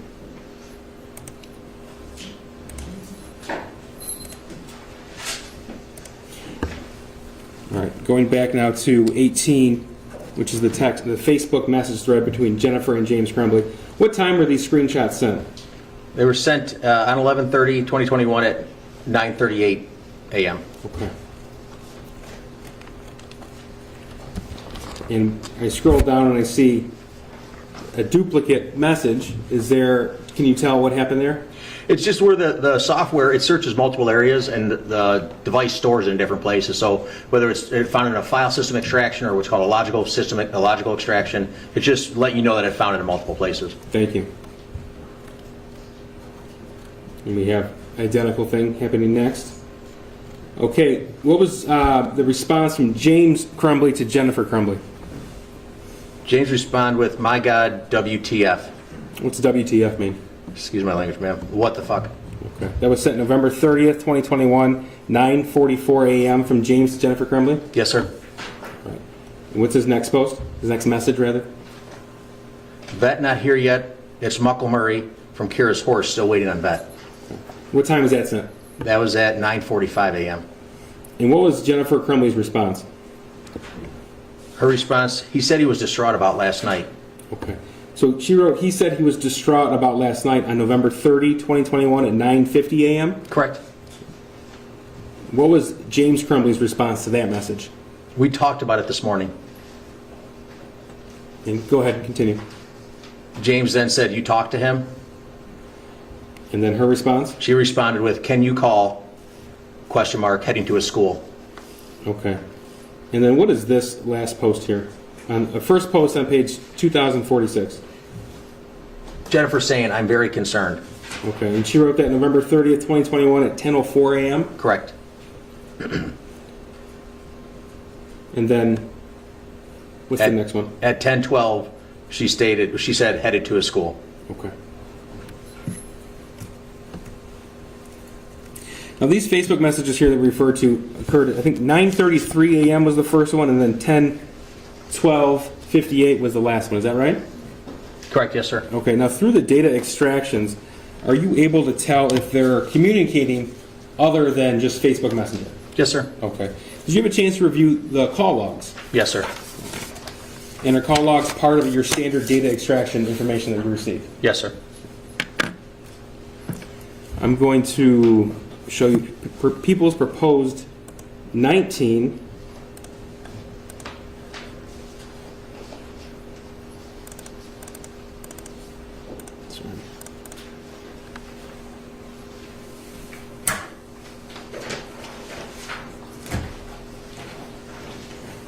May I approach, Judge? No, sir, that is a PDF export from a call log data extraction from James Crumbley's phone. Is that right? Correct. Yes, okay, sir. That's obviously not every phone call for the history of the device, but that's specific to that day that's been exported. Am I right? Correct, yes, sir. All right, there's one highlighted portion on there, and what is the date and time from that? The date and time is 11/30/2021 at 10:29 a.m. Okay, does that have a phone number, who he called? It's to, the contact is labeled Jen, at 248-760-7502. And that's the phone number you later learned to be Jennifer Crumbley's? Correct, yes, sir. Okay, and that's the export that you received from James Crumbley's phone? Yes, sir. People moved him at 19.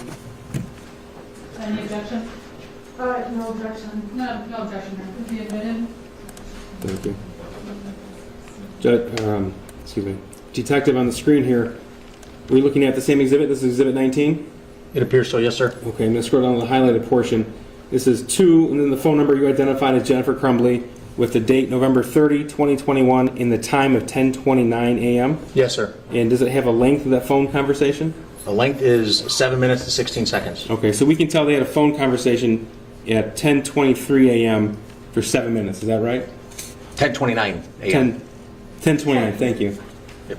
Sorry, the date was 11:30, the time was 10:29, correct? Correct, yes, ma'am. It was a 7-minute call. Yes, ma'am. Thank you, Judge. We have no objections in the admission of this, but the highlighting the prosecutor has added to it makes it look like they only had one 7-minute call when there's multiple calls between Jen and James, like preceding the highlighted call. I can see that. I mean, that's clearly visible that there's more than one call. He's just asking him about the one highlighted. So if you want to ask him about the others, you certainly will have that opportunity. I have no problem, acknowledging that fact. That's perfectly fine. All right. Now, were you able to tell if anyone from the Oxford High School contacted Jennifer Crumbley on the morning of November the 30th of 2021? Yes, sir. Looking at this exhibit, number 19? No, I'm sorry. We're moving on now. You had a chance to look at Jennifer Crumbley's call records as well. Am I right? Correct, yes, sir. Okay. So you were able to tell if she received a phone call from the school on November the 30th? Correct, yes, sir. All right. Now, in addition to the data extractions that you performed on these devices, you had testified earlier that you went to Oxford High School and you actually reviewed the footage on November the 30th. Correct, yes, sir. Okay. And were you requested to review footage from a meeting with James and Jennifer Crumbley with members of the Oxford High School on November the 30th? Yes, sir. Now, you've come to learn that Oxford High School has both internal and external surveillance cameras, am I right? Yes, sir. Now, were you able to determine what time these defendants arrived at the Oxford High School on November the 30th of 2021? I believe it was about 10:37. Okay. Now, sir, when you went through this, did you make any notes about it? Yes, I did. Okay. When you say "I believe," if you're not sure, let me know, and let me know if reviewing those notes would refresh your recollection. Reviewing those would refresh my recollection. It would? For sure. Okay. Yes, sir. May I approach the witness?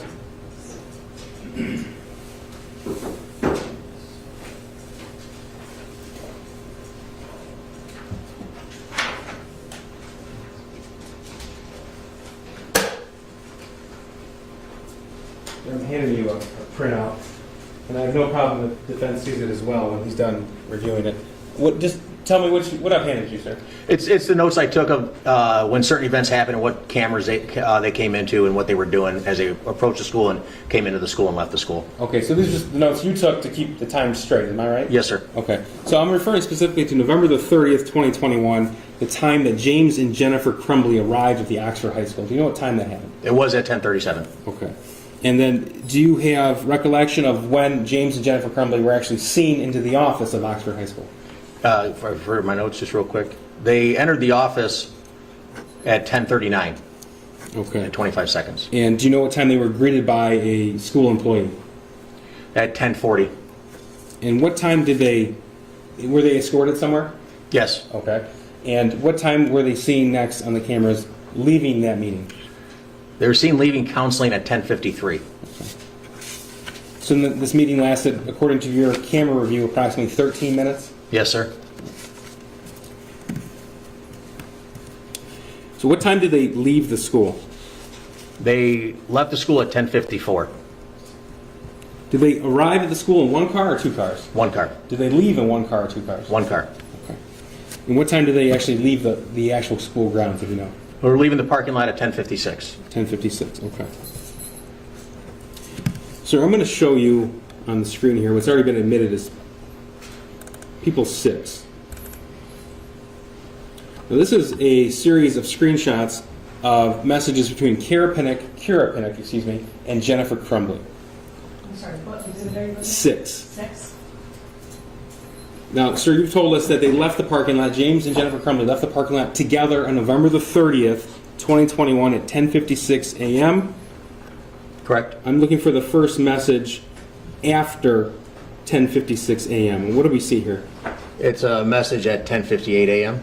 Okay, and we've already identified this as Jennifer Crumbley to Kira Pennock of K. I'll bring some out later. Just had to go to my son's school and meet his counselor. Shit day. Now, you've told us that you've had the opportunity to review messages on Jennifer Crumbley's phone. Am I right? Correct, yes, sir. Okay. Did you see this particular message on Jennifer Crumbley's phone?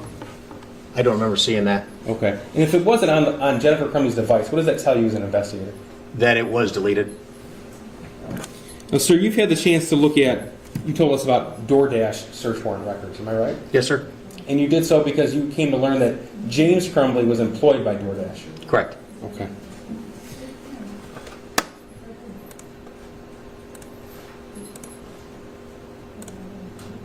May I approach the witness? Yes.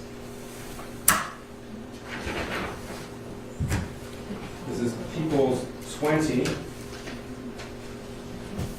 Sir, what am I handing you right now? This is a map I made from the DoorDash search warrant return. Okay, and what did you do with that information and how did you create that map? I just put marks on there for when the first DoorDash pickup was and what time it was, the location on the map, and then where that drop-off was in relation to the Crumbley residence. Okay. Now, what is the first, we know this meeting ended at 10:56. They left the parking lot at 10:56 a.m. on November the 30th. What is the first information, the first activity on James Crumbley's DoorDash after that meeting ended? Now, are you going to be doing this? Yes, sir, thank you. People, that's Any 20. objection to the admissibility of Exhibit 20? No, Your Honor. No, Your Honor. Be admitted. Go ahead, now you can ask him about it. Thank you. Sir, what is the first activity you see after James and Jennifer Crumbley left the meeting at Oxford High School on November the 30th? Logged in and did his first DoorDash pickup at 11 a.m. Okay. So I want to make sure my times are right. The first message from Jennifer Crumbley was to Kira Pennock at 10:58. Correct. Which is 2 minutes after they were seen leaving the parking lot. And the first activity on James Crumbley's phone was 11 a.m., which is 4 minutes after they left the parking lot. Am I right? The first activity from the DoorDash records. From the DoorDash. Was 11. And what does this DoorDash record tell you? That he had his first pickup was at 1100 and dropped it off at 11:19. So he was making DoorDash deliveries? Yes, sir. Okay. And does it have the last DoorDash delivery on there? There were a total of 4 of them on there. The fourth one was at 12:51 p.m. pickup and dropped off at 1:01. Okay. Now, I'm going to back up just a little bit. This is to November the 29th, I'm sorry, November the 30th at 1:34 p.m. It's been stipulated to as Exhibit 5. This is the 911 call, Judge. Sir, you've had the opportunity to review a 911 recording made by James Crumbley on November the 30th. Am I right? Yes, sir. Okay. Now, so everyone is aware, Judge, there are 2 recordings. However, it's the same phone call. It was just James Crumbley was put on hold for a period of time. So I'll have to cycle through 2 different recordings as well. After we listen to this, I'm just going to verify with you that it is the full and complete recording. Yes, sir. This is Exhibit 5. 911, what's the location of your emergency? Okay, I'm not really sure. I'm at my house. There's an active shooter situation going on at the high school. My son goes to high school. I have a missing gun at my house. I need an officer to come to my house right away, please.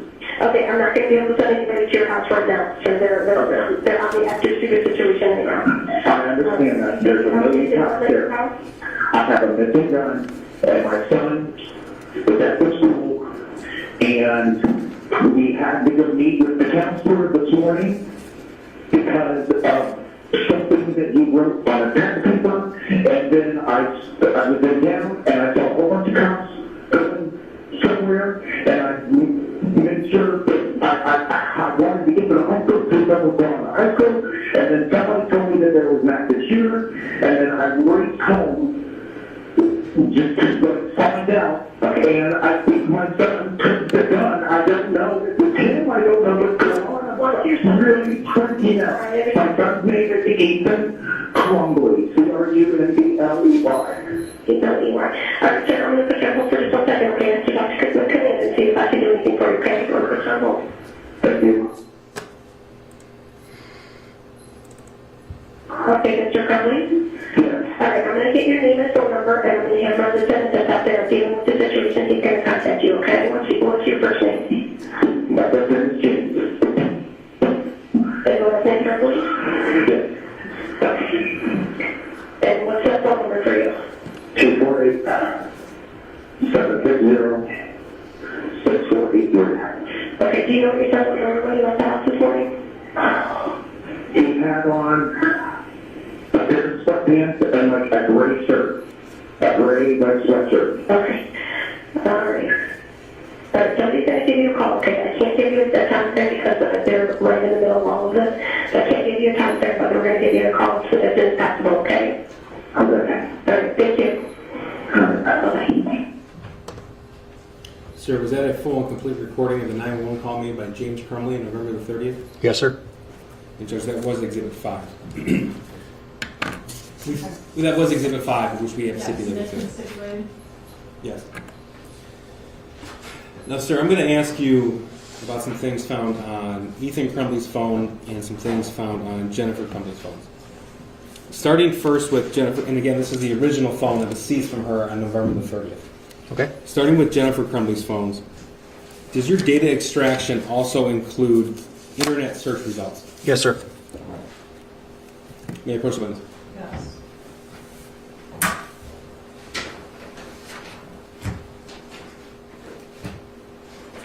This is People's Proposed 21. So that is front and back. What have I just handed you? It is the web history, a snippet of the web history for Jennifer's phone. Okay, and what date specifically? 11/29/2021 at 3:05 a.m. Okay, and that was taken from Jennifer Crumbley's phone? Correct, yes, sir. In the data extraction? Yes, sir. People move to admit 21. Any objection from Jennifer Crumbley? No, Your Honor. James Crumbley? No, Your Honor. Be admitted. Okay. I'm publishing on the screen here, sir. We have a snippet, like you said, web history of 4. What is the search terms entered on Jennifer Crumbley's phone? Research clinical depression treatment options. And what time was that? What date and time? That was at 11/29/2021 at 3:05 a.m. Okay. And then we have that repeated here for this entire export. Why Correct. is that? I'm sorry, what was the question? Why is it repeated like that? Because actually what I went and did, I clicked on each one of those, it just took me to a different page, as page 1, page 2, page 3 of the initial search. Okay, so what did she actually type in?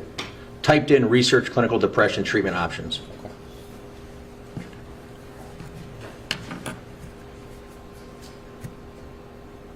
Now, going back to the 293-page text thread between Ethan Crumbley and Jennifer Crumbley, specifically pages, when I ask you now about 150 to 152, this is people 22. I believe we have a stipulation to this. May I approach? Yes. So you recognize those 3 pages? Yes, sir. Okay, and how do you recognize that? It's a chat conversation between Ethan and Jennifer. Okay, and what date does that start? Starts on, the first date on here is March 6th, Okay. 2021. People move to admit. This is Exhibit 22, Judge. Any objection on behalf of Jennifer Crumbley? No objection, Your Honor. Any objection on behalf of James Crumbley? No objection, Your Honor. Be admitted. Now, I'm going to direct you specifically to the first text message on March the 9th, 2021. So we're looking at the first page. This would be page 150 of the 293-page text string. And it's it appears to be from Ethan Crumbley, is that correct? Correct, yes, sir. And it's to Jennifer Crumbley? The owner, yes, sir. All right. And what's the first text here and the time? He's saying, can you get home now? On March 9th, 2021 at 7:50 p.m. Okay. And please continue. It follows up with, there's someone in the house, I think. What time is that? 7:50 p.m. and 17 seconds. Okay. Then he says, someone walked into the bathroom and flushed the toilet and left the light on at 7:50 and 39 seconds p.m. And the next? And I thought it was you, but when I came out, there was no one home. Please continue. There's no one in the house, though. THO. Dude, my door just slammed. And then what does he write at March 9th, 2021 at 8:01 p.m.? Maybe it's just my... Thank you. Right, maybe it's just my paranoia. In the next message? But Ethan says, but when are you going to get home? And is there a response at some point? Not on that date, no. Okay. What's the first response you see? First response is the next day at 10:21 a.m. Where's your dad? Okay, so the last text from Ethan about maybe it's just my paranoia, and then, but when are you going to get home? Those are at 8:01 p.m., March the 9th. Correct, yes, sir. And the first response from Jennifer Crumbley is March the 10th at 10:21 a.m. Is that right? Correct, yes, sir. Okay. I'm going to show you pages 171 to 173 in the same thread. This is Exhibit 23. May I approach the witness? Yes.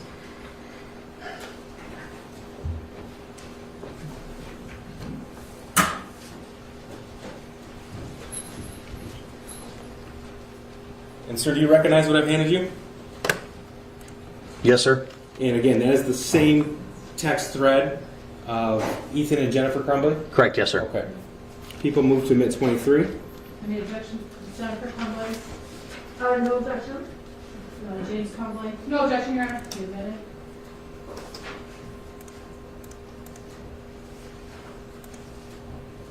Okay. I'm going to publish on the screen. Let me know if you can't read it, okay, Detective? Now, starting with this blue bubble on the left, March 17, 2021, 6:03 p.m.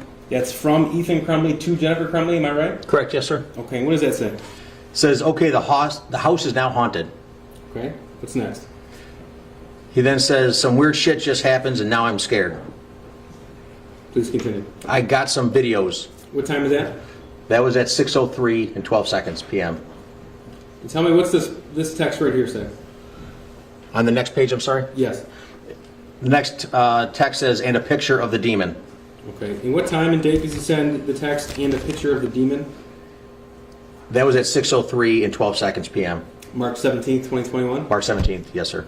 Okay, the next text? He texts, it is throwing bowls in all capital letters, bowls. Also at 6:03 p.m.? Yes, sir. Okay, the next text? Next text says, I'm not joking, it fucked up the kitchen. At 6:03 p.m. Okay, the next one? He says, I'm just going to be an outsider for a while. be outside her for a while. And that's 6:03 as well? Yes, sir. And what about on March 17th, 6:29 p.m.? What was he write? 6:29, he says, can you at least text back? Is there a response from Jennifer Crumbley then? Not on that date, sir. Okay. So I want to make sure that we're all clear. These text messages here, this was found on the text message thread between Jennifer and James Crumbley. These weren't selectively exported. This is the way the text message conversation read. Am I right? Jennifer and Ethan. Jennifer and Ethan, thank you. Yes, sir. This is the way that the conversation actually read. Yes, sir. Okay. So the first response from Jennifer Crumbley to Ethan Crumbley on text message was this one right here on March 19, 2021 at 4:11 p.m. when she writes, "Where's your dad?" Correct, yes, sir. Okay.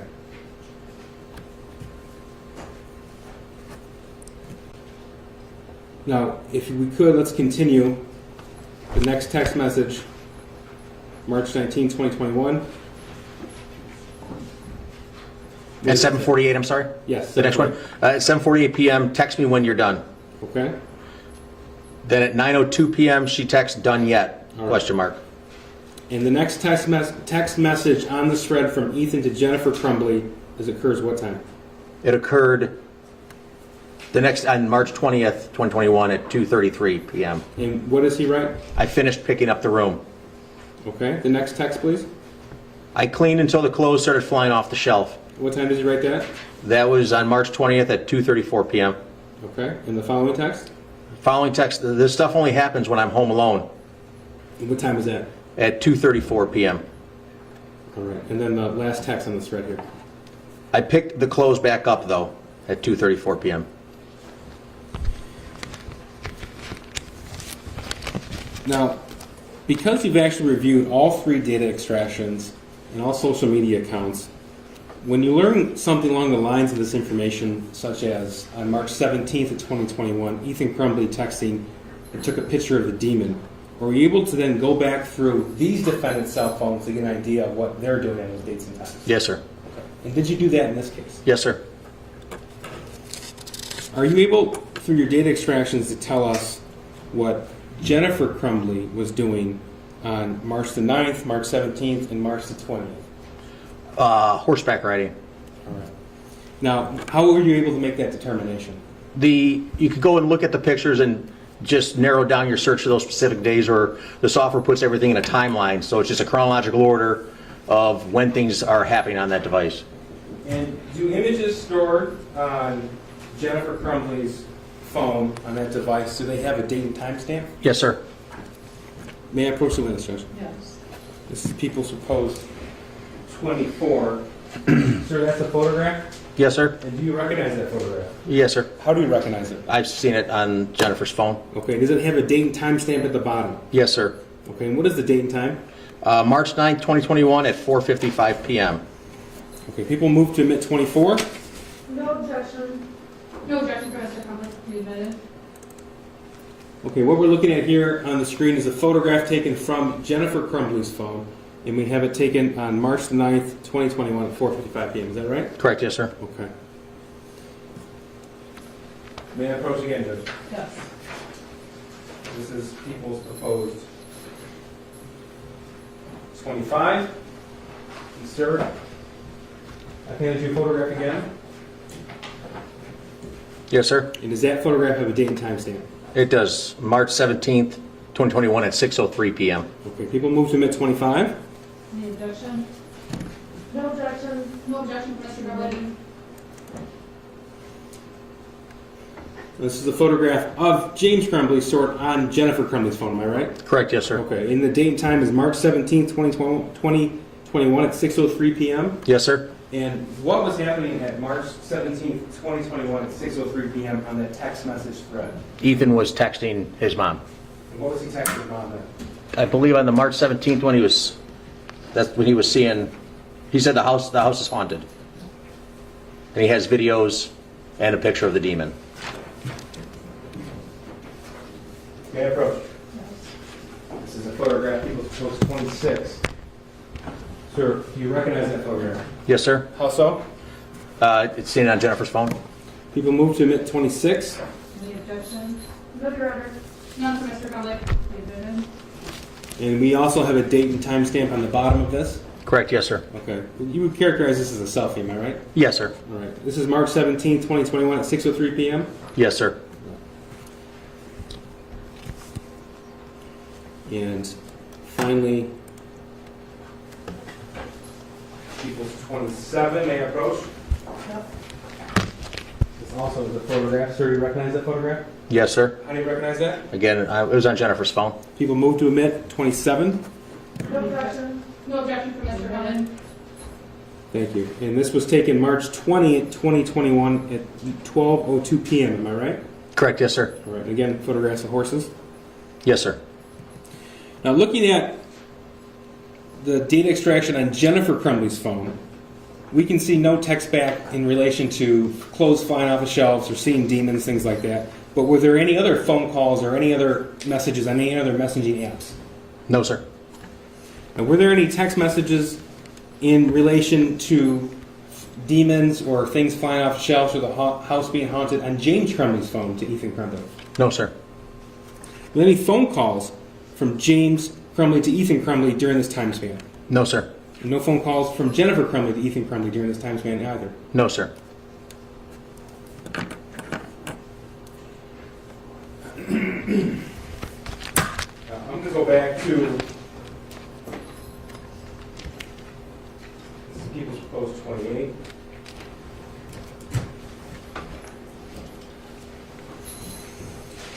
This is back to the Facebook Messenger thread between Jennifer Crumbley and James Crumbley. This is a portion of pages 440 to 443, and this is that over 2,000 page Facebook Messenger. Yes, sir. Just make sure we're on the same page. May I approach the witness? Yes. So do you recognize what I just handed you? Yes, sir. Okay. And how do you recognize that? It was a conversation between James and Jennifer through Okay. Facebook Messenger. Facebook Messenger. I believe we already have a stipulation to this. This is Exhibit 28. This is 28. Yes, Judge. Is that correct stipulation as to admissibility? Yes, no objection. No objection, Your Honor. Be admitted. Okay, I'm going to publish it on the left. Now, this is the conversation between James and Jennifer Crumbley on the same dates that we were just referring to when Ethan Crumbley was texting Jennifer Crumbley about seeing a demon, the house is haunted, for context, okay? Yes, sir. Yep. So on the left we have from J.C. Rumbley, you identified that as Jennifer Crumbley's account. Correct. On the right we have James R. Crumbley, which we've identified as James Crumbley's account. Correct. All right. So I'm going to go to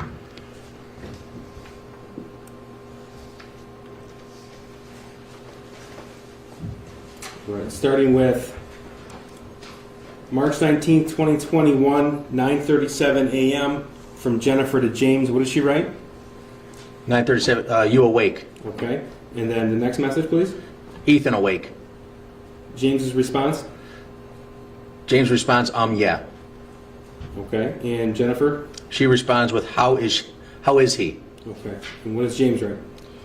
He responds with, he woke up looking like he had way, in all caps, too much to drink last night, complaining about a headache. Okay. What was Jennifer's response to that? She responded with, well, he was really worked up and out of control, so I can see why. Okay. The next message. All I know is he needs to eat, go to work and work hard and not complain, and he can get his stuff back. Okay. The next message. Jennifer's asking, you respond, and I didn't get it, question mark. And then these responses. James responds with, Jesus, yes. Okay, then when does he write to her March 19th, 2021 at 10:17 a.m.? He said, let me ask you a question. Why am I in your guy's room? LOL. Okay, just so we're clear, the text actually says, he said. You're not actually saying what James said, am I right? Correct, yes. Okay. Correct. And then her response? OMG. And what's that mean for the record? General, oh my God. What does James write to Jennifer on March 19th at 10:17 a.m.? I totally thought you were giving him a Xanax last night. Her response? Does he seem better? No melatonin. Okay. And what does James say? I know. Okay, please continue with it. Okay. But Jennifer then says, but he hasn't had one before, should only give him half. James responds with, he is just doing his school, says his head hurts, he took Tylenol. Jennifer responds with, is he okay to work? Question mark. James says, yeah. Jennifer says, does he remember what he did? James says, dude, I am working on a demo right now. I have not talked to him and he is doing school. Okay. And those were Facebook conversations between James and Jennifer Crumbley, am I right? Correct, yes, sir. Okay. Now, back to Exhibit 10. That is the text thread between, the end of the text thread between Ethan Crumbley and Jennifer Crumbley. I'm going to pull that up again for you. It's already been admitted. I just want you to tell us, please, what is the last thing that Jennifer Crumbley writes to Ethan Crumbley on this text thread? Do I still have this? I can't see that screen that far. So I still have that one. That's these 2 pages. At what time? The very last text message. The very last text message was, Ethan, don't do it. Okay. That was the last text message from Jennifer Crumbley to Ethan Crumbley, and that was November the 30th, 2021 at 1:22 p.m. Is that right? Correct, yes, sir. Now, sir, we were talking about Jennifer Crumbley's phone. I want to talk to you a little bit about what was found on Ethan Crumbley's phone. Now, did you uncover a text message thread between Ethan Crumbley and another individual we're not going to name, but we know that that person is a juvenile? Did you uncover a text message thread between Ethan Crumbley and that person? Yes, sir. Okay. And how long was that text thread? There's about 25,000 chats, text back and forth. I'm comparing that text message thread on Ethan Crumbley's phone to all other message threads. Is there anything that's is remotely close in size I'm sorry, more close to what? anything remotely close in size to the level of text messages between Ethan Crumbley and that juvenile? No, the next closest was just over 100. Okay, so is it fair to say, based upon your data extraction of Ethan Crumbley's phone, that is the person that he communicated with the most? Correct, yes, sir. Okay. Now, I want to specifically point you to the dates of April the 5th, 2021 on that text message thread. And this is Exhibit 29. May I approach? Yes. And Judge, so you're aware, we had a discussion, counsel and I had a discussion earlier today about certain portions being redacted or not redacted. We have complied with counsel's request and provided unredacted portions. Is that correct? I'm sorry. You have these unredacted portions after a conversation this morning? Yes, thank you. Okay. Which are separate from what you've given to the court. Yes, so may I approach? Yes. So this will be the new Exhibit 29.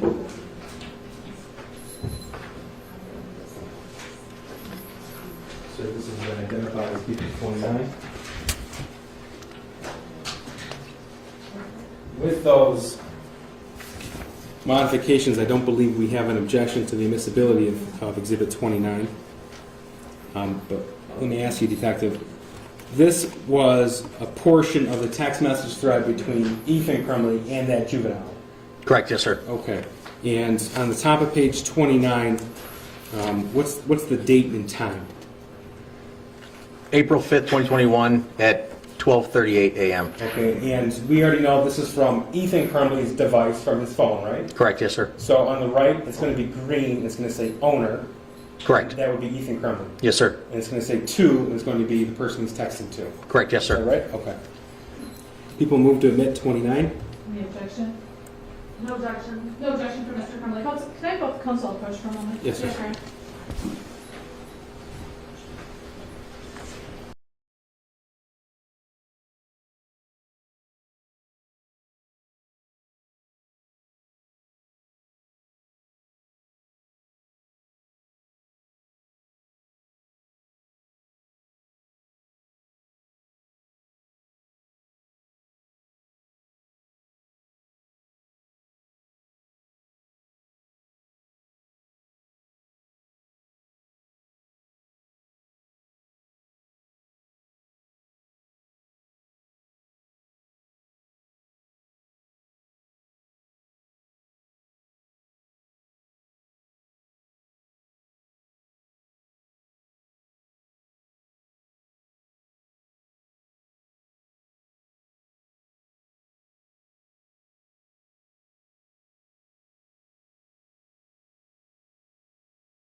Okay, the third text message here? Third message is, I only told them about the people I saw. Okay, what time was that sent? That was at 12:38 a.m., 25 seconds. And the response in the blue bubble? The response was, okay.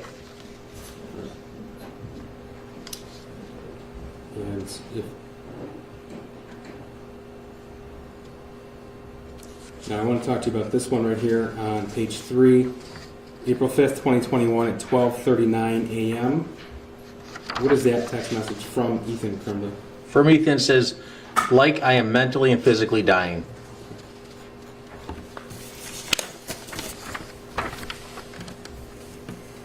And that is on April the 5th of 2021, am I correct? Correct, yes, sir. All right.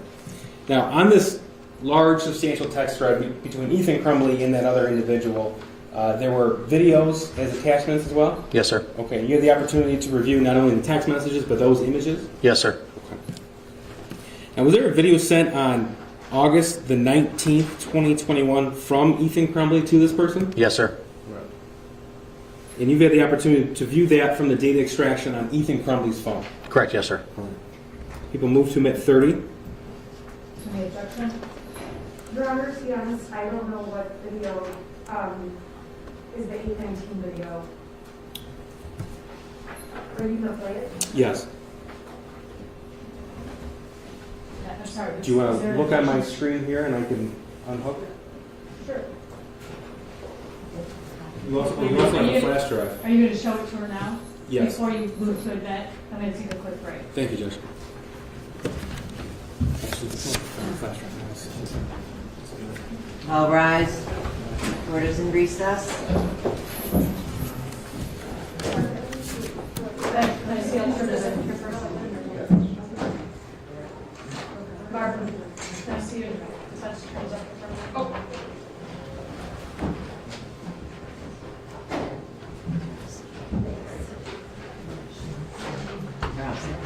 Oh, that's okay. I need to stand up a little bit.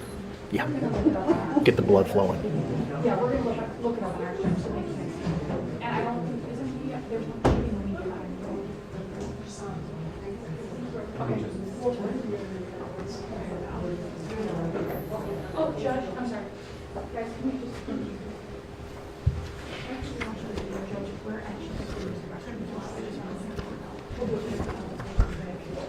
Thank you, Your Honor.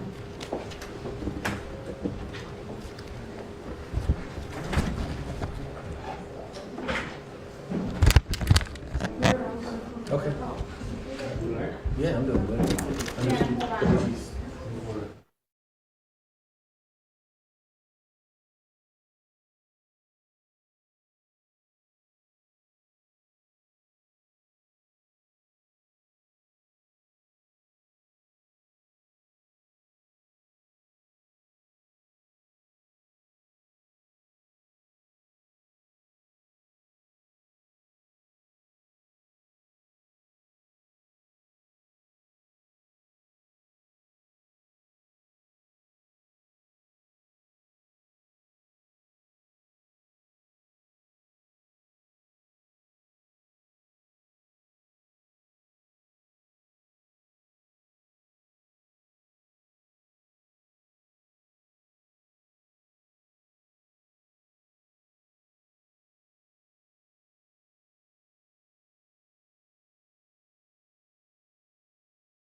Coming right behind you here.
Did she go downstairs? She may have us. Let's talk to her. Sure. Okay. See if she's in the hallway too. All right.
Yes.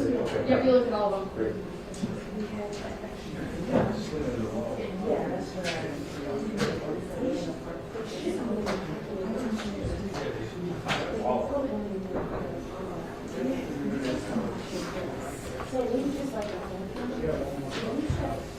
Your binder, we have one of these right in the. That's 78 or is that 80? 78, yeah. It should be. This is the binder of your binder. This is the. So it should be in the front. The binder we gave you. Yeah, this is the binder. Yeah, okay. Okay. Okay, so this one is.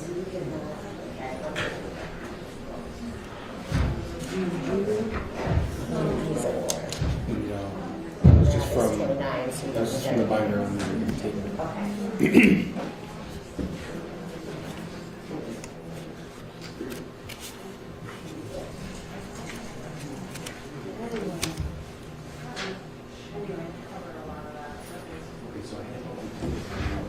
Back.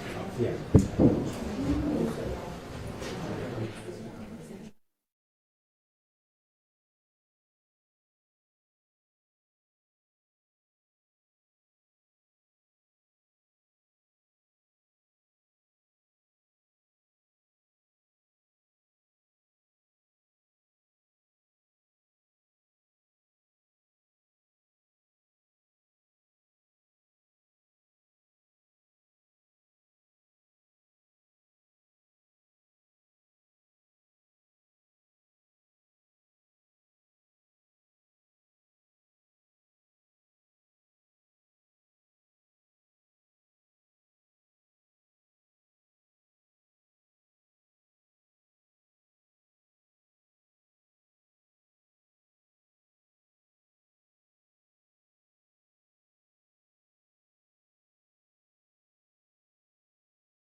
No,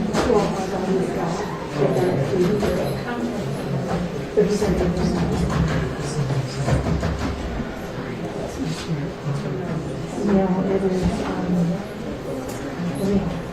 let me grab my phone.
All rise. Court is in session.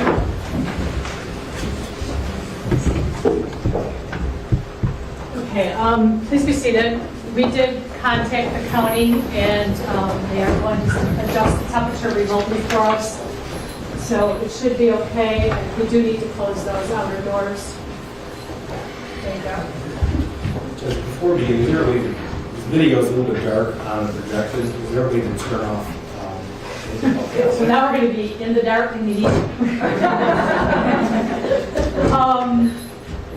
It's another facilities issue. I can help you. Can we dim them? Yeah, we can. All right. And Chair Collins. That's fine. Yes. Did that just happen? Yes. We just, The light? Pardon me? Yes. Are you talking about the light? Yeah, no, about the picture. oh, it was up there already. That's what. Right, but that just happened where it was dim like that? Yes. That doesn't really help you much, does it? As long as the court can see, right?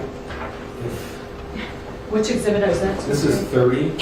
It's a 10-second clip. There's a 31 is a brighter video, so only this 10-second clip. Did it happen after you hooked back up? No, this is just the way. It's just a dark video. Okay, go ahead and try it, and if it's an issue, then... And we have it to the court in the flash drive as well, if should the court want to view it another time. I don't know if I can do it on this one. On your laptop? Yeah. You're really testing my electronics and technical expertise. Okay. All right, let's go ahead and try it. If not, then... So let me try now for publication.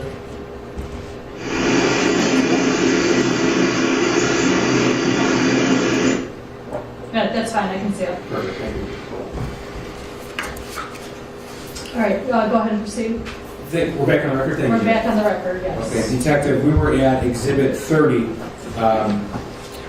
Now, there were, on the text thread we're referring to, between Ethan Crumbley and the other juvenile, the 25,000 or so text thread, there were videos included that you viewed? Yes, sir. Okay. Specifically, on August the 19th of 2021, did you view a video on that text message thread? Yes, sir. And that was a video sent from Ethan Crumbley to that other person? Yes, sir. Okay, and that's people's 30. People did move to admit 30. Any objection? No, Judge, no objection. None from Mr. Crumbly, Your Honor. Be admitted. Okay, if I could refer your attention please to the screen to make sure we're referring to the same exhibit.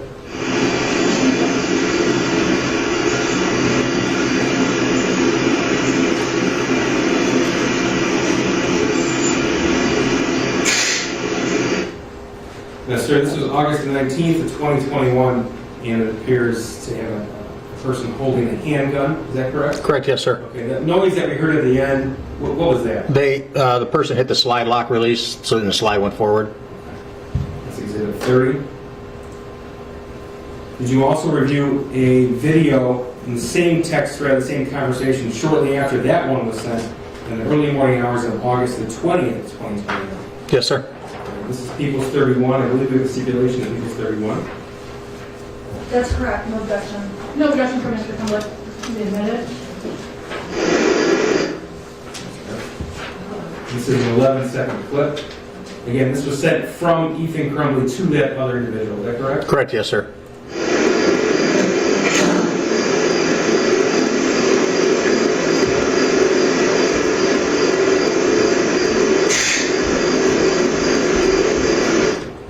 Now, sir, I'm going to back this up just a little bit. Your 25 years as a police officer, you've obviously handled firearms, is that correct? Yes, sir. Okay, and you've seen the ammunition for firearms. Yes, sir. Okay, and you know how to properly load a handgun? Yes, sir. Okay. Tell me what's happening in this video.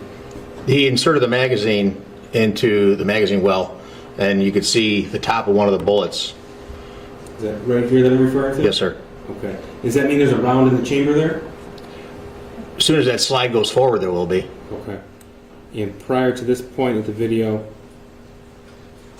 this is at the very beginning of the video. What is this object right here that appears to be vertical on the countertop? That's a handgun magazine. Okay. And what's in the handgun magazine? Those are bullets. Let me play that again so we can see it.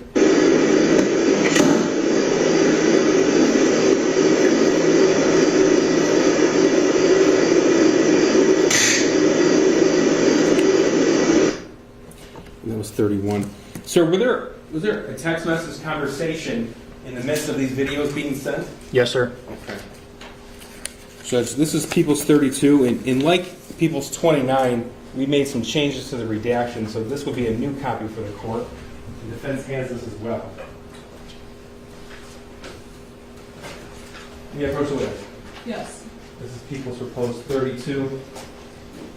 And sir, once you take a look at it, could you please tell me if this is in the same text thread that we had admitted People's 29, which is the text message thread between Ethan Crumbley and that other juvenile? Yes, sir, it is. And what is the date and time of the first text message on that piece of paper there? The first message is a video 8/19/2021 at 9:31 p.m. Okay, and that's the video that we watched in People's 30? Yes, sir. Okay. People move to omit Exhibit 32. Any objection? No objection. None for Mr. Crumbly. Can you admit him? Okay, thank you. Green is the owner, again, is that correct? Correct. Yes, sir. Okay. And it has a phone number where it's sent to. And you said this attachment, the video was sent August 19th, 2021 at 9:31 p.m.? Correct. Okay. I'm sorry, I have the same one. One moment, please.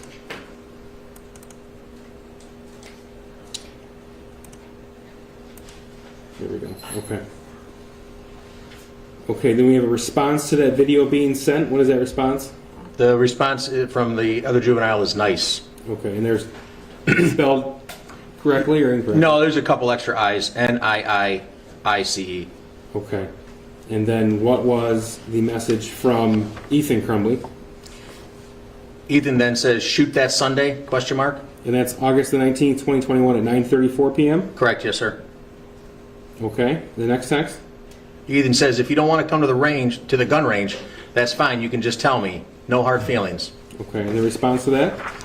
The other juvenile states, nah, I do, but it's just kind of hard for me to ask RN. What's RN mean? Right now. Okay. And the response? Okay. And that was sent at August 19th, 2021 at 11:06 p.m.? Correct. Okay. Response? Next text, please. From the other juvenile was sorry. Okay. And then what did Ethan Crumbley write? It's okay. And the following text is an attachment, is that right? Correct, yes, sir. And that attachment is a video? Correct, yes, sir. And am I correct? That's August the 20th, 2021 at 12:30 a.m.? Correct, yes, sir. Okay, and that's the video that we saw in Exhibit 31? Yes, sir. Okay. And then the other person's response? Nice, again misspelled with 3 I's. Okay. And please continue reading. The other juvenile then states, now pull the trigger, JK, JK, JK, JK. And then it doesn't appear to be any response in this text bubble from Ethan Crumbley to that person, is that right? Correct. All right, the next text, please. My dad left it out, so I thought, quote, why not? LOL. And what time do you write, my dad left it out, so I thought, why not? It's at 12:32 a.m. on the morning of the 20th. August the 20th. Okay. And there's no response here, correct? Correct. All right, and then what did Ethan Crumbley write? He responds with, I cave, I know. Gun safety, so it's no problem. Please continue. Ethan then says, now it's time to shoot up the school. And the final text in this export? JK, JK, JK, JK, JK. Okay, that was sent from Ethan Crumbley to this other individual August the 20th, 2021 at 12:34 a.m. Is that right? Correct, yes. Now, you reviewed this entire text message thread between Ethan Crumbley and the individual, is that right? Correct, yes, sir. And we have talked about the number of text messages that printed out be over, I think you said 25,000 pages, is that right? Yes, sir. Was there a time when this text message history just abruptly stopped? Yes, sir. And when was that? It was around October, around Halloween time, I believe is when it was. Of 2021? Yes, sir, I'm sorry. Okay. Now, sir, during the review of the data extraction on Ethan Crumbley's phone, what else did you observe of note? There was text messages back and forth between the other juvenile and him of kidnapping and killing another classmate. There's also videos of killing and mutilating baby birds. Okay. Anything else? Not that I can recall. Well, sir, are you able to look at his web history? Yes, sir. Okay. Now, I don't want to name the website, but was there a particular, on his web searching history, were you able to identify a particular website that he visited quite often? Yes, sir. Okay. And just to give us an idea, how many times did he visit that particular site in the month of November of 2021? 421 times. And what were some of the sort of things that he was searching? It was very graphic content. It dealt with other school shootings, particularly ones in Florida, and people being killed. Okay. Now, we've talked a lot about, this was Ethan Crumbley's phone, Jennifer Crumbley's phone, James Crumbley's phone, etc. Were you able to determine who actually owned Ethan Crumbley's phone? Yes, sir. And who was that? James Crumbley was the owner on all the accounts. Okay, and he paid the bills? Yes, sir. Thank you. May I have one moment, Your Honor?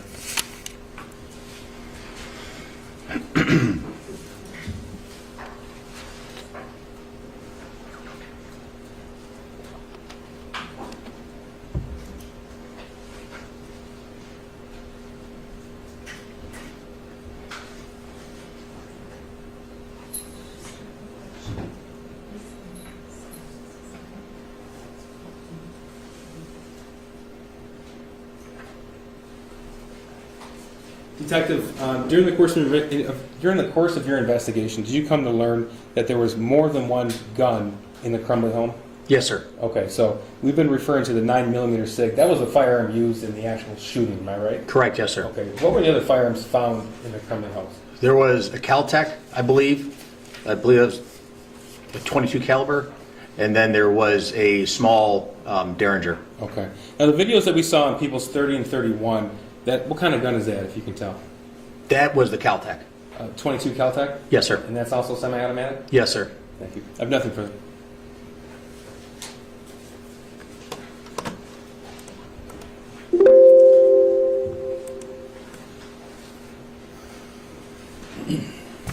Just a moment.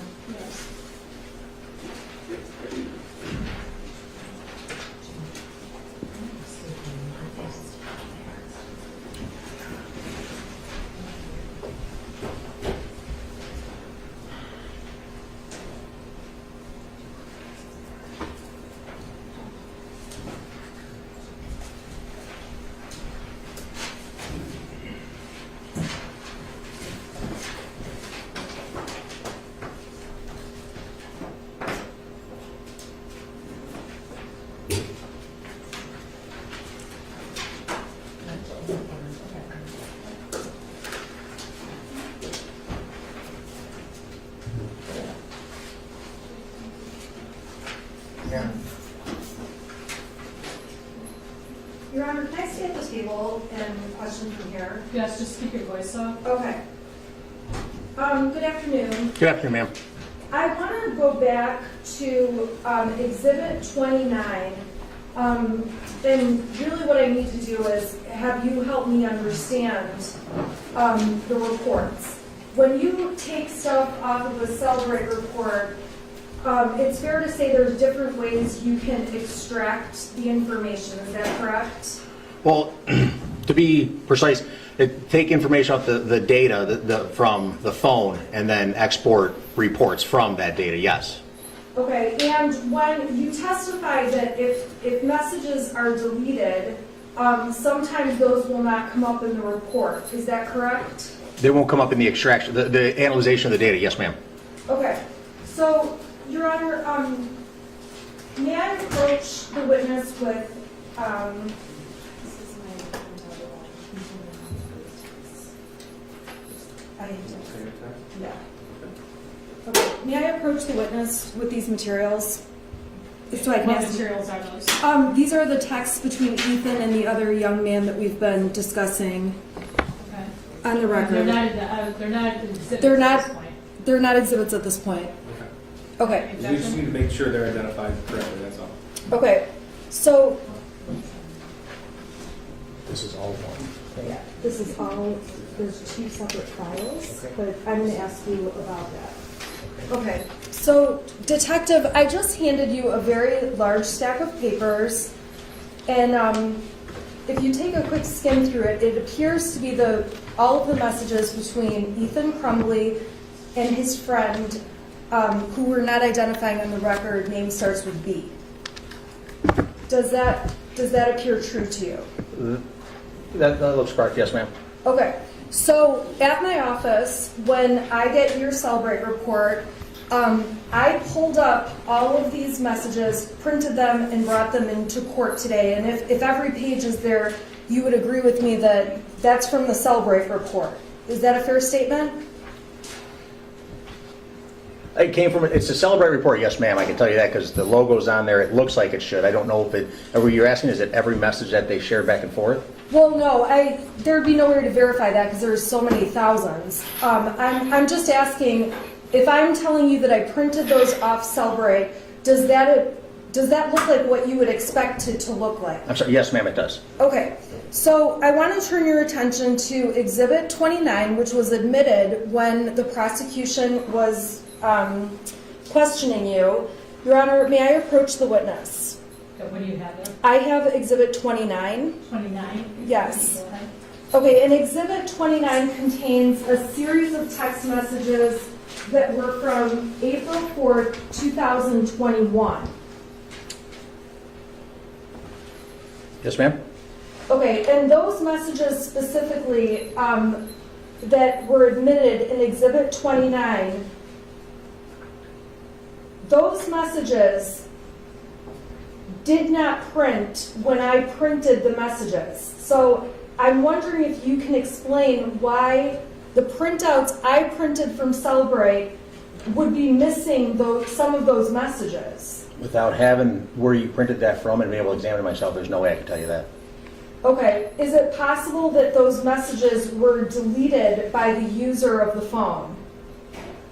No, if it was in the original data that was given to you, it doesn't matter if it was deleted, it would still show, it would still be there.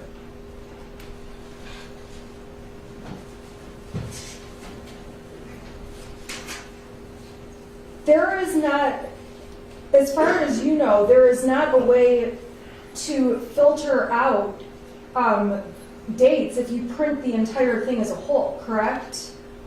Printing the entire thing as a whole, from the first text to the last, if that's what this is, then that's what should be there, yes.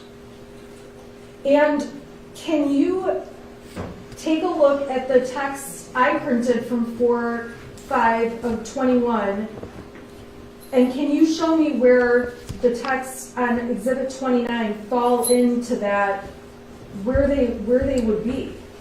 I'm They're sorry, in order Judge, uh, of date. I think I'm gonna have to object here because Detective Wagrowski has testified to the exhibits that we've admitted because he actually exported them using the Celebrate software. This was just handed to him 5 minutes ago.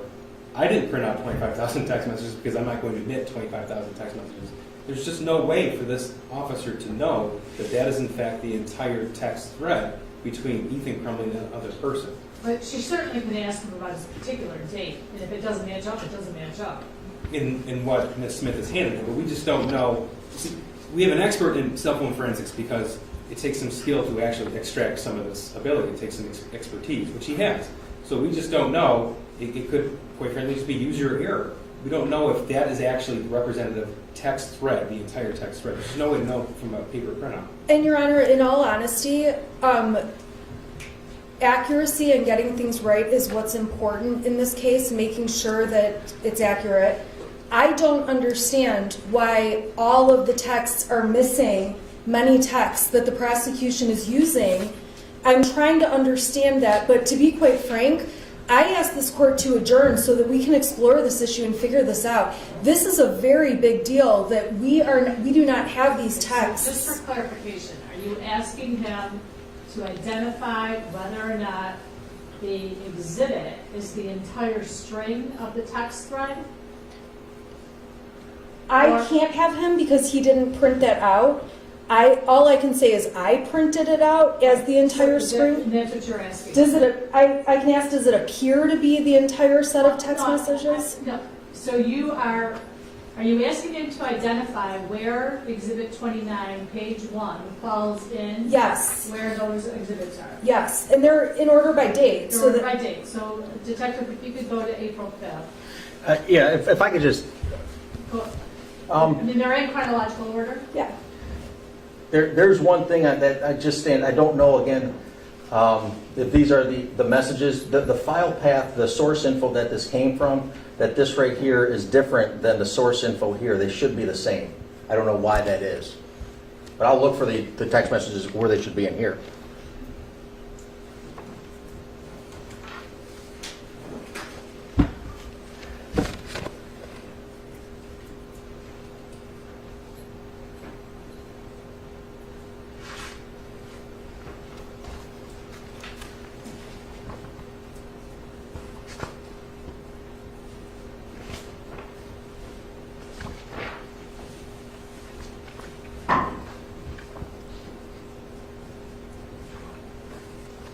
from just look, it should be, this is the first one that I see for April 5th in this stack, and the next one, I'm sorry, Stan, let me just, I apologize. It shows April 5th there at 3:54 a.m. and then 3:17. So somewhere in between these two dates, these two messages right here. So, I mean, just for clarification for my own purposes, when I'm looking at exhibit number 29 for the date of April 5th, I show 8 bubbles of conversation, both received and sent. Anywhere from 12:38 a.m. through 12:39 a.m. Are you able to identify those bubbles in the statement materials that you gave? No, ma'am. No? No, ma'am. Okay, Your Honor, I know this court heard our motion to adjourn earlier today. Co-counsel and I have been dealing with thousands and thousands of pages. We are very clearly missing pages that are being admitted as evidence in this case. I asked the court to adjourn and give us an opportunity to look into this issue. This is a very big deal. If they're admitting a few pages and we don't have those in what's the entire printout, that's happened with a couple of sections of it. That's a big problem for the defense. Judge, they're not missing anything. This detective took the same program, the same evidence that we have at the prosecutor's office, we turned over to defense. She just didn't find it in the evidence that's been given to her. And this detective can testify to that, what he did exactly to export this. He just testified that the file path is different, the source file. If you export, and I don't want to testify myself, that's why we have an expert. Oh, that's why you have the expert. That's what you need to cross-examine for that, is how he obtained this information. So you certainly can cross-examine him on that at this point in time about how he obtained the information that is now marked as exhibit number 29. How did you go through to obtain the information that's on exhibit 29? Within the whole chat thread, text thread, you would uncheck every message going back and forth and just check the ones you want, and then just export as a PDF. So it's your testimony that you went from all of the text messages and I picked out the ones you wanted, checked those off, and printed those out. Is that correct? In separate reports, yes, ma'am. And so if my office printed out all the messages and we printed them out correctly, those messages should be in my complete stack. If printed correctly, yes, ma'am. Your Honor, I am asking the court to adjourn. They are printed correctly and we are missing messages. And if this is user error or an issue, this is something that needs to be determined.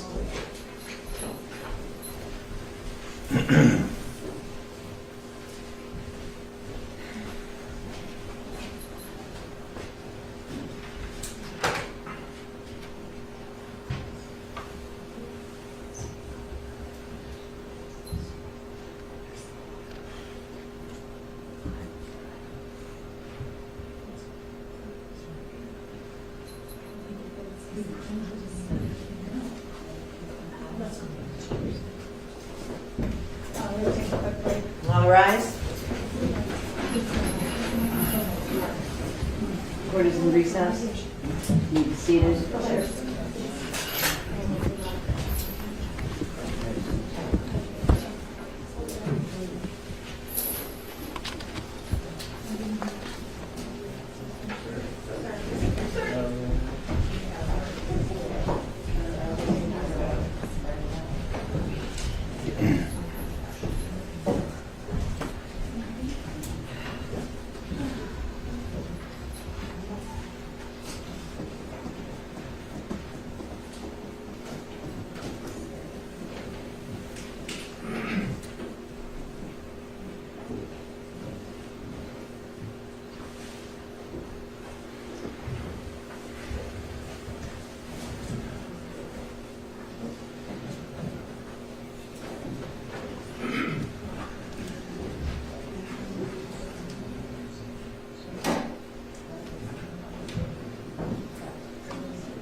She's got them. Okay, if she hands you the files, just leave them there and put those on top and I'll take care of it. Thank you. Thank you.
Please be seated. All right, back on the record on People versus Crumbley. The court's had some discussions with counsel in the back. Due to the voluminous nature of the exhibits and the fact that we are not likely to finish with this witness today, we're going to go ahead and continue the exam on February 24th, starting at 8:30 a.m. If it's necessary for the court to add an additional day after the 24th, we'll revisit that issue on that date and time. However, I am indicating to all parties that I have cleared that day specifically for this case, so you will have the full day. As far as exhibits go, prosecutor, take all original exhibits with you. Everybody has their copies and or technology and everything else. I just want to place on the record that when we were in chambers, defense counsel identified 2 witnesses we asked about. If one of those witnesses is not going to be called, we just ask that they give us notice so we can subpoena that witness to be here. Sure. Thank you. The prosecution said they'd get back to us, no problem, so thank you. Okay, thank you.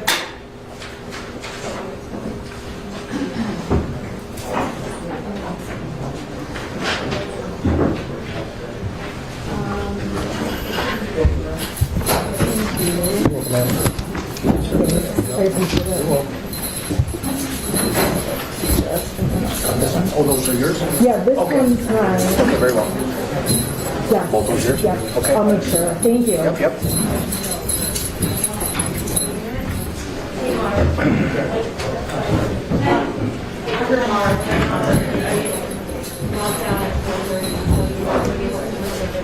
I'll have